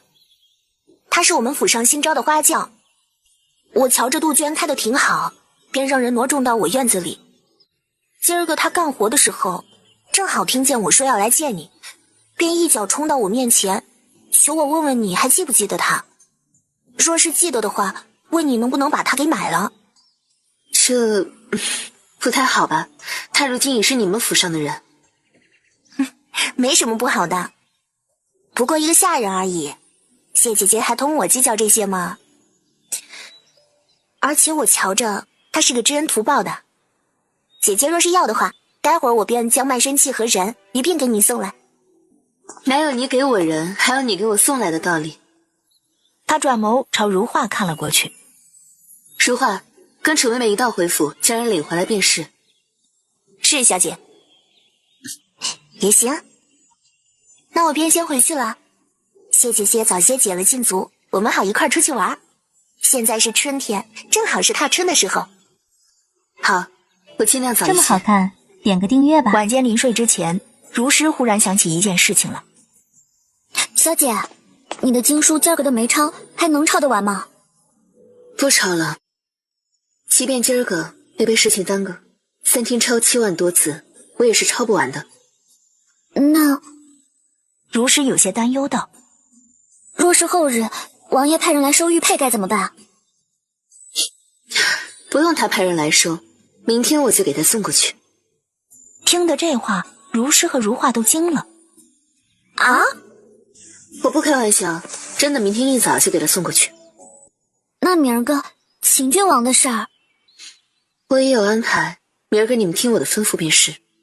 翌日如往常一般洗漱用饭，将谢林送去练功之后，谢婉去了书房，将装裱好的《想得美》取了下来，然后又将之前抄写的《清净经》摊开，沾了点水，洒了几滴在上面，将这些送往宁王府。这会儿他和全公公应该还没回来，你随意交给一个人就好。小姐这是？没什么，你按我的吩咐去办便是，顺道帮我带句话，就说我已经明白了王爷的意思，嫁人那日还请王爷赏脸喝杯喜酒。如诗闻言吓了一跳，正要说话，谢婉却打断了他。去吧。过了半个多时辰，如诗回来了。奴婢将锦盒交给了门子，也将小姐的话带到了。哼，那门子本还对奴婢爱答不理，奴婢拿出了玉佩，他这才换了态度，真是狗眼看人低。这么好看，点个订阅吧。这很正常，若是宁王府的门子是什么东西都收，什么话都代传，那他也不必干了。谢婉笑了笑。你先喝口水歇会儿，如画，去跟祖母和我那2位好婶婶说一声，就说我今儿个身子有些不便，问他们见秦郡王和郡王世子的事儿能不能改日。小姐怎么了？奴婢先前走的时候还好好的呢，怎么这一会儿功夫面色就这般不好了？放心，我没事。这是擦的粉。如花嘴笨，还是奴婢去传话吧。行，他们若是问你，你就说我昨儿个没睡好，可能是着了凉。如实应了一声，转身便出了门。小张氏和谢氏跟着如师来到院子，瞧见谢婉躺在小榻上，一脸苍白的模样，顿时吓了一跳。谢氏皱眉道：昨儿个还好好的，今儿个怎么就这样了？谢婉半倚在小榻上，一副浑身无力的模样。两位婶婶，还劳烦同秦郡王和王世子说一声，改日再见吧。你不会是反悔了吧？你以为秦郡王是什么人？岂是你说改日就改日的？我告诉你啊，今儿个你见也得见，不见也得见。你也知道，秦郡王和郡王世子可不是我们说改日就改日的。这样吧，你就在屋里歇着，到时候我们将秦郡王和郡王世子领来见你。这么好看，点个订阅吧。不太好吧？有什么不好的？秦郡王是长辈，有他在场，你和郡王世子相见也不算坏了规矩，更何况我们都在呢。啊，我也知晓，说秦郡王和郡王世子那般的身份，也不可能说改约便改约的。虽然有些不合适，但也没旁的办法了。我都听婶婶们的。那你好好休息啊，我们就不打扰你了。午时3刻，李煜回了宁王府。门子没敢直接将东西递给他，而是悄悄拦下了小泉子，低声道：全公公，早些时候永玉侯府的丫鬟送来了一个锦盒，说是要交给王爷。给我吧。啊，那丫鬟还有句话带给王爷。带的什么话啊？那丫鬟说，他们家小姐已经明白了王爷的意思，嫁人那日还请王爷赏脸喝杯喜酒。小泉子一时没反应过来，她嫁人的那日也肯定是要喝酒的，也不但要喝酒，还要动。话说到一半，小泉子脸上的笑容忽然消失了。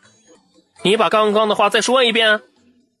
啊，那丫鬟说，他们家小姐已经明白了王爷的意思，嫁人那日还请王爷赏脸喝杯喜酒。赏脸喝杯喜酒？赏脸？哎呀，不好了，出大事儿了！一惊一乍，成何体统？爷，这回是真出大事了。这是谢姑娘给爷的东西，她还带了句话给爷，说是爷的意思，她明白了。嫁人那日还请爷赏脸去喝杯喜酒。这么好看，点个订阅吧。进了书房，本该静止处理公务的李煜却没有动。拿过来。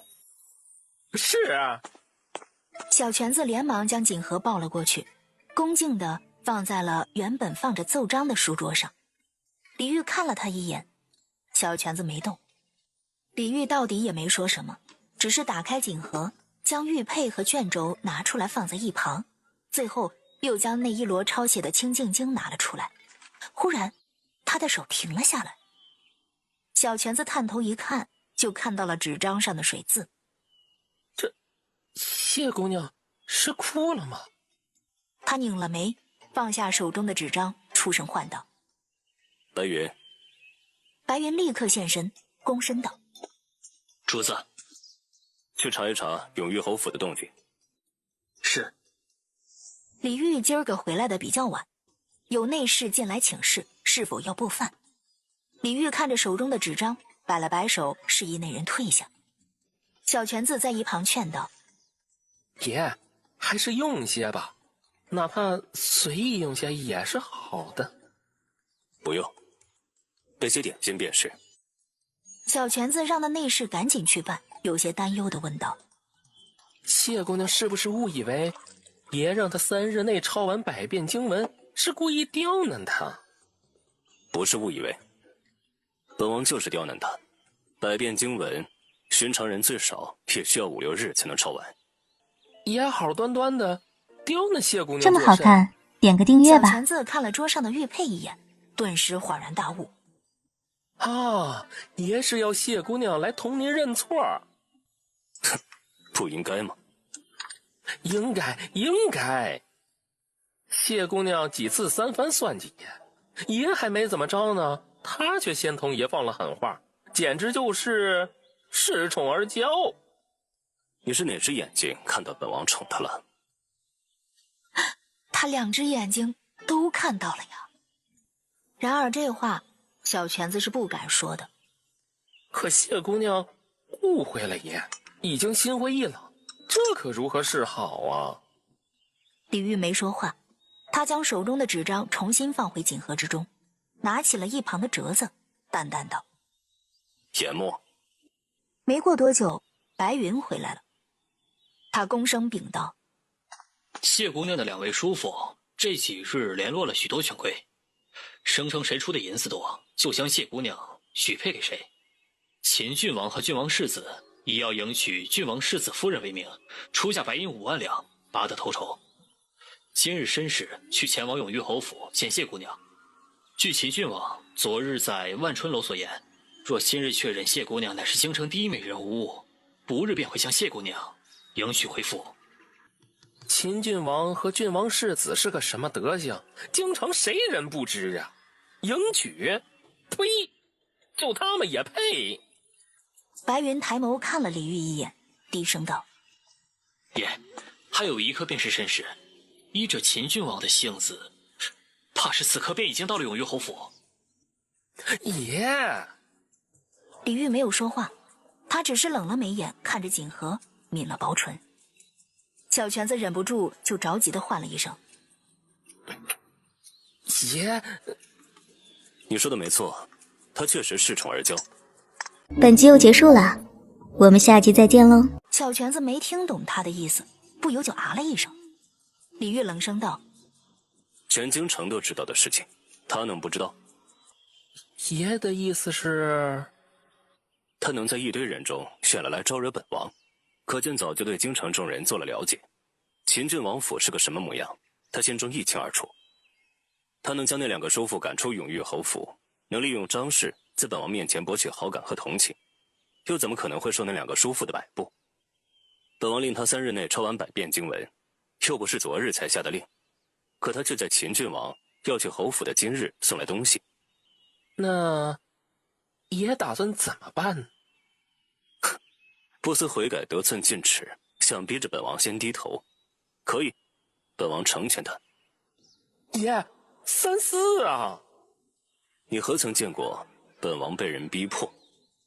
小泉子扑通一声跪了下来。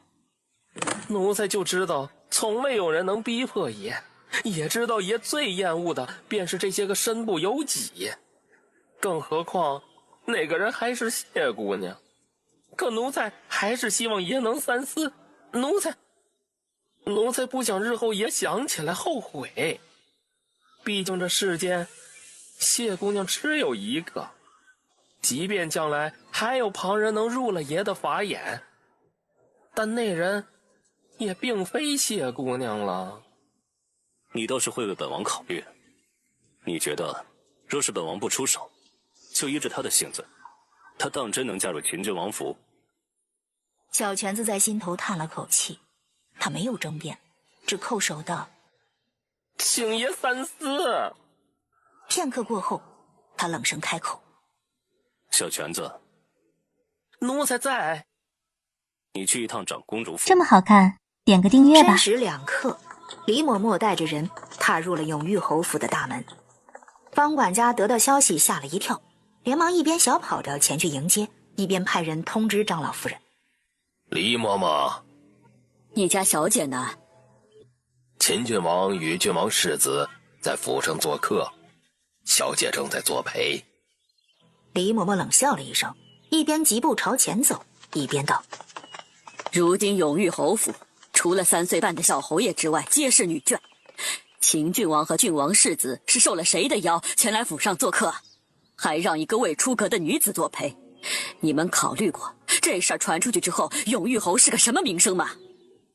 方管家自然知道不妥，可谢婉都那般吩咐了，他一个下人，一个管家，又能如何呢？李嬷嬷冷哼了一声：哼，谁请来的？是2夫人和3夫人请来的。我若是没记错，永裕侯的2房和3房早已被赶了出去。老夫人最近心情不好，特意请了二夫人和三夫人来做客。他们都是客人，又凭什么能请旁人来府上做客？还是难客？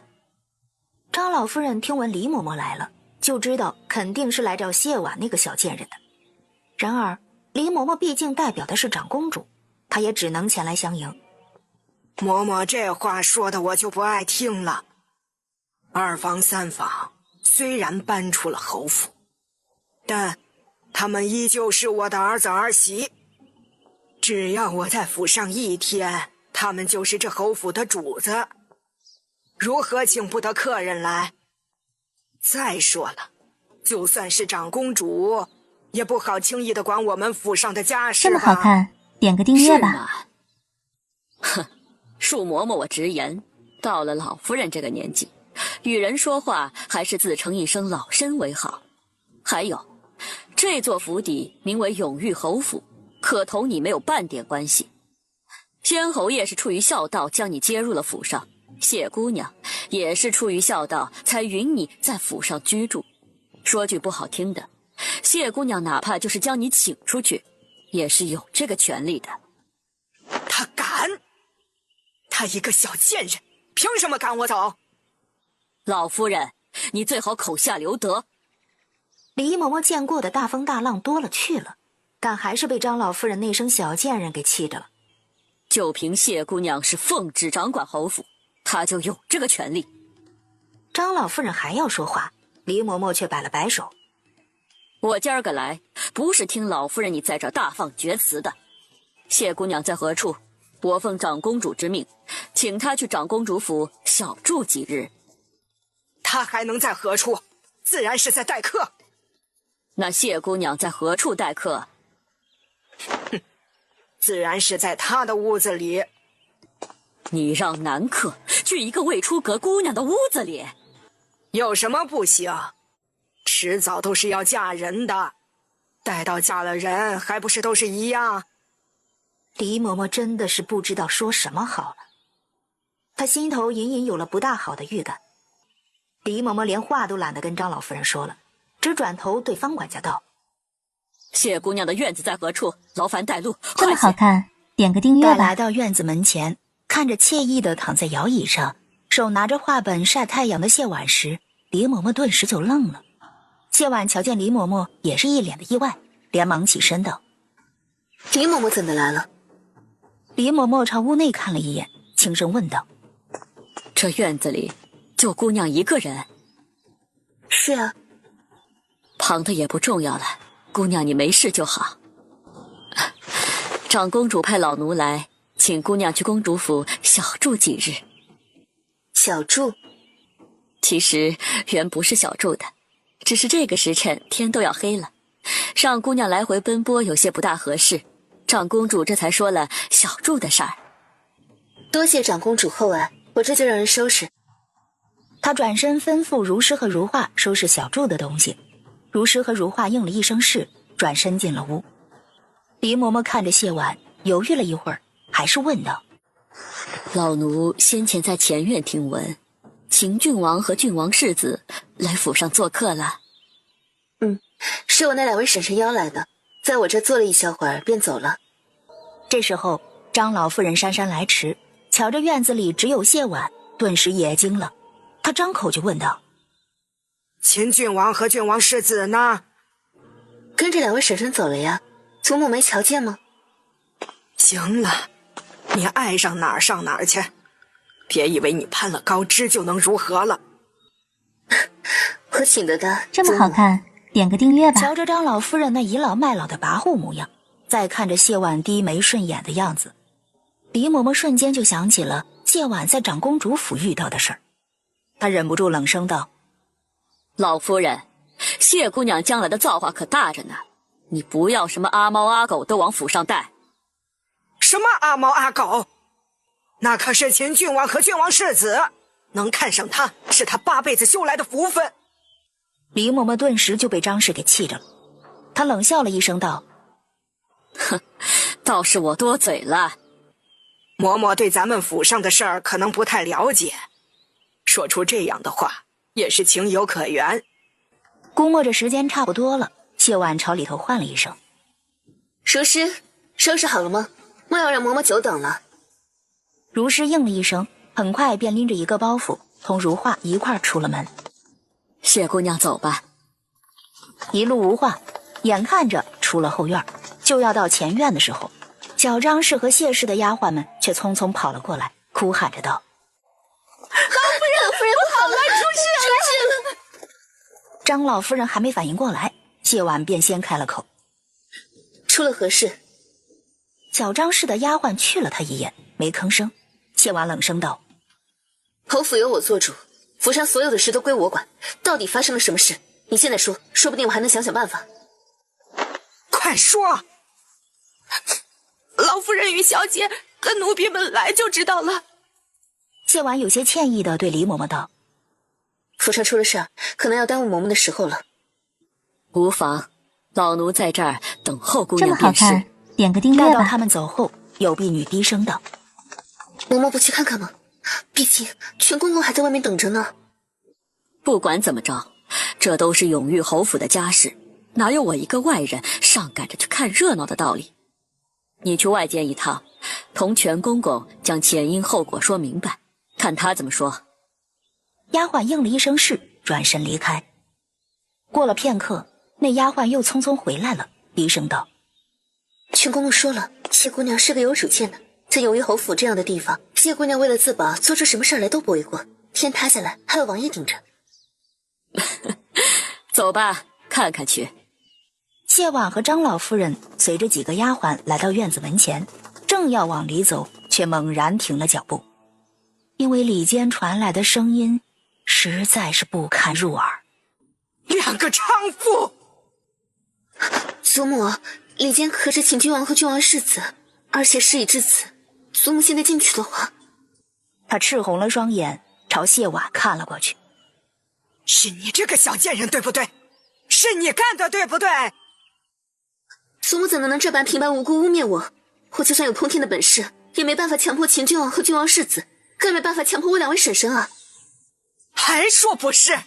肯定就是你这个小贱人使的阴招，不然他们好端端的怎么凑到了一处？我也想问问两位婶婶，分明是给我相看的，怎么就是你这个小贱人！我打死你这个害人精！一旁的如师瞬间就攥住了他的手，一把将他甩开，冷声道：“老夫人，捉贼要捉赃，哪有老夫人这般空口白牙污蔑人，不分青红皂白就要动手的？”本集又结束了，我们下集再见喽。看着脸上一阵青一阵白的张老夫人，谢婉叹了口气：“祖母也瞧见了，这事与我没有半分关系。李嬷嬷还在前院等着，我先走了。”你不能走，这事儿肯定跟你脱不了干系，你别想一走了之。什么一走了之？李嬷嬷远远地走了过来。长公主还在等着谢姑娘，老夫人拦住不让她离开，是对长公主不满，还是根本就不把长公主放在眼里？张老夫人还没来得及答话，里间忽然又传来了一阵浪呼声。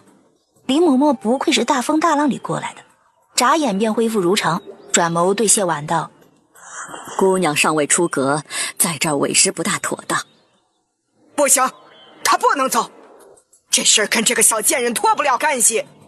哼，我听着也不像是不愿意的样子，怎么就与谢姑娘有关了？我不管，这事儿肯定跟她有关，肯定是她害的。既然这样，那咱们就当面对质好了，孰是孰非一并说个清楚。说完这话，他抬眸朝一个丫鬟道：“去叫人。”奴婢已经去叫过了，请君王让奴婢滚。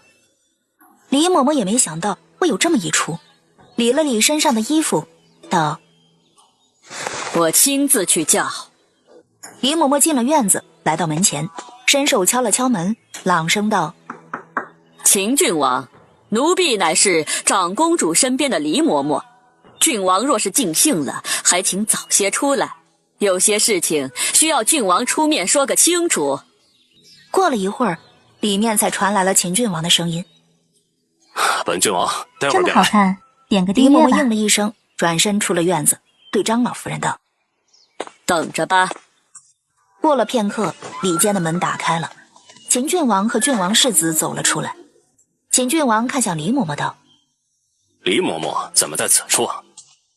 奴婢奉长公主之命，接谢姑娘去公主府小住几日。让嬷嬷见笑了。郡王好雅兴，今儿个怎么来了这永裕侯府？自然是有人相邀，本王才会前来啊。张老夫人闻言，迫不及待的道：“都是谢婉那个狐媚勾引郡王，郡王和郡王世子才做下这等事儿的，是不是？”老东西，你嘴巴放干净一点。我跟父王来时受了谁的影，你心里不清楚啊？不是这样的，夫人根本没有。你的意思是本郡王在胡说八道？今儿个是他们邀本王和郡王世子前来，借着所谓相看的名义行风流之事，怎么被撞见了就不认了？郡王莫不是被谢婉那个狐狸精诱惑，这才替他作践我那2个儿媳？郡王委实不必如此，只要郡王与郡王世子有意，我必定将谢婉嫁于府上的。李嬷嬷又一次被张老夫人这惊世骇俗的发言给惊呆了。老夫人，你可知道自己在说什么？这么好看，点个订阅吧。我自然知道，这是我们府上的家务事，还请嬷嬷莫要插手。郡王与郡王世子同你那2个儿媳有了风流之事，你转眼还要将自己嫡孙女嫁给郡王世子，有何不可？哼，好，真是好得很。莫说是整个京城，就是全天下，怕是都找不出与你一样的祖母来。他转眸对谢婉道：“谢姑娘，既然此事与你无关，那咱们便走吧，莫要让长公主久等了。”她不能走。谢婉回眸看他：“祖母还要如何？”张老夫人也不知道该如何，她转眸朝谢氏和小张氏的丫鬟吼道：“还不去把你们主子给我拎出来！”爹娘，你要给我们做主啊！我们都是被谢婉这个小贱人给害了。张老夫人一听，顿时就有了精神，转眸对谢婉骂道：“我就知道是你这个小贱人，这回你还有什么话说？2位婶婶说是我害了你们，敢问我是如何害的？”听得这话，小张氏和谢氏顿时就愣了。谢氏忍着羞耻，将事情的经过说了一遍，然后朝张氏哭喊着道：“娘，你要为我们做主啊！出了这样的事儿，我们还有什么脸面回去见夫妻？还有什么脸面回去见孩子？娘就算不为了我们考虑，也为了你的2个儿子还有孙子孙女考虑啊！”这么好看，点个订阅吧。2位婶婶，你们说出了花园之后，是我2个丫鬟将你们带到屋子里来的，那你们的丫鬟呢？对呀，你们人呢？丫鬟们支支吾吾着道：“夫人将我们赶走了。”你们将丫鬟支走作甚？见他们不开口，张氏顿时就恼了：“问你们话呢？”还有什么好问的？今儿个本就是他们邀请本郡王和郡王世子前来，一桩风流事罢了。哎呀，本郡王还有事儿，就先走了。张老夫人急忙开口道：“郡王，你不能占了便宜就一走了之啊！”李嬷嬷眉头紧皱，转眸对谢婉道：“走吧，莫让长公主久等了。”谢婉看了张老夫人一眼，转身离开。秦郡王并没有直接离开，而是站在前院门口等着谢婉。待到谢婉上前，他冷笑了一声，道：“哼，谢姑娘，本郡王今日受教了。”谢婉没有回话，只是朝他屈膝行了一礼。看着他们离开的背影，李嬷嬷看向谢婉，笑了笑道：“第一次瞧见姑娘，老奴还在想，这么娇嫩的一朵花，莫要被这吃人的侯府给吞了去。现在看来，倒是老奴多虑了。”今日多谢嬷嬷了。老奴也没帮上什么忙。谢姑娘今日一人便处置妥当，只是……谢婉抬眸看他，李嬷嬷皱了皱眉，道：“他们二人不仅是女子，而且还是你的婶婶。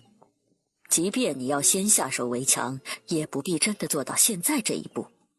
姑娘就不怕旁人觉得你太过心狠手这辣吗？么好看，点个订阅吧。旁人如何作想，我无法左右。老奴陪伴长公主多年，腥风血雨都见过。姑娘的行事手段，在老奴看来并不如何。但世间人并非都是老奴，尤其是男子，他们未必能理解姑娘的苦衷。说完这话，他看向谢婉，语重心长的道：世间男子都喜欢温婉心善的，谢姑娘过刚易折呀。谢婉朝他屈膝行了一礼。嬷嬷教诲，谢婉记下了。门外有2辆马车，李嬷嬷领着他去了前面那辆，自己却去了后面。谢婉没有多少诧异，抬脚上了马车。全公公辛苦了。哟，不辛苦不辛苦，倒是谢姑娘受委屈了。按理来说，奴才该在外面的，可人多口杂，还望姑娘能够体谅。马车开始驶动起来，谢婉略有些忐忑地问道：他现在是不是很生气？爷气坏了，奴才也是许多年不曾见过爷生那么大的气了。但是谢姑娘，你也别害怕，待会儿见到爷，您哄一哄也就好了。我就没哄好他过，这回就更难了。如诗发现了重点，开口问道：王爷此刻在长公主府吗？不在呀，我们是去宁王府啊。这男未婚，女未嫁，所以才悄悄的去嘛。如诗很是无言。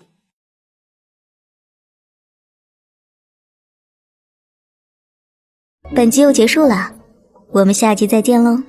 天色渐渐暗了下来，马车也在宁王府的后门停了下来。此时已是华灯初上，小泉子高高兴兴地领着谢婉朝里走。一路上，所有的仆从看着谢婉和如诗都是目瞪口呆的模样。小泉子笑着低声道：姑娘不必感到不自在，他们也只是讶异罢了。等往后姑娘常来，他们习惯就好了。小泉子领着谢婉来到书房门前，让他稍等片刻，自己先进屋通报：爷，谢姑娘来了。李煜依旧在处理公务，闻言顿时皱了眉，头也不抬，冷声道：谁允她来的？是奴才将谢姑娘领来的。长公主派黎嬷嬷用了小主的名义，将谢姑娘带出了府。这会儿天色都暗了，若是再叫人送出去，长公主的话怕是不好圆呢。小泉子，你越来越放肆了。小泉子扑通一声跪了下来，低着头道：爷，您要罚奴才怎么罚都可以，但现在谢姑娘她来都来了。让她在外间跪着。爷，再多说一个字，她怎么来的就怎么送回去。小泉子闻言顿时闭了嘴，缓缓起身来到外间，看着谢婉有些开不了口。谢婉朝他笑了笑：无事的，我听见了。说完这话，他便在门口跪了下来。如诗见谢婉跪着，自然也想跟着跪下。小泉子一把拦住他，低声道：王府并无丫鬟，若是你再有个不适，谁来照顾姑娘？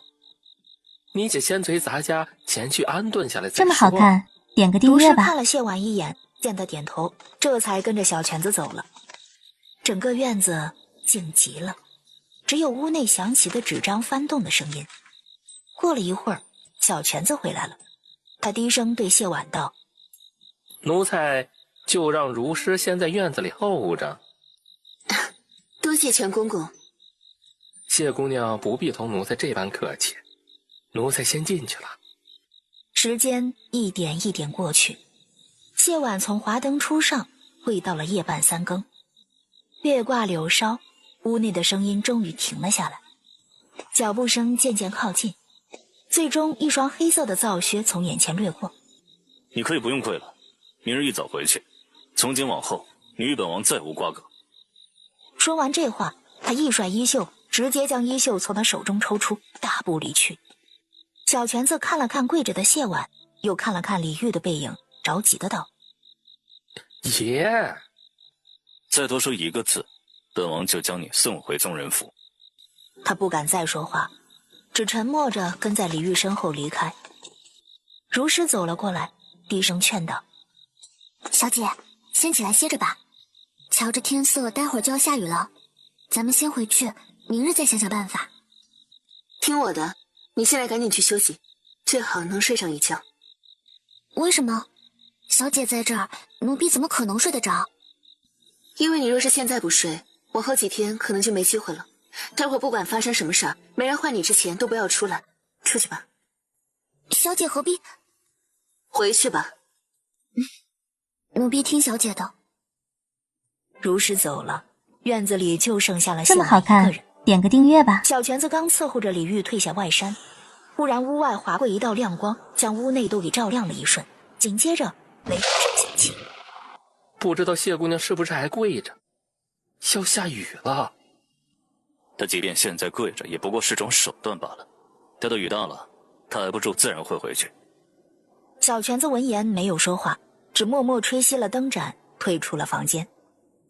小泉子顶着风雨一路小跑来到书房，远远的便瞧见跪在廊下的身影。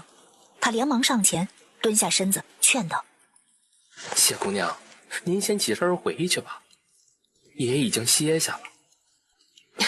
无妨的，全公公不必管我。爷儿打小就是个极有主见的，最厌恶的便是被人逼迫。谢姑娘这般聪慧，当明白爷气的到底是什么。听奴才一句劝，姑娘还是先回去歇着吧。您这般做，弄不好会适得其反。谢婉没有动。全公公的好意我心领了，但我还是想在这等着。公公先回去吧。眼瞧着劝不动，他只能这么转身离开。好看，点个订阅吧。过去，小泉子打着伞又匆匆而来。谢姑娘，您就别倔了，爷他已经睡下了，是不会来的。留得青山在，这不怕没柴烧啊。让全公公担忧了，可我觉得，说是我这次不能把他哄好，往后有柴也没地儿烧了。既然谢姑娘主意已定，那奴才冒死再帮您说一声。不必了，我跪着是反省，但若公公去通报，连累了公公不说，还坐实了我逼迫的罪名。左右我也只跪这一夜了，若是他当真不闻不问，我也就当是还了他几次相助的恩情。也罢，全看姑娘和爷的缘分吧。屋内的李煜躺在榻上，睁眼看着帐顶。他闭了闭眼，忽然坐起身来，朝着外间唤道：小泉子。爷，什么时辰？已经是寅时了，再过不久爷就该起身上朝了。李煜闻言沉默了下来，过了片刻，他还是开了口：他还跪着？奴才劝过许多次，谢姑娘却说左右也只跪着一夜了。死不悔改，那就让他继续跪。这么好看，点个订阅吧。李煜的话音刚落，外间忽然接连2道闪电，将屋内照得透亮。更衣。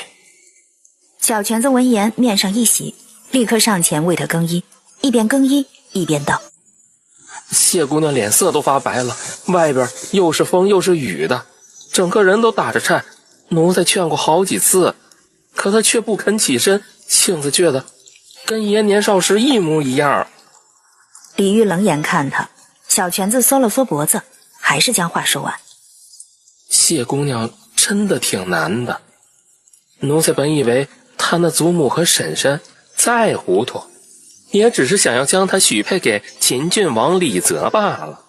可去了才知晓，他们竟然盘算着直接玷污了谢姑娘的身子。李煜抬脚出了门，一旁的内侍连伞都没来得及撑开，他便已经大步迈入了风雨之中。雨一直在下，谢婉现在已经冷麻木了。就在他苦中作乐的时候，终于听到了快步而来的脚步声。李煜来到谢婉面前，看着他惨白的小脸，李煜没有开口，只是眸色复杂地看着他。过了片刻，李煜才冷声开口道：谢婉，你将本王当成了什么人？海上月是天上月，眼前人是心上人。掌心是谢婉柔软的肌肤，李煜忽地皱了眉，抽回了自己的手，而后弯腰俯身，一把将她抱了起来，大步朝外走。他抱着谢婉进了偏房，将她放下，看着她冷声道：谢沐浴。谢婉看了看他身上的湿气，低低开口道：你也湿了。李煜闻言身子一僵，深深看了他一眼，径直走了出去，关上了门。本集又结束了，我们下集再见喽。李煜大步出了偏房，来到主屋堂中，将他的丫鬟叫进来伺候，再去一趟太医院，将刘院士唤来，就说本王偶感风寒有些不适，顺道再通知宫中，让陛下今日自己早朝。是，奴才这就去。他立刻转身，身后李煜却又开了口：他在发热，让他的丫鬟快些，免得他在池子里晕过去，让刘院士也快些。如实没有休息，直到小泉子来叫他，三言两语说了情况，让一个内侍领他前去的时候，他这才匆匆收拾好东西出了门。瞧见靠在池边的谢婉，急忙上前，伸手摸了一下他的额头，心疼道：小姐这又是何必？我没事。都已经这般烫了，怎么会没事？原来发烧了呀，我还以为我撞得跟头牛似的，不会生病呢。奴婢担心死了，小姐还有心情笑。让你担心了，放心，以后我不会故意这么糟蹋自己的身子了。听了这话，如是这才好受些。他看了看一旁沐浴的用具，犹豫着道：小姐，用这些吗？我恨不得把他所有的东西都用一遍，然后让他无论做什么都能想起我。如是闻言笑了，取了东西过来为他沐浴。小姐还是同以前一样，一旦生病话就多了。现在是什么时辰了？快要卯时了。这么好看，点个他订阅吧。还在外面。奴婢来的时候，王爷还在内室看书，刚刚才出去。我还真是有做妖妃的潜质，头一回到他府上就耽误他上早朝了。小姐可不能乱说，什么妖妃不妖妃的，若是被王爷听见了可不好。他许过我侧妃之位，侧妃也是妃嘛，怕什么？再者说了，我可不想当他的侧妃，还只能娶我一个人。小姐，你少说两句，每次你一生病就什么话都往外说，这里可不是侯府。哼，我才不怕呢，他是宠我的。他头昏脑胀地走出偏房，只穿了里衣。如是跟在他的身后，急得要跳脚，一边给他擦头发，一边看着他跌跌撞撞就往床上爬。如是着急道：小姐。放心吧，我不会把床弄湿的，我头朝外面，等你擦干了我再睡着。外间的李煜垂了垂眼眸，忽然放下手中的书，起了身，朝内室走去。正在为谢婉绞发的如是一惊，急忙解释道：王爷，小姐她很是不舒服。他话还没说完，便又闭了嘴，因为李煜压根儿就没有看他，眼前笼罩了阴影。谢婉睁开眼，瞧见是他，牵过他的手放在脸颊上，一个转身挨上了他的腿。我生病了。李煜垂眸看着他，淡淡了一声：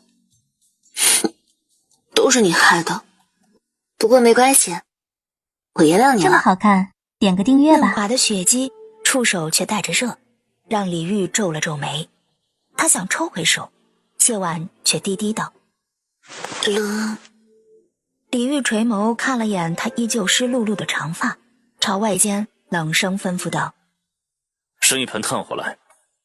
谢婉闻言笑了：我就知道你是宠我的。李煜垂眸看他，没有说话。谢婉抬头朝他看去，有些委屈的道：你还在生我的气是吗？不应该。应该的，换的是我也生气，可我没有办法嘛，我没有人可以依靠了。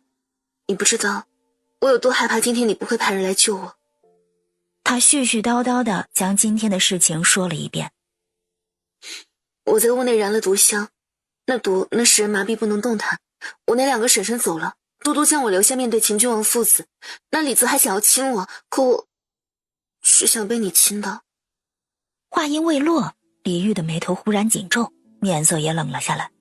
如实连忙道：王爷恕罪，小姐自小病了之后便总是喜欢说话，还非要旁人陪着，若是有错言，绝非小姐本意。我将李泽打晕了，还给不能动弹的秦君王喂了毒，顺道还将他随着携带的助兴之药也给喂了。我还威胁他，让他宣称与我2个婶婶本身就有染，否则大家就一起死。我是不是很坏？这么好看，点个订阅吧。不等李煜回答，谢婉却已经给了答案。我很坏，可更坏的还在后面。我将我那2个嫂嫂关在屋子里，然后给他们喂了秦君王身上的药，将秦君王和李泽还有他们的2个侍从也一并关了进去。听得这话，李煜皱了眉。看吧，你也觉得我很坏，但我不觉得。如诗的冷汗这回是真的下来了。小姐别说了。谢婉却不理他，垂了眼眸，面带冷色道：我知道，世人若是知晓我的所作所为，必然会骂我心狠手辣，骂我不顾念亲情，骂我蛇蝎心肠。可我不后悔，因为若不是我能自保，被关在里头的那个人就是我。这一切不过是以其人之道还治其人之身罢了。世人或许会说，你又没有受到伤害，你又没有真的被奸污，何须做到这一步？可非得等到我被奸污了，才能还手报复吗？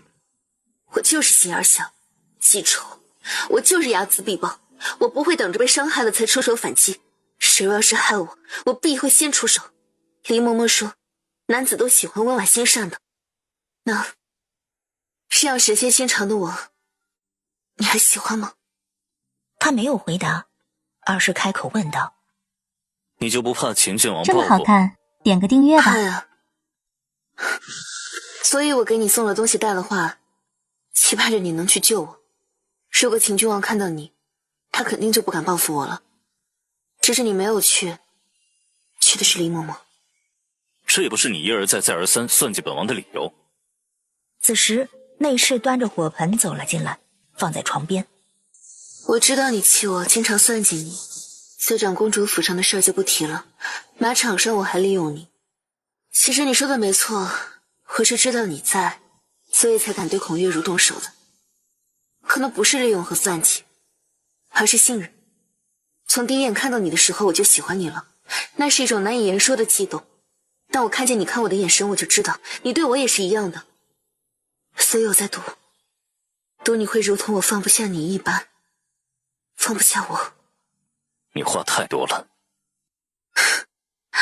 我生病了，话就多的。刘院士背着药箱一路小跑而来，靴子都湿了。他站在屋内，隔着帘子躬身唤道：王爷。进。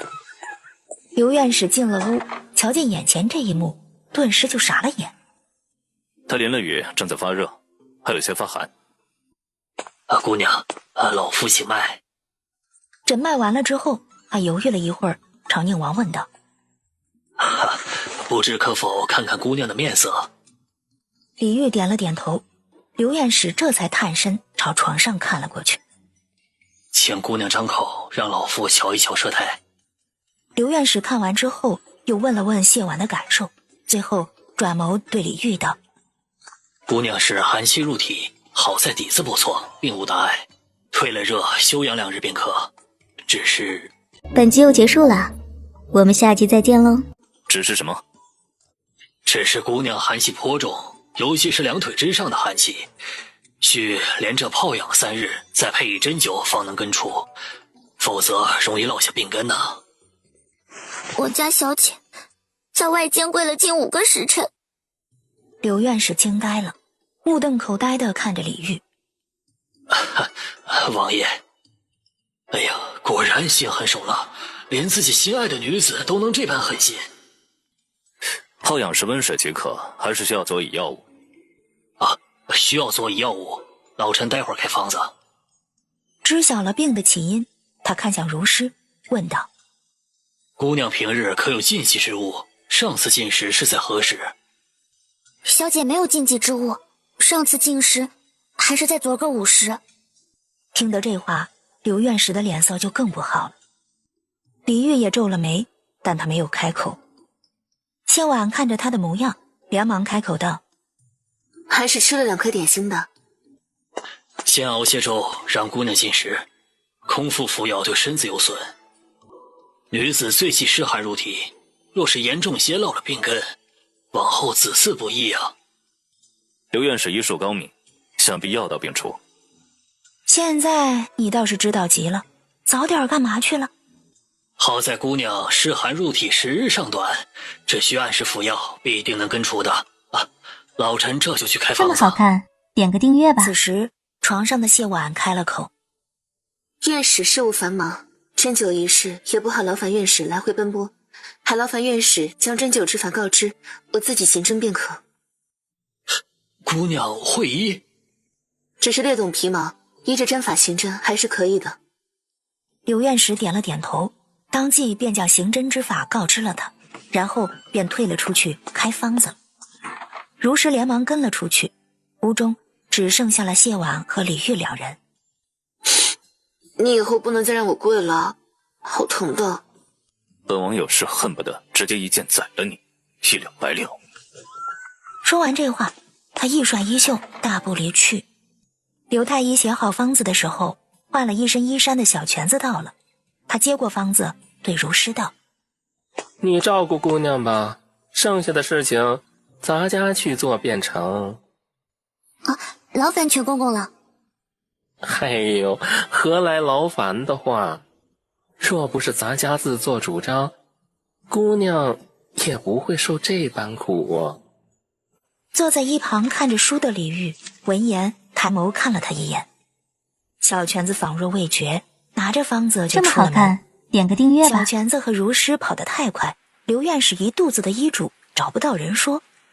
他看了看李煜，李煜看了看他，最终刘院士还是硬着头皮开口道：姑娘湿寒入体，这2日需要静养，3餐以清淡为主，忌辛辣啊。还有，屋里的火盆该撤了。他说冷。刘院士腹诽：冷就放火盆，当是寒冬腊月呀。刘院士轻咳了一声：姑娘畏寒，乃是出热之象，多加一床薄被即可。待到热起，被子也要撤了。王爷不必担忧，姑娘的身子底子甚好，服药之后3日便能痊愈。今日你是来为本王诊脉？王爷放心，老臣明白。李煜坐在屋内，他看着外间的雨，耳旁萦绕的却是里间谢婉哼哼唧唧的撒娇声。如诗，我腿疼。奴婢帮小姐揉揉。我脑袋也疼。那奴婢先揉脑袋。我冷，我还想喝水，我又饿。如诗，生病好难受。李煜闭了闭眼，疼的一下站起身来，大步朝内室走去。李煜大步朝床边坐下。最左边的箱柜应该是放了被子的地方，取一床薄被来。如实连忙照做，翻了左边的柜子，取了一床薄被。你将火盆端出去，顺道在外间巡营内室，让他去拎壶热水进来。再去催催小泉子，将粥这么好看，点个订阅吧。屋内只剩下了谢婉和李煜2人。看见你就不……但是本王看见你就头疼。那我以后乖一点，好不好？李煜没有接话，静静地看着谢婉。这时，如诗端着水进来了，水端到了床边，谢婉却不肯喝，而是撒娇，伸出手晃了晃李煜的袖子。我想让你喂。如诗闻言，头皮一紧。然而，让他没想到的是，应王只是沉默了片刻，便伸手将小姐扶了起来，然后从她手中接过了杯子。李煜将水递到了谢婉唇边，谢婉咕噜咕噜喝完，抬眸看着他撒娇：“等会儿周便来了。”好吧。看着他近在咫尺的薄唇，他忽然凑上前吧唧亲了一口，然后脸色爆红，一把躺下，扯过被子盖住脑袋。我睡着了。李煜愣在那儿，看着被子里的那一团良久，这才回了神，伸手扯了扯他的被子。不，我不出来，我睡着了。你还在发热，若是想热死自己，就继续这么捂着。李煜看着他已经红得快要滴血的面颊，轻叹了口气，站起身来道：“你好生歇着。”谢婉用了粥，服了药，便沉沉这么好睡去。看，点个订阅吧。临近午时的时候，长春宫的新贵妃身子不适，点名让太医院刘院士请脉。新贵妃躺在榻上，任由刘院士为她把脉。沉默了片刻后，她突然开口问道：“听闻刘院士今儿个一早去宁王府为宁王诊脉了。”“回贵妃娘娘的话，确有此事。不知宁王身子可好？”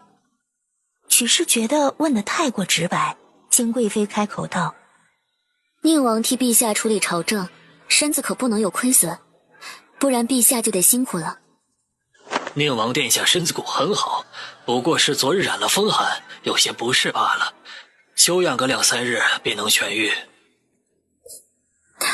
刘院士可不必骗本宫，就宁王那个性子，区风寒莫说是休息了，他连御医都不会找。说完这话，他压低声音问道：“他是否真的病得很重？”“宁王殿下确实只是染了风寒，贵妃若是不信，可以去查御药房的药方。”刘院士松开搭脉的手，往后退了一步，躬身行礼：“恭喜贵妃，您有喜了。”“你说什么？”“恭喜贵妃，您有喜了。”“让刘院士见笑，娘娘她这是太过欢喜，一时回不过神了。”听得这话，新贵妃这才在苍白的脸上挤出一个笑来，让玉珠取了银子赏给刘院士。刘院士眼观鼻，鼻观心，领了赏钱，便退下。这么好看，点个订阅吧。刘院士一走，新贵妃当即砸了榻上的玉枕，玉珠连忙屏退左右，扑通一声跪了下来，看着新贵妃道：“娘娘，你也该有自己的孩子了。”“自己的孩子？不是他的孩子，我要了做什么？”“娘娘，人是要向前看的，您就算是不为了自己着想，也该为相府着想。更何况您都已经是贵妃了，若是没个孩子傍身，往后可如何是好？”“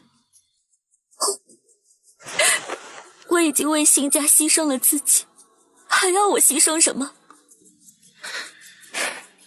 娘娘，您不妨换个角度想想，若是您有了身孕，宁王必然会来看您；若是您能平安生下皇子，宁王他必然不会不闻不问的。”瞧见新贵妃转眸朝他看来，玉珠又压低声音道：“若是皇子能当上太子呢？将来这宫中还不是您说了算？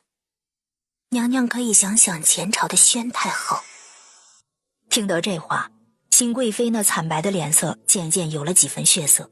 “玉珠，向皇上报喜，就说本宫有喜了。”玉珠见他终于想通了，连忙起身道：“奴这么好看，点个订阅吧。”谢婉的底子确实很好，睡了一觉醒来之后，烧已经退了。如师见他已然大好，顿时便高兴起来：“小姐饿不饿？厨房那边还温着粥，奴婢这就去取。”他点了点头，然后问道：“他呢？”“宁王一直都是在外间的，小姐睡下之后，宁王这才离开，中途好像还去了宫中一趟，这会儿正在书房。”“去了宫中？他不是染了风寒吗？怎么又去宫中？旁人不会瞧出异样吗？”“奴婢不知，只是听通报的人说是新贵妃有了身孕，王爷听闻之后便匆匆去了。”新贵妃。谢婉自嘲地笑了笑。如诗见他脸色又不好了，连忙问道：小姐可是又有哪里不适？我没事啊，就是有点饿了。如诗闻言连忙要去给他端饭，谢婉叫住他，犹豫了一会儿，问道：你说我是不是该知足了？依着我现在的处境和身份，能让他如此破例，其实已经算福气。小姐可是介意新贵妃的事儿？其实依着奴婢看来，也没什么好介意的。毕竟新贵妃如今乃是贵妃，又有了身孕，王爷就算心中仍有她的位置，可他们终究是不可能的。不是可不可能的问题，而是……他叹了口气，有些颓然的道：算了，小姐这回不用想着换姑爷了，奴婢跟全公公打听过。话音未落，外间响起了内侍们见礼的声音。王爷！如诗瞬间闭了嘴，谢婉也装作一副头晕、浑身无力的模样，等着他进来。本集又结束了，我们下集再见喽。门外的李煜一只脚都踏进了门，却忽然停了下来。他面色转冷，随即一个转身又离开了。久久没有等到人的谢婉让如诗出去看看，得知李煜来了又走，如诗回来之后自责的道：小姐，都怪奴婢说错了话。不怪你，即便你不说，他也会想起来的，连同这新账旧账一起算。谢婉醒了，而李煜也消失了，就连小泉子也不见了踪影。谢婉的风寒第3日就好得差不多了，他特意去过书房想见李煜一面，而李煜却并不在书房。谢婉在王府转了一圈，跟府中的下人打听了才知道，李煜这几日皆是早出晚归。谢婉同那仆人道了谢，正准备回卧房休息，却见一行仆人捧着一堆东西匆匆而来。谢婉看了眼他们手中的东西，这是……领头的内侍躬身回话道：奴才们得了令，将这些药材和补品送至宫中。我能看一眼吗？自然是可以的。说着，谢婉便打开了锦盒，锦盒内装着上好的党参。其他的呢？仆人们纷纷打开手中捧着的锦盒，皆是上等的药材。就差杀人，便能凑一副安胎药了。谢婉收回目光，淡淡道：快去吧，莫让王爷久等了。仆人们应了一声是，关好锦盒，匆匆离去。谢婉看着他们的背影，自嘲地笑了笑，转而对如诗道：我也好的差不多了，收拾收拾回去吧。小姐，我没事，咱们出来也几天了，灵儿该担心了。谢婉要离开，仆人自然不敢拦，只能一边为他备好马车，一边急匆匆地派人去宫中禀告。点个订阅吧。御花园内，李煜坐在凉亭的石凳上，垂眸伸手给自己倒了杯茶。与他对面坐着的是未施粉黛，但无一处不是精心装扮的新贵妃金清婉。他伸手想要给自己倒杯茶，李煜看了他一眼，淡淡开口道：有孕最好不要饮茶。难为你特意去了解了这些。李煜垂着眼眸没有答话，只端起茶盏品茶。阿玉，若是我生下皇子……你想说什么？若是我生下皇子，你会不会帮他？聪明如李煜，早已无需去问帮什么这种话。你且生下皇子再说。金清婉闻言面上一喜。小泉子来到凉亭，在李煜耳边低声道：爷，姑娘她回去了。病好了？并没有痊愈，奴才刚刚问了。谢姑娘是瞧见送入宫中的那些药材之后，便收拾东西离开了。听得这话，李煜垂了垂眼眸，片刻之后抬了抬手，小泉子便躬身退下。金清婉没有听见他们说什么，但却听到了李煜那句病好了。是何人生了病，需要你亲自过问？一个让人心烦之人。心烦之人。我还从未听你说过心烦二字，可见那人也是有本事的。确实有些本事。他站起身来，你好好养胎，虽然皇兄不计较这些，但你如今毕竟身在后宫，由本王前来说话，委实有些不妥。往后若是无事，本王不便再来。可，我就是想同你说说话。你是贵妃，本王是臣子，应当避嫌。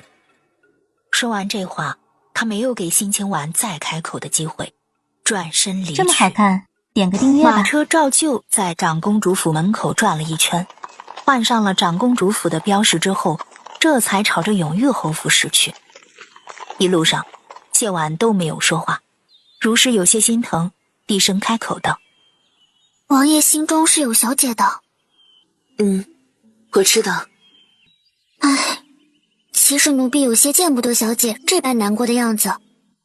当初在山上的时候，小姐快活得像只小鸟，就连师傅们都拿小姐无可奈何，只能一边骂一边宠。”“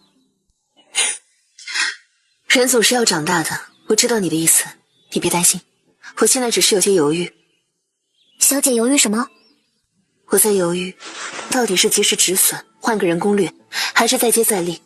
他实在是太难搞了。而且你也看到了，虽然他说在他心里没有爱而不得之，可他对那位显然已经超出了一般的关心。我很不喜欢这种感觉，因为他会让我猜忌，会嫉妒，而嫉妒使人丑陋。时间久了，我只会有2种结局。”“哪2种？”“一种是我不再喜欢他，我与他之间只能形同陌路，像这个世间绝大多数女子一样，对父亲彻底失望，而后便放弃了所谓的情爱，平淡度过一生。另一种则是我变得面目全非，暴躁易怒，扒着他不放，稍有风吹草动就会歇斯底里。”说到这儿，谢婉自嘲地笑了笑。其实说白了，最终都是一种结局，形同陌路。既然最终都是这种结局，那小姐何必再坚持？还能因为什么？不过是因为舍不得。谢婉深深吸了口气，转眸看向如诗道：“不谈他了，走一步看一步吧。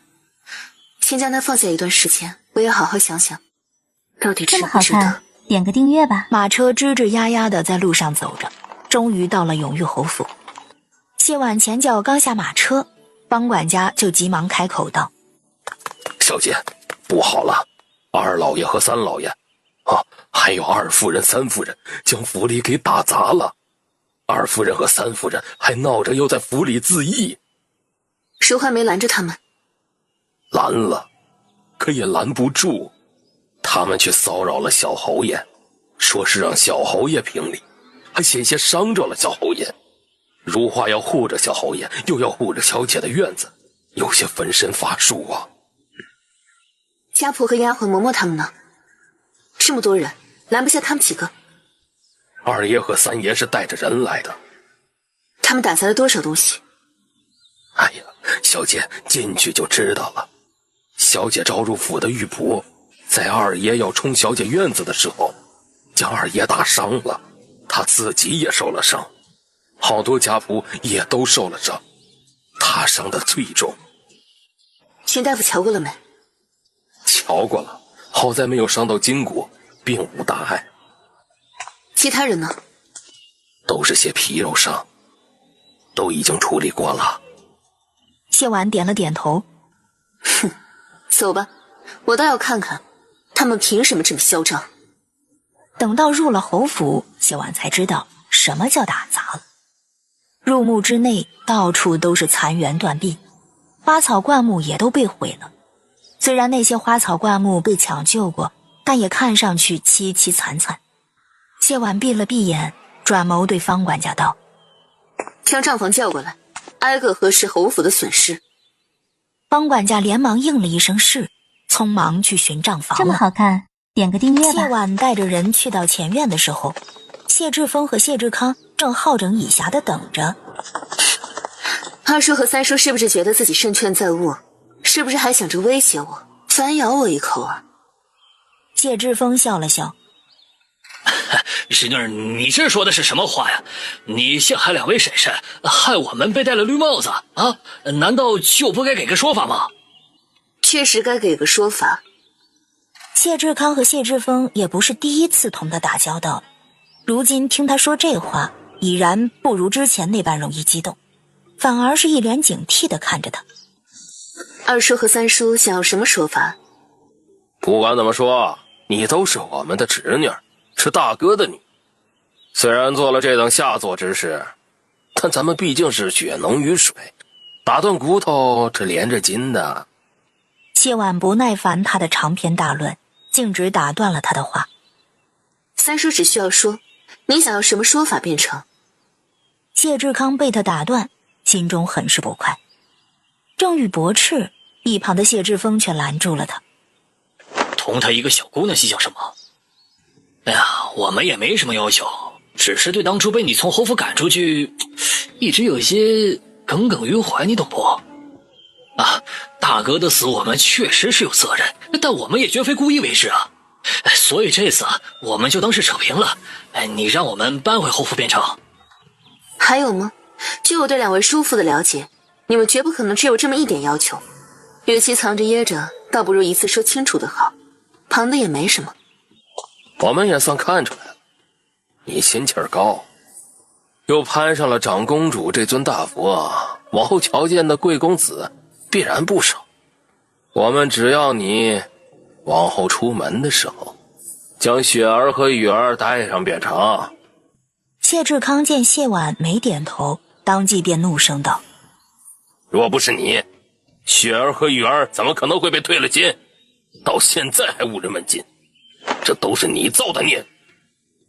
哼，这话应该还给你们才是。借着我父亲的荣光，从乡下村夫一跃成了京城人上人，非但不知感恩，还中饱私囊，害死我的父母。你们落到今日这般地步，怪得了旁人吗？眼看着要吵起来，谢志峰连忙道：从前的事就不提了，你只需要带着他们出去就成，剩下的都是我们自己的事儿。你们明知道能借着长公主相识的贵公子根本就不可能看上他们明媒正娶，怎么着？你们又想玩一出生米煮成熟饭？也对，左右他们能嫁得好就成，连累我的名声也不打紧。你有什么打紧？就凭着你这张脸，多的是人想娶，实在不行，给权贵当个妾便成。本集又结束了，我们下集再见喽。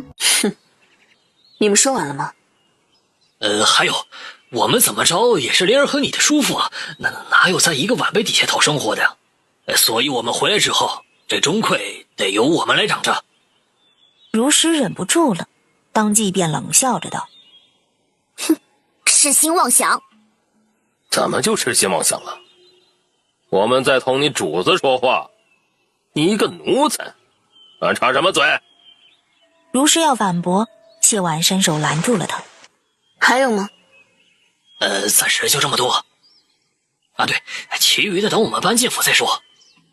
既然你们说完了，那就该我了。取账房。取账房立刻将账册递到了他手中。谢婉翻了翻，挨个念道：前院正屋前厅大耳瓷瓶1对，价值800两；紫砂茶壶、茶盏1套，价值100两；红木桌1张，凳子3张，椅子1把，一共200两。你说这些做什么？此次你们打杂的东西一共26324两，两位叔父什么时候能补上？补什么补？若不是你做出这等下作之事，我们能来打砸侯府？你们提醒了我。你们口中的下作之事，应该是指两位婶婶借着做客的目的，约请君王与李泽在侯府厮混，他们玷污了侯府之地，你们私闯侯府肆意打砸。看在我们还有几分血亲的份上，你们一共赔我3万两便是。赔你？没让你赔我们就不错了。看来我与两位叔父无法达成共识了。既然这样的话，方管家，奴才在。去报官，就说有人违抗皇命，私闯侯府，肆意打砸，拒不赔偿。报官？哼，你吓唬谁呢？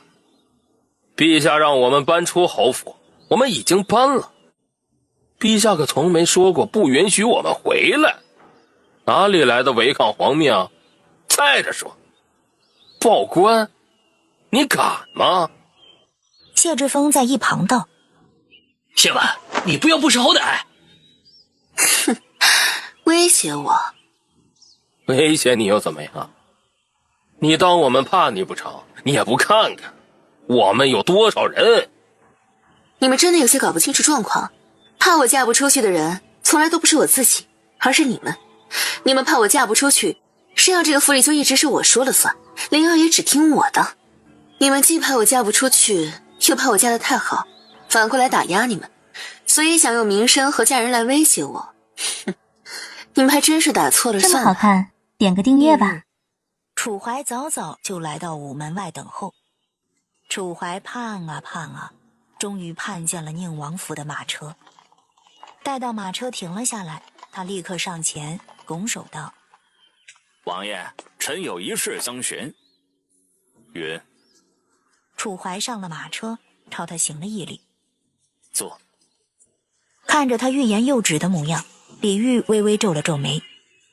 何事啊？昨儿个傍晚啊，臣快要下职之时受理了一个案子。是永裕侯府的2房和3房，状告先永裕侯府嫡女谢婉与秦郡王父子勾搭成奸，从而陷害自己2位婶婶。勾搭成奸？这是呢谢家兄弟的原话，微臣不敢欺瞒王爷。楚怀，本王一直以为你是个聪明人。楚怀连忙起身行礼。是臣多言了。你不是多言，是双目有疾。下朝之后寻太医医治。楚怀犹豫了一会儿，迟疑着开口道：王爷的意思，臣眼神不好。李煜皱着眉，冷声道：自己去悟。楚怀眨了眨眼，瞬间就悟了。哎呦，是臣糊涂啊！李煜冷哼了一声，没有理他。楚怀连忙开口道：臣觉得那2房3房简直是胡言乱语，不仅污蔑秦郡王世子，更是污蔑了谢姑娘的清誉，故而在昨日臣便让他们2人各领了10大板。听得这话，李煜的脸色终于好看了些，淡淡了一声。那兄弟2人见污蔑不成，又出一计，竟是要诬告谢姑娘对老夫人不孝。昨儿个天色太晚，未曾来顺天府，今儿个怕是要去的。不孝乃十恶不赦之罪呀，即便最后罪名不成立，谢姑娘的名声也是有损啊。这点小事她自然能处理好，你该怎么办就怎么办。楚怀闻言躬身应是。这么好看，点个订阅吧。宁王府负责处理情报的白鹤得到了谢婉状告谢氏兄弟打砸侯府的事情。他想了想，将小拳子悄悄唤出了书房。比起谢婉状告谢氏兄弟，他更好奇白鹤怎么会派人专门打听谢姑娘的事儿呢？白鹤撇了撇嘴：上次永裕侯府险些出事，我就让人留意着动静，更何况这事闹得沸沸扬扬，我能知晓不是应该的吗？留意着就好，可千万别派人专门盯着，到时候谢姑娘和爷知晓了，咱怕是两头都不落好。放心吧，这道理我还是知道的，只不过是在担心发生上回那样的事罢了。再者，谢姑娘吃亏，不就是咱们主子吃亏吗？您说的对。话音刚落，外间又有人匆匆而来，看了眼小拳子，朝白鹤行了一礼。副统领，说，谢姑娘状告谢府2房3房的案子已经开审，2房3房狡辩，称他们擅闯侯府肆意打砸，是因为谢姑娘苛待祖母之故。谢家2房3房当堂反告谢姑娘不孝之罪。这可如何是好啊？不孝这帽子若是真的扣下来，谢姑娘怕是名誉有损呢。我觉得吧，这事咱俩在这想是没有用的，得让主子爷知道才行。我这就告诉爷爷去。哎，别急呀，告也得讲究个计策，你就这么直白的跑过去说，爷肯定会嫌你多事的。那依你看该怎么办？得给爷一点紧迫感。你现在去跟爷说公审的事儿，剩下的交给我。行，我现在就去。点个订阅吧。小泉子进了屋，来到他身边。爷，今儿个发生了件事儿，闹得沸沸扬扬的。何事？嗨，也不是什么大事儿，就是谢姑娘将永侯已经搬出去的2房3房给告了。告他们什么？就是那2房3房，趁着谢姑娘在咱们王府住着那几日，将永裕侯府给打砸了。谢姑娘就顺便将他们告到了顺天府，说他们擅闯侯府，肆意打砸劫家劫舍。不过是小事，何故闹得沸沸扬扬？因为楚大人公开审理了此案，本来晚辈告长辈就是稀罕事儿，再一公审，可不就沸沸扬扬了？公审？就是公审。李煜轻哼了一声，不必替他操心，不过是他的又一场算计罢了。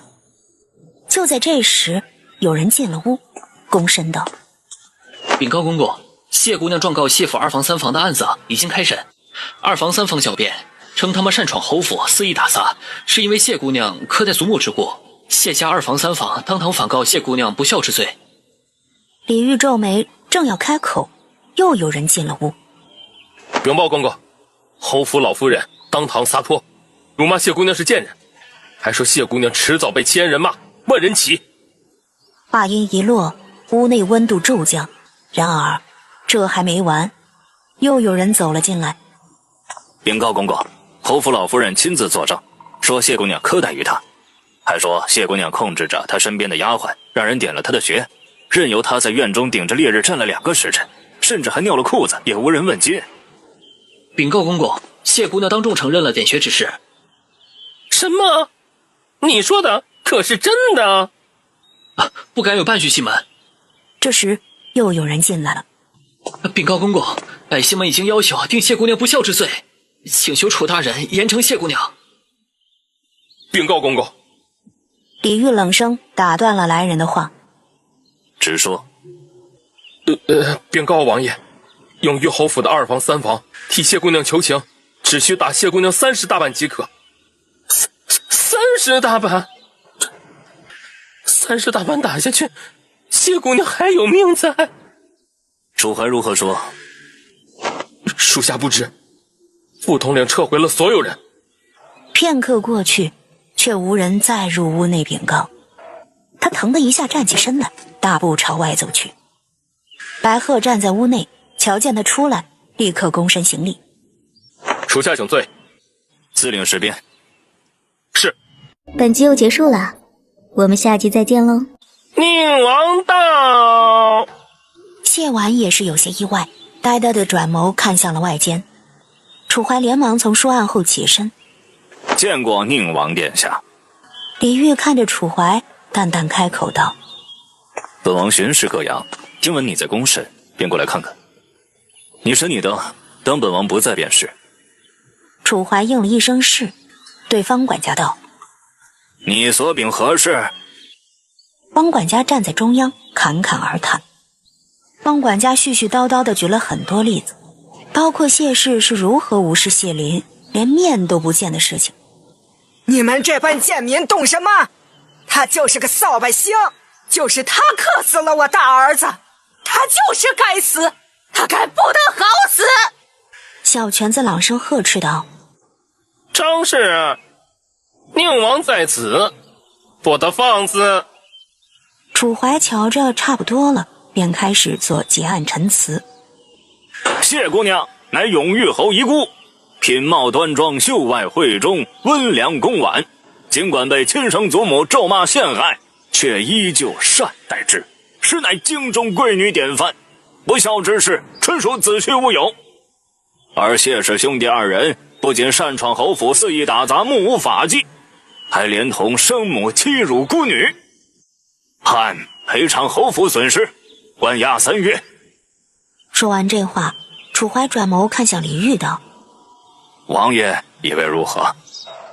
张氏原为陇地村妇，后因永裕侯请封，被先帝封为3品诰命夫人，但其人粗鄙，口出恶言，苛待永裕侯遗孤，实在不配诰命之身，从今日起，剥夺3品诰命，贬为庶民。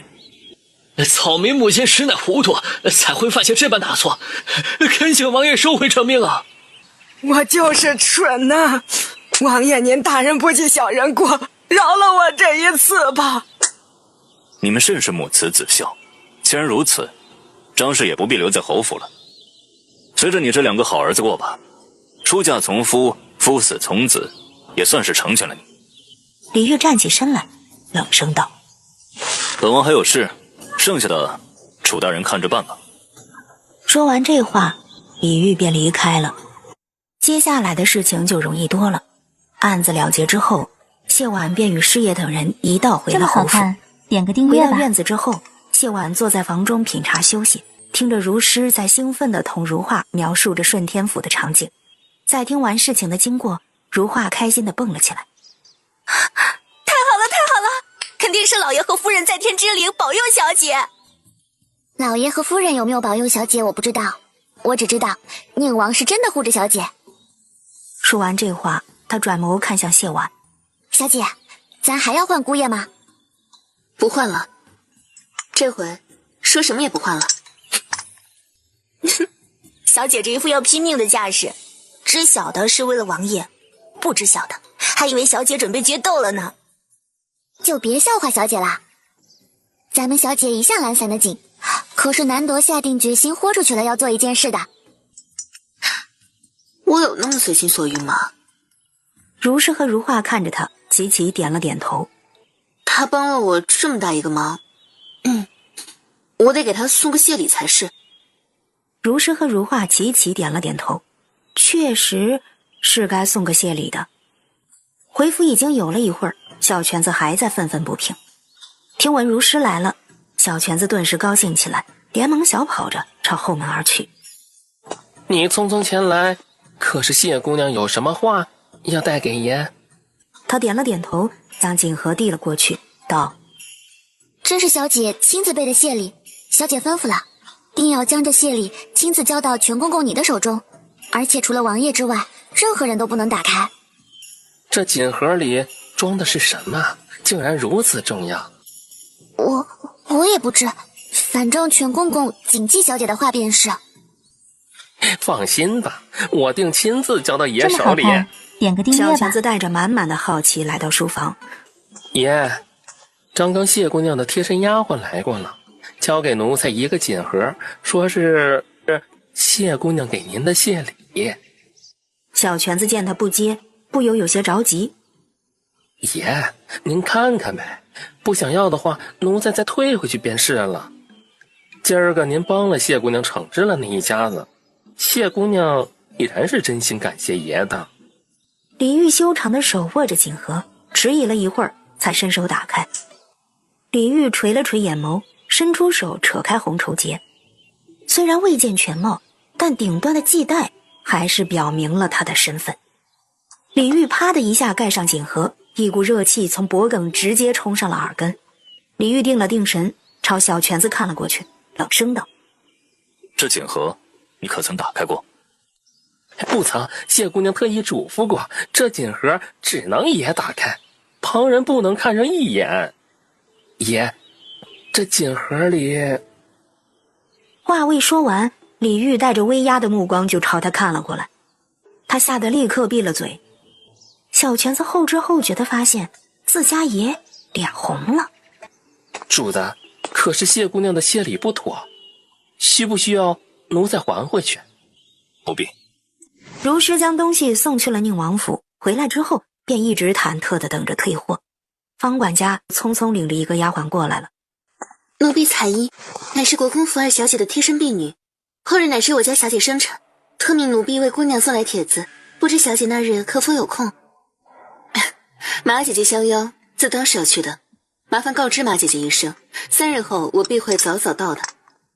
待到他离开，如是立刻担忧道：小姐，这会不会是什么陷阱？奴婢可不相信那马小姐会无端端的邀请你。兵来将挡，水来土掩，她定是听闻了今儿个宁王来为我做主的事情，有些坐不住了。什么毛病？自己没本事得到王爷的喜欢，反过来怪小姐。来得正好，他不出手，我还不知道怎么对他出手呢。他的男人凭什么要跟别的女人当这么官配？好看，点个订阅吧。马国公府与永乐侯府截然不同，一进国公府的大门，华贵的气息顿时便扑面而来。看完了戏，也到了用饭的时候。饭吃到一半，马雨山起身开始挨个招呼众人。转完了一桌，很快就到了谢婉这边来。他先是对孙依依道：孙妹妹，谢妹妹虽是数落你，但也是为了你好，你可别放在心上。我知道呢，以前都是我不对，我没有放在心上。是吗？倒是我多操心了。同孙依依喝完了酒，马雨山这才对上了谢婉。谢妹妹能来，我真的很高兴。上次在马场的事儿，我确实有失偏颇了。回来之后，姐姐和爹娘都将我给训斥了一顿，我也反省了自己。身为国公府嫡女，是万不可偏私的。马姐姐不说我都忘记了，在我心中，马姐姐一直是我们的楷模。我敬谢妹妹一杯，以往的事情咱们便当没有发生过。就在两人相碰的时候，马雨山不知怎的，忽然偏了角度，一个踉跄，杯子里的酒悉数都洒到了谢婉的身上。马雨山好似慌了神，立刻拿出帕子替谢婉擦拭。对不住，对不住，我不知小妹妹忽然伸了脚，一时没站稳。听得这话，一旁的孙依依顿时瞪大了眼。先前她正准备坐下，目光是朝下的，脚底下是个什么情况，谢婉到底有没有伸脚，她一清二楚。马姐姐拍够了吗？若是没拍够的话，尽管拍，我不是很急。不管怎么说，都是在我府上出的事儿，是我招待不周。谢妹妹还是先换件衣衫吧。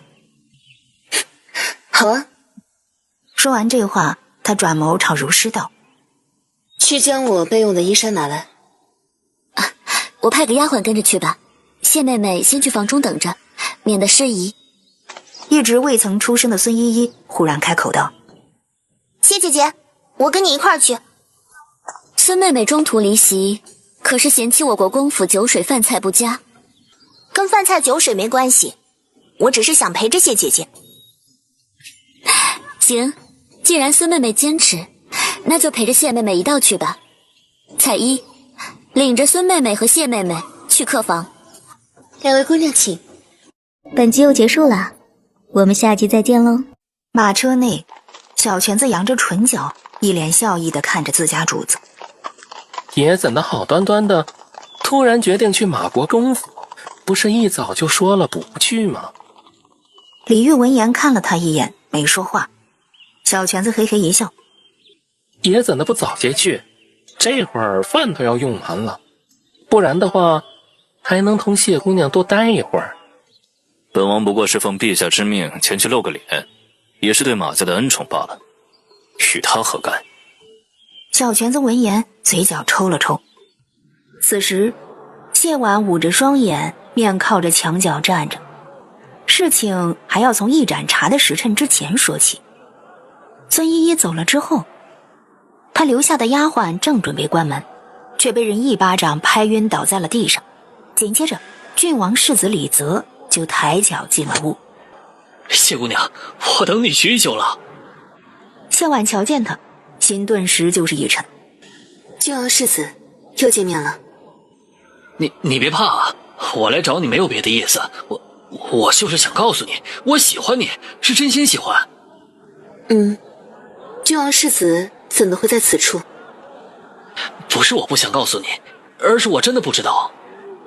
李泽开口解释道：是有人送了封信给我，我依这信中所指示的，就先来这儿等着你了。你真的不用怕我来只是想跟你说呀，请你考虑考虑嫁给我。我知道你是担心什么，这事儿啊，我已经跟我父亲认真说过了。你嫁给我就是我的妻，除了我之外，任何人都不能碰你。我亲爹也不行，不然我就跟他拼命。只要你愿意嫁给我，我可以向你保证，往后绝不会胡来。他越说越激动，忍不住就上前了2步。谢婉连忙后退，与他保持距离。婉婉，我是真心求许你，爱慕你的。领我过来的人给了我一颗药，让我服了才能来见你。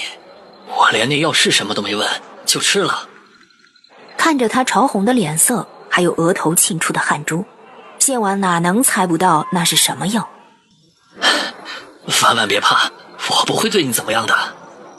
那，你让我走好不好？这么好看，点个订阅吧。不，我不碰你，但也不能让你走。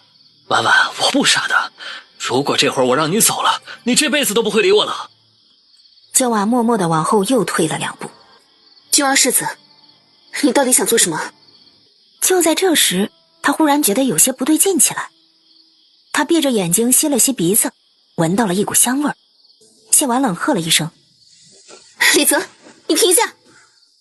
你还记不记得我会医术？之前我还给过你和君王一个助兴的方子。”记得，婉婉的每件事情跟我说过的每句话，我都记得。那我接下来的话，君王世子要听好了。这世上有一种香，叫做断子绝孙香。男子在服了助兴之物后，闻着此香，泄了阳元，从今往后便会一蹶不振。而现在，这屋内正有这种香。确有此事。君王世子若是不信，大可让身边的属下去翻找。只是背后之人显然是想一箭双雕，说要翻找，还请小心些，莫要坏了东西，免得失了证据。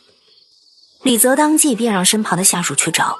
谢婉闻声连忙道：“应该就在我左手边不远的地方。”下属听他的话前去翻找，果然在茶壶里找到了满满一罐的断子绝孙香。李泽的脸顿时就黑了。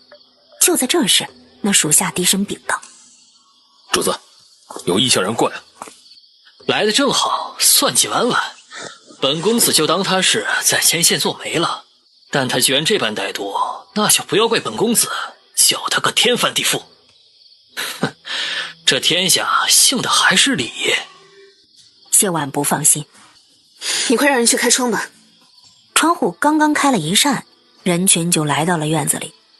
不等马羽山以及马国公世子夫人叶氏发话，李煜便径自对自己带来的侍卫冷声道：“这么好看，点个订阅吧。”李煜直接越过众人，一脚踏入了房间。堂兄，你怎么在这儿？我为何在此？那就要问问马姑娘了。李泽从怀中取出一封信来，双手恭敬地递给李煜道：“此信便是物证，堂兄一看便知。”李煜伸手接过信，展开看了。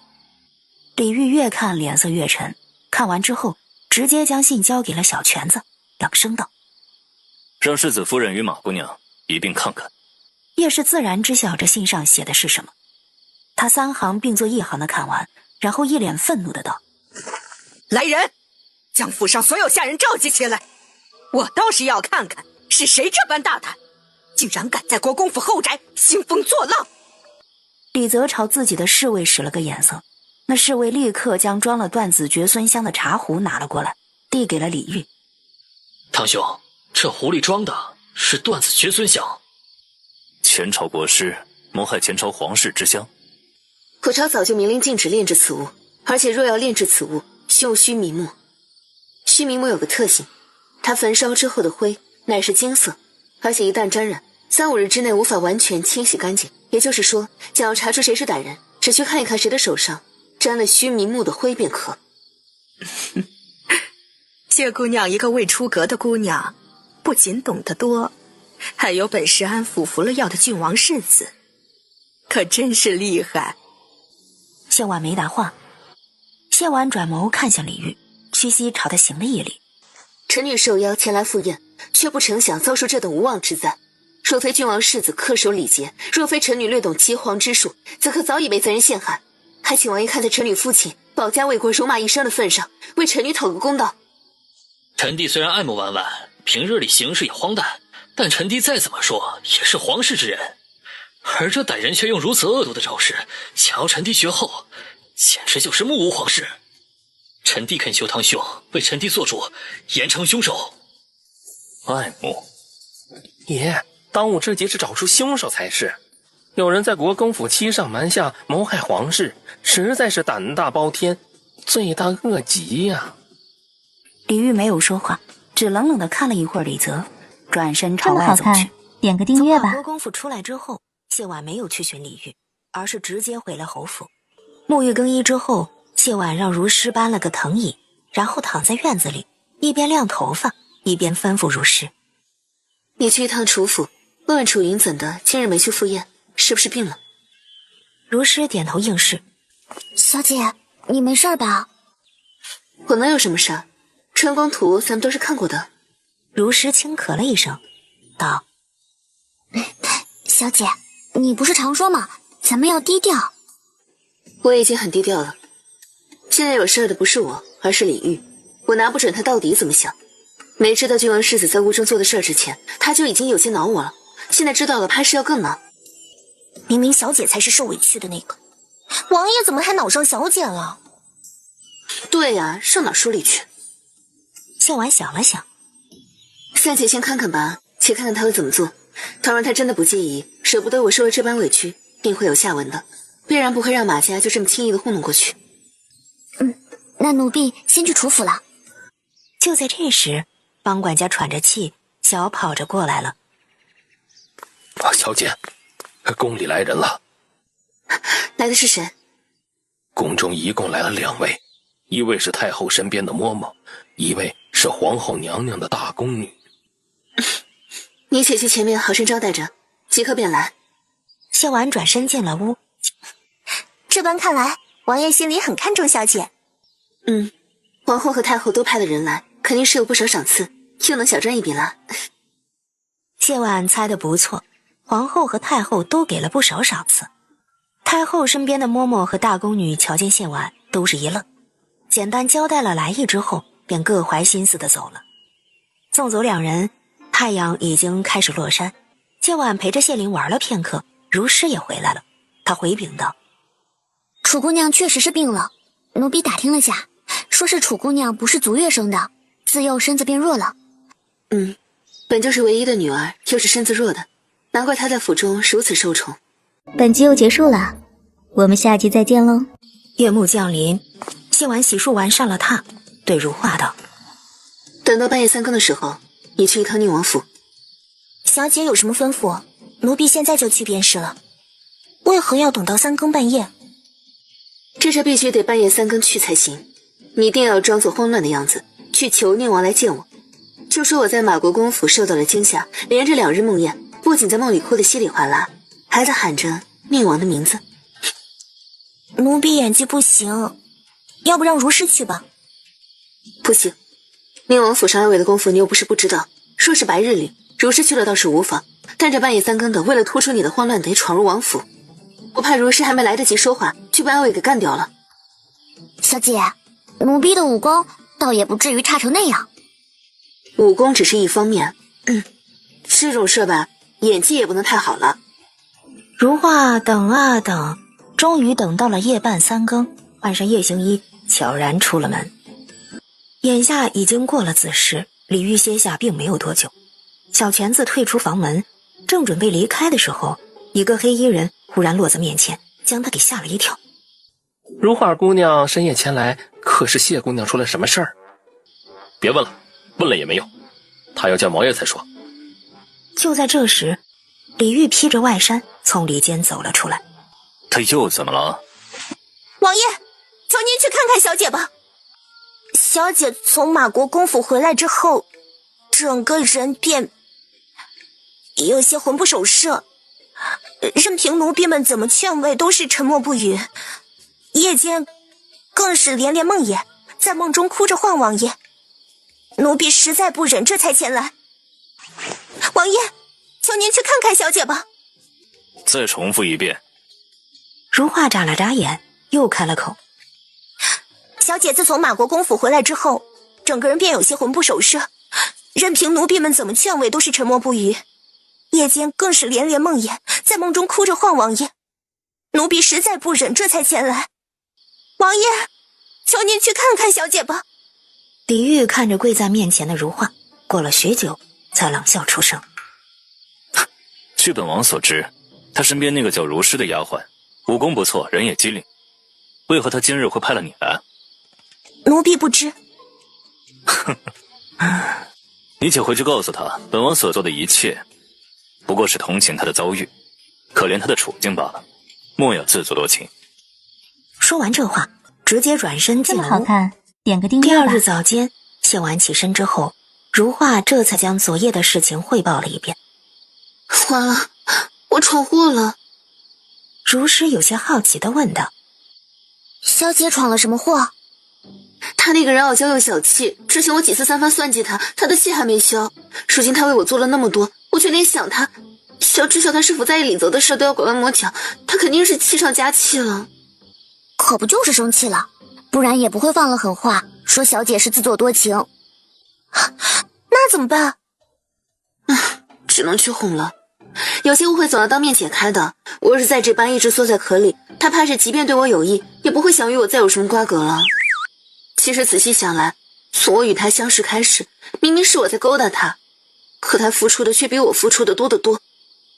谢完转眸对如诗道：“备车，待会我去一趟宁王府。”如诗敲开了后门，后门的门房瞧见他，却并没有往日里的热情，从墙根处取出一块近乎半人高的牌子来，默默地竖在了他们面前。谢婉与狗不得入内。谢姑娘，这是王爷特意交代的。除此之外，王爷还有别的话吗？有，王爷还让奴才转告姑娘，宁王府不是姑娘想来便来、想走便走的地方，想要见他，谢姑娘您得自己想办法。还有吗？有，王爷让奴才转告姑娘，他不是训狗的。还有吗？没了。你为何不一次将话说完？王爷吩咐了，谢姑娘问奴才，奴才才能说，若是不问，就不必说了。麻烦你告诉王爷，说是你见不着王爷，让全公公转达也行。姑娘请说。劳烦转告王爷，便说那日我什么都没瞧见，让他不要嫌弃我。奴才必定转达。谢婉点了点头，转眸对如诗道：“走吧。”李煜都说了，要见他得谢婉自己想办法，那他便回府好好想办法去了。这么好看，点个订阅吧。满打满算，谢姑娘已经5日没了动静。到了晚间，伺候李煜歇下之后，小泉子忍不住将白云唤了出来。谢姑娘已经好几日没动静了，爷嘴上不说，心里却是记挂着的。白统领不若去永裕侯府一趟，问问谢姑娘何时来讨好爷，人不到，送个东西也成。我听命于主子，主子无令，我不得擅离职守。规矩是死的，人是活的嘛。你瞧瞧我若是全听爷的话，谢姑娘与爷早就形同陌路，又怎会有那句眼前人是心上人？虽然你说的很有道理，但是不成。你我职责不同，不可一概而论。不远处的白鹤听不下去了，来到二人面前。我去。也好，你听命于白统领，只要白统领发个话，你便不算擅自行事。这样吧，你要是同意我去这一趟，你就吱一声。终究白云还是顶不住小泉子和白鹤期盼的眼神。吱。成了，你们等我好消息。到了永裕侯府，白副统领来此，不知有何贵干？哟，知道我是副统领了，怎么不说我是骗子了？不知白副统领来此，有何贵干？你不是挺能打，打赢了我就告诉你。白副统领，你的武功不差，但绝对不是我的对手，最好不要自取其辱了。休得猖狂！上次我见你是女子，所以手下留情了。10招之内，若是我不能赢，便算是输。点个订阅吧。两人凌空交战，拳脚之声不绝于耳。白鹤忽然朝如画身后看去，什么人？就在这分神一刹，白鹤的一掌便到了。然而这掌下的触感更是柔软，电光火石之间，如画猛然后撤，然后气恼地瞪了白鹤一眼，转身而去。回到宁王府，小泉子连忙询问：谢姑娘如何说？我没瞧见谢姑娘。小泉子还要再问，白鹤却一把抱住了他。完了，我这回真的是赔了夫人又折兵，我把自己搭进去了。什么叫把自己搭进去了？我对他这样那样了，是不是得负起责任来？这不是把自己搭进去了，又是什么？你哪里来的自信，觉得占了便宜，如画姑娘就会嫁给你？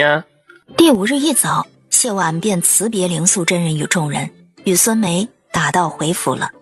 到了晚上，好不容易将谢灵哄睡着，谢婉这才有了自己的时间。府上的事儿，他已经寻方管家问过，这会儿问的便是私事。我不在的这些日子，宁王府可有人来过？有，来人是宁王的暗卫副统领，只不过他不是来寻小姐的，而是来寻如画的。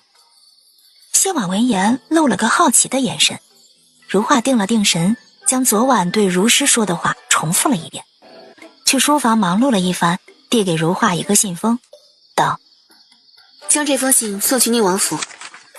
如画接了信，微微愣了愣，什么话也没说，消失在了夜色中。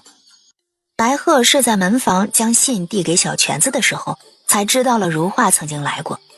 我说了什么了？不要一厢情愿。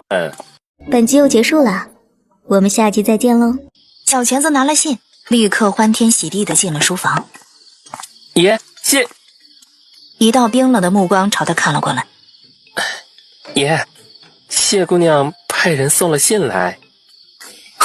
在你眼中，本王是他想理便理，不想理便不理之人。拿下去，烧了。爷，您莫不是忘了，上次毁了一块玉佩，您又赔了谢姑娘一块，这信爷确定要烧了吗？看出李煜犹豫了。爷，您就算要烧了，看完了烧也是一样的。若是谢姑娘的信让您满意，您就留着，多年以后拿出来也是情趣儿。李煜垂眸看着面前的信封，过了片刻，还是伸手拿了起来。然而只是一眼，他的脸色便彻底黑了。这便是你说的情趣？这怎么会是一张白纸啊？如画出门之后，替谢婉研墨的如诗一脸担忧地问道：小姐，你一个字没写就送过去，王爷看见了会不会更生气啊？我写了啊，李煜亲启，不是字吗？瞧着如诗被噎到无语的模样，逗你玩的，我这都是计策。小姐，这是什么计策？谢婉笑了笑，又取了一个信封。你先去送信，回来了我告诉你。又送一封空白的。去吧，听我的准没错。没过一会儿，如画回来了，谢婉便将写好的信放入信封中，递给他道：再去一趟宁王府告知门房，这是最后一封了。宁王府书房内的气温比外间凉了很多。就在这时，外间响起了门房的声音：主子，谢姑娘又派了身边的婢女来送信了。听得这话，小泉子如闻天籁，从门房里接了信，又颠颠地将信摆在了李煜面前。爷，您信奴才一回，之前肯定是谢姑娘一时着急装错了信。装错？你认错了主子，他也不会装错。这种话你骗骗自己就好。这么好看，点个订阅吧。若不是装错了信，谢姑娘为何又眼巴巴地送来第二封信来？爷，就再信奴才一次，左右第一封都瞧了，也不多这第二封。本王与你打个赌，若是这第二封信依旧是空白，罚你3月月例。好，别说本王欺负了你，这封信你自己看。小泉子伸手打开信封，取出了里面的信，然后就没了声。3个月的月例。谢姑娘为何连送2封空白的信给爷？她那般聪慧，难道不知道爷正在恼她吗？等着吧，还有第3封。他这话落下没多久，门房的声音就在外间响起了。进。这是谢姑娘的信，谢姑娘还有句话带给主子。说。谢姑娘说这是最后一封了。小泉子落下了踮起的脚跟，看着李煜渐渐转暖的神色，嘟囔着道：虽然奴才不知道为何，但不得不说，对付爷，谢姑娘还是有一套的。李煜闻言，转眸看了他一眼，轻哼了一声，却也什么话都没说。将门口的牌子撤了。是，奴才这就去吩咐门房。如诗回到院子，便追问谢婉为何连送2封空白的信。前几日我没了动静，他必然以为我有退缩了。这时我送了信去，他铁定不会看。毕竟他那般骄傲的一个人，其实我想理便理，想不理就不理的。可若是王爷看了呢？全公公一直向着小姐，若是王爷听了劝看了，岂不是更恼？所以我送了第2封信啊。若是他看了，对我的恼怒必然到达了顶峰。这时我又送了信去，这惬意便会少一些。若是再发现是一封空白的信，依着他的聪明，便知道这是我让他消消气的套路。若是他没看，直接命人将信给毁了，连回2封信，他心头的气也会出了不少。所以等到我第3封信送过去的时候，他必然会看的。还是小姐想的周到。傲娇嘛，当个宝宝哄准没错的。点个订阅吧。翌日，李煜照旧去慈宁宫请安。距离上次贤儿办赏花宴已经过去1个多月了吧？哦，确实已经1月有余。听贤儿说，上次你只是露了个脸便走了，所以母后打算让贤儿再办个宴。马羽山再过不久便要成亲，许多人都被禁足着，倒不如借着这次宴席，给大家递了个台阶下。听母后的便是。陈太后笑了笑，给一旁嬷嬷使了个眼色。嬷嬷立刻上前，恭敬地递了个册子上去。这是母后昨儿个你的邀请名册，你看看有没有落下的。母后不是说不急？哼，你这心思宛若大海里的针，不若你给母后一个准信儿，到底是哪家的姑娘让你动了凡心，也省得母后在这儿猜来猜去。母后不必费心了，等到时机成熟，儿臣自然会领她来见母后。他站起身来，儿臣还有事，就先告辞了。第2日，谢婉带着王仆和如诗去了芙蓉楼。傍晚分别的时候，楚夫人对他道：我听闻明儿个宴席，太后也要亲临，你可做好了准备？什么宴席？你不知晓吗？就是长公主设的宴呢，邀的都是上次桃花宴邀过的人。长公主放了话出来，这次宴席太后娘娘多半要亲临。说到这儿，他一脸不可思议地看着谢婉。长公主没邀你吗？没有。这许是外间传言错了。实不相瞒，他曾许过我侧妃之位，但我也明确表示了拒绝。他那般足智多谋，必然知晓我要的是正妃之位。我本以为他后来种种事已经默许，可现在看来，却是我一厢情愿，想得太好了。你也不必现在就下定论，毕竟一切都只是传言而已，事情真相究竟如何也未必可知。谢婉现在肺都快气炸了，他气冲冲的就朝外走。老虎不发威，他当我是 Hello Kitty 啊？这么好看，点个订阅吧。宁王府的后门一开，不等门房朝他行礼，他一脚就踏了进去，直奔书房。书房的门是半开着的，他一脚踹开房门，抬脚进了屋。抬脚踹门，对本王怒目而视，这也是你从山上学到的礼数？欺骗少女的感情，让她误以为两情相悦，满心欢喜等着成为人妻，转身却要迎娶他人，这便是你们皇家的礼数。看着谢婉怒气冲冲的模样，转眼便明白了他话里的意思。想要王妃之位？废话，我不相信你不知道我拒绝侧妃之位的意思。这么想要嫁给我？不然呢？心上人，你首先想到的是权势，是会给你带来的便利，是永于侯府的将来，最后才会是本王。可是谢婉，于本王而言，王妃之位只是两情相悦，相伴一生。你问我是因为你是宁王，还是因为你是心上人？你的身份是我接触你的原因，可因为你是你，所以你才是心上人。你的身份是你这个人的一部分，就像是我这张脸，如果我是个其貌不扬的，你会喜欢我吗？你不。本王会。你说什么？本王说会。我就是想跟你表达，外在条件是一部分，但却并不是全部。接近你是因为你是宁王不假，可喜欢你是因为你是你，你怎么不按常理出牌啊？想要成为宁王妃，单凭道理远远不够。那怎样才够？怎样才算够？李煜也不知道。这样好不好？便如同科考一般，10分满分，我表现好让你觉得满意，你就给我加1分，等到10分满，10分满如何？10分满了，你便娶我。好，3月为限。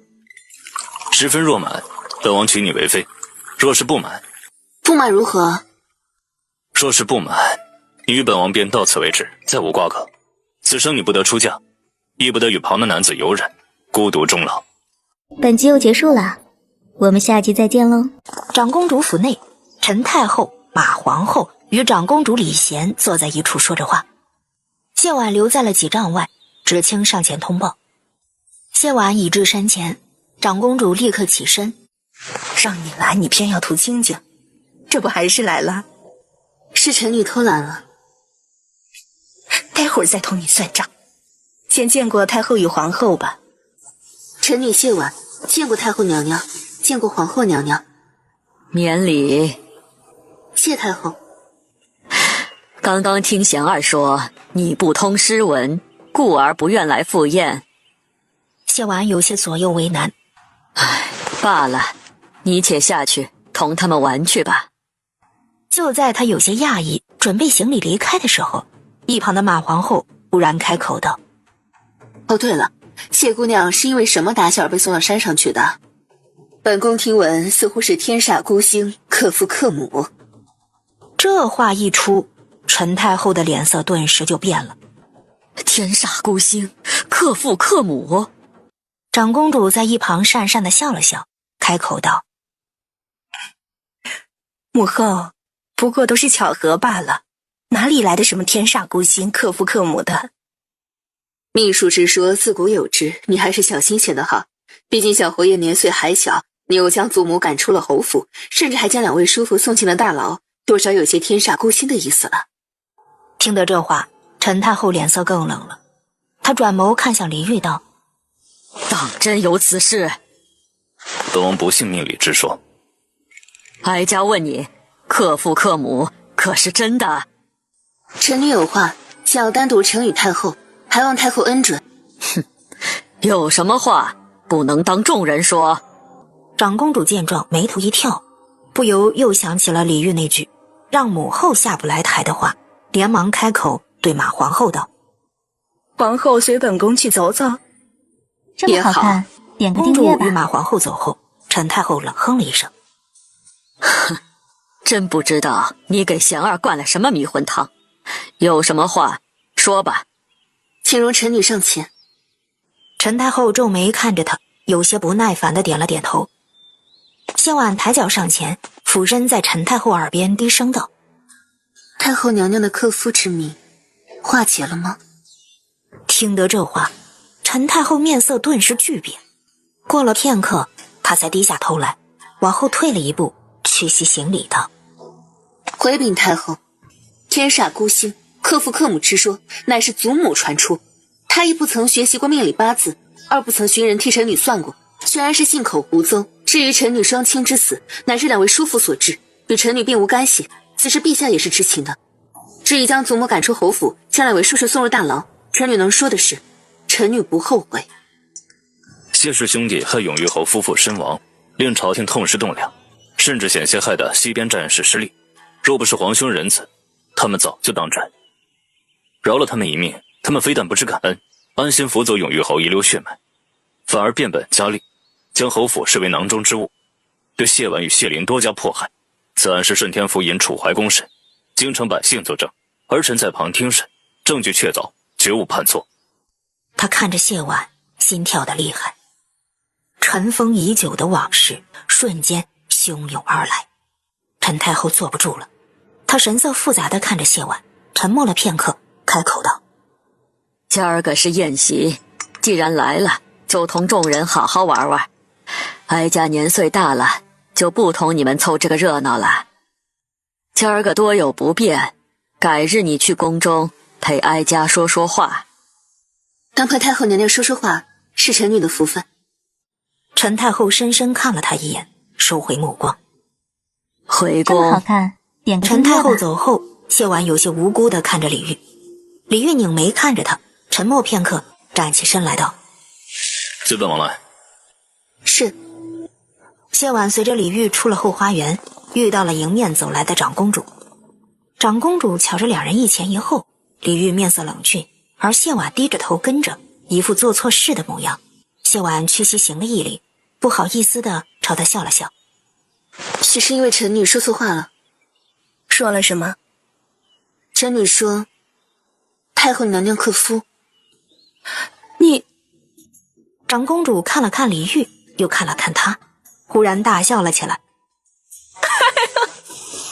你可真是……本宫还以为你之前那番说辞是夸大其词，没想到他竟然真的敢。不知王爷说了什么？他说：“皇姐，你该去招待客人了。”行行行，你们先谈谈，待会儿留下一道用个饭。今儿个休沐，你姐夫应该快回来了。谢婉随着李煜继续朝前走。你知不知道今天自己说了什么？知道。克夫之事，你是从何知晓的？自然是看出来的。我是道观长大，相命算命乃是基本功。说实话，本王听得真切。你对太后说的，不是太后有克夫之相，而是问克夫之命可曾化解。其中差别，本王还不至于听不明白。好吧，这事是我娘说的。点个订那时我阅吧。还小，我娘想将我接回去，却被祖母哭闹阻止。我娘嘴上不说，心中却甚是抱怨，私下里曾对我说过，命格又不是不能改，皇后还是克夫之命呢。寻高僧改命，现在不一样很好。何时说的？记不清了，约莫是4、5岁的时候。你的记性不错。早会嘛，加上那会儿是头一回听闻这种事儿，个人印象比较深刻。此事你可曾对旁人说过？自然没有，我又不是老寿星上吊献命场。再者，这事原本与我也无甚关系，若不是今儿个有人拿我的命数说事儿，我也想不起这茬来。这事往后不得再提。若是太后问你，你便说是自己看出来，她曾被改过命格。好。说完了正事，两人之间的气氛顿时就缓和下来。待会儿我也要留下用饭吗？不想。谈不上想不想，就是觉得有点不合适。10分未满，你留下确实不太合适。知晓李煜说这话是因为有些不高兴了。我来相公，我们私奔吧。私奔？对啊，私奔。为何要私奔？如今我已经被推到了台前，不用想也知道，今儿个过后会有一堆人给我下帖子同我交好。这个时候我若应了，便是小人得志；若是不应，便是目中无人。先赴谁的约，后赴谁的约都是问题，倒不如离开几日暂避锋芒。正好也趁着这时候涨涨分。谢婉牵着他的手道：“我们去一个没人认识的地方私奔，3日后再回来。”好，那就这么约定了。明儿个卯时，你在侯府后巷等我，城门一开，咱们就出发。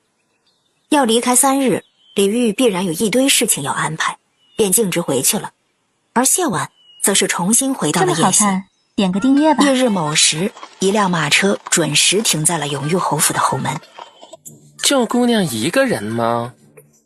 对啊，什么叫私奔你知道吗？就是将我交给你，我这个人，我的一生，我的荣辱，我的喜怒哀乐，还有我的命。李煜看着谢婉含笑的双眸，喉结上下滚动着。你10分满了。天色微亮，晨光朦胧，2道修长的身影一前一后上了马车。你带银子了吗？你带了吗？没带，1文钱都没有。无妨，我带了。那正好，你带着银子，我带着你。好。哼，既然是私奔，那从现在开始，你就是我夫君了。别闹。夫君，叫一声娘子来听听嘛，人家想听。他实在是叫不出口。好吧，好吧，我换你爷，你换我婉婉，总可以了吧？婉婉，他的声音低低沉沉的，谢婉的耳朵都酥了。你这几天老实一点，别勾引我，我怕我控制不住把你给办了。就在谢婉以为他是被自己给无语到的时候，就听到他低低的道：“你也是。”我也是什么？然而，无论他怎么逗弄，李煜却都不再开口。咱们去哪儿啊？不是说我带着银子，你带着我？行吧，咱们找一个镇子吧，选一家有温泉的客栈包个院子，就在镇子里待上几日。这样的话，万一有什么急事儿，也不耽误你赶回来。好。本集又结束了，我们下集再见喽。过了约莫1-2个时辰，马车在一个镇子的客栈门前停了下来。瞧见李煜和谢婉，掌柜的顿时就傻了眼。两位客官，里面请。直接去看院子便是。穿过大堂，来到后院，掌柜领着他们瞧了2-3个院子。两位客官，小店内汤池有安静些的院子，就这些了。姐夫，我们就定这个院子吧。听得姐夫2个字，李煜顿时皱了眉。姐夫？谢婉惊呼了一声，一脸的懊恼，然后转眸对掌柜的道：“你什么都没听见，知道吗？我跟姐夫是悄悄出来的，说是被姐姐知道就不好了。”看见掌柜那震惊的眼神，李煜额头青筋直跳。谢婉，我只是担心被旁人知道了嘛，毕竟姐姐重病还躺在床上，若是知晓了，怕是……李煜皱眉看着谢婉，一旁的小犬子连忙取出银票来。就定这个院子了，我家少夫人就喜欢同少爷开玩笑，你莫要当真。小人都明白的。瞧着自家爷额头跳动的青筋，小犬子连忙将掌柜的打发走。去备些吃食过来。谢婉伸手挽了李煜的胳膊，笑着道：“生气啦？是你让我换个称呼的吗？所以就换成了姐夫。我们是私奔嘛，你又不让我换你夫君，那我只能捡顺口的换了。玩够了吗？别生气嘛，生活不仅需要新鲜感，需要点乐趣。姐夫和小姨子是不是很新鲜？你这辈子肯定都没有体验过吧？只此一次，下不为例。李煜沉默地看着他半晌，他伸手推开面前的房门。今晚你睡这间屋子。爸，我们都私奔了，不应该宿在一处吗？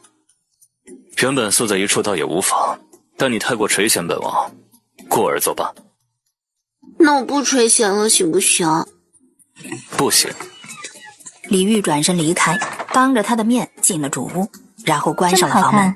点个订阅吧。这次私奔一共出了2辆马车，后面1辆装的是被褥以及一些洗漱生活用品。小犬子和另一个内侍将马车上所有的东西都搬了下来，然后开始打扫屋子，重新铺床铺。李煜和谢婉便又回到了院子。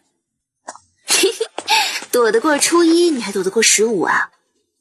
不口水收一收。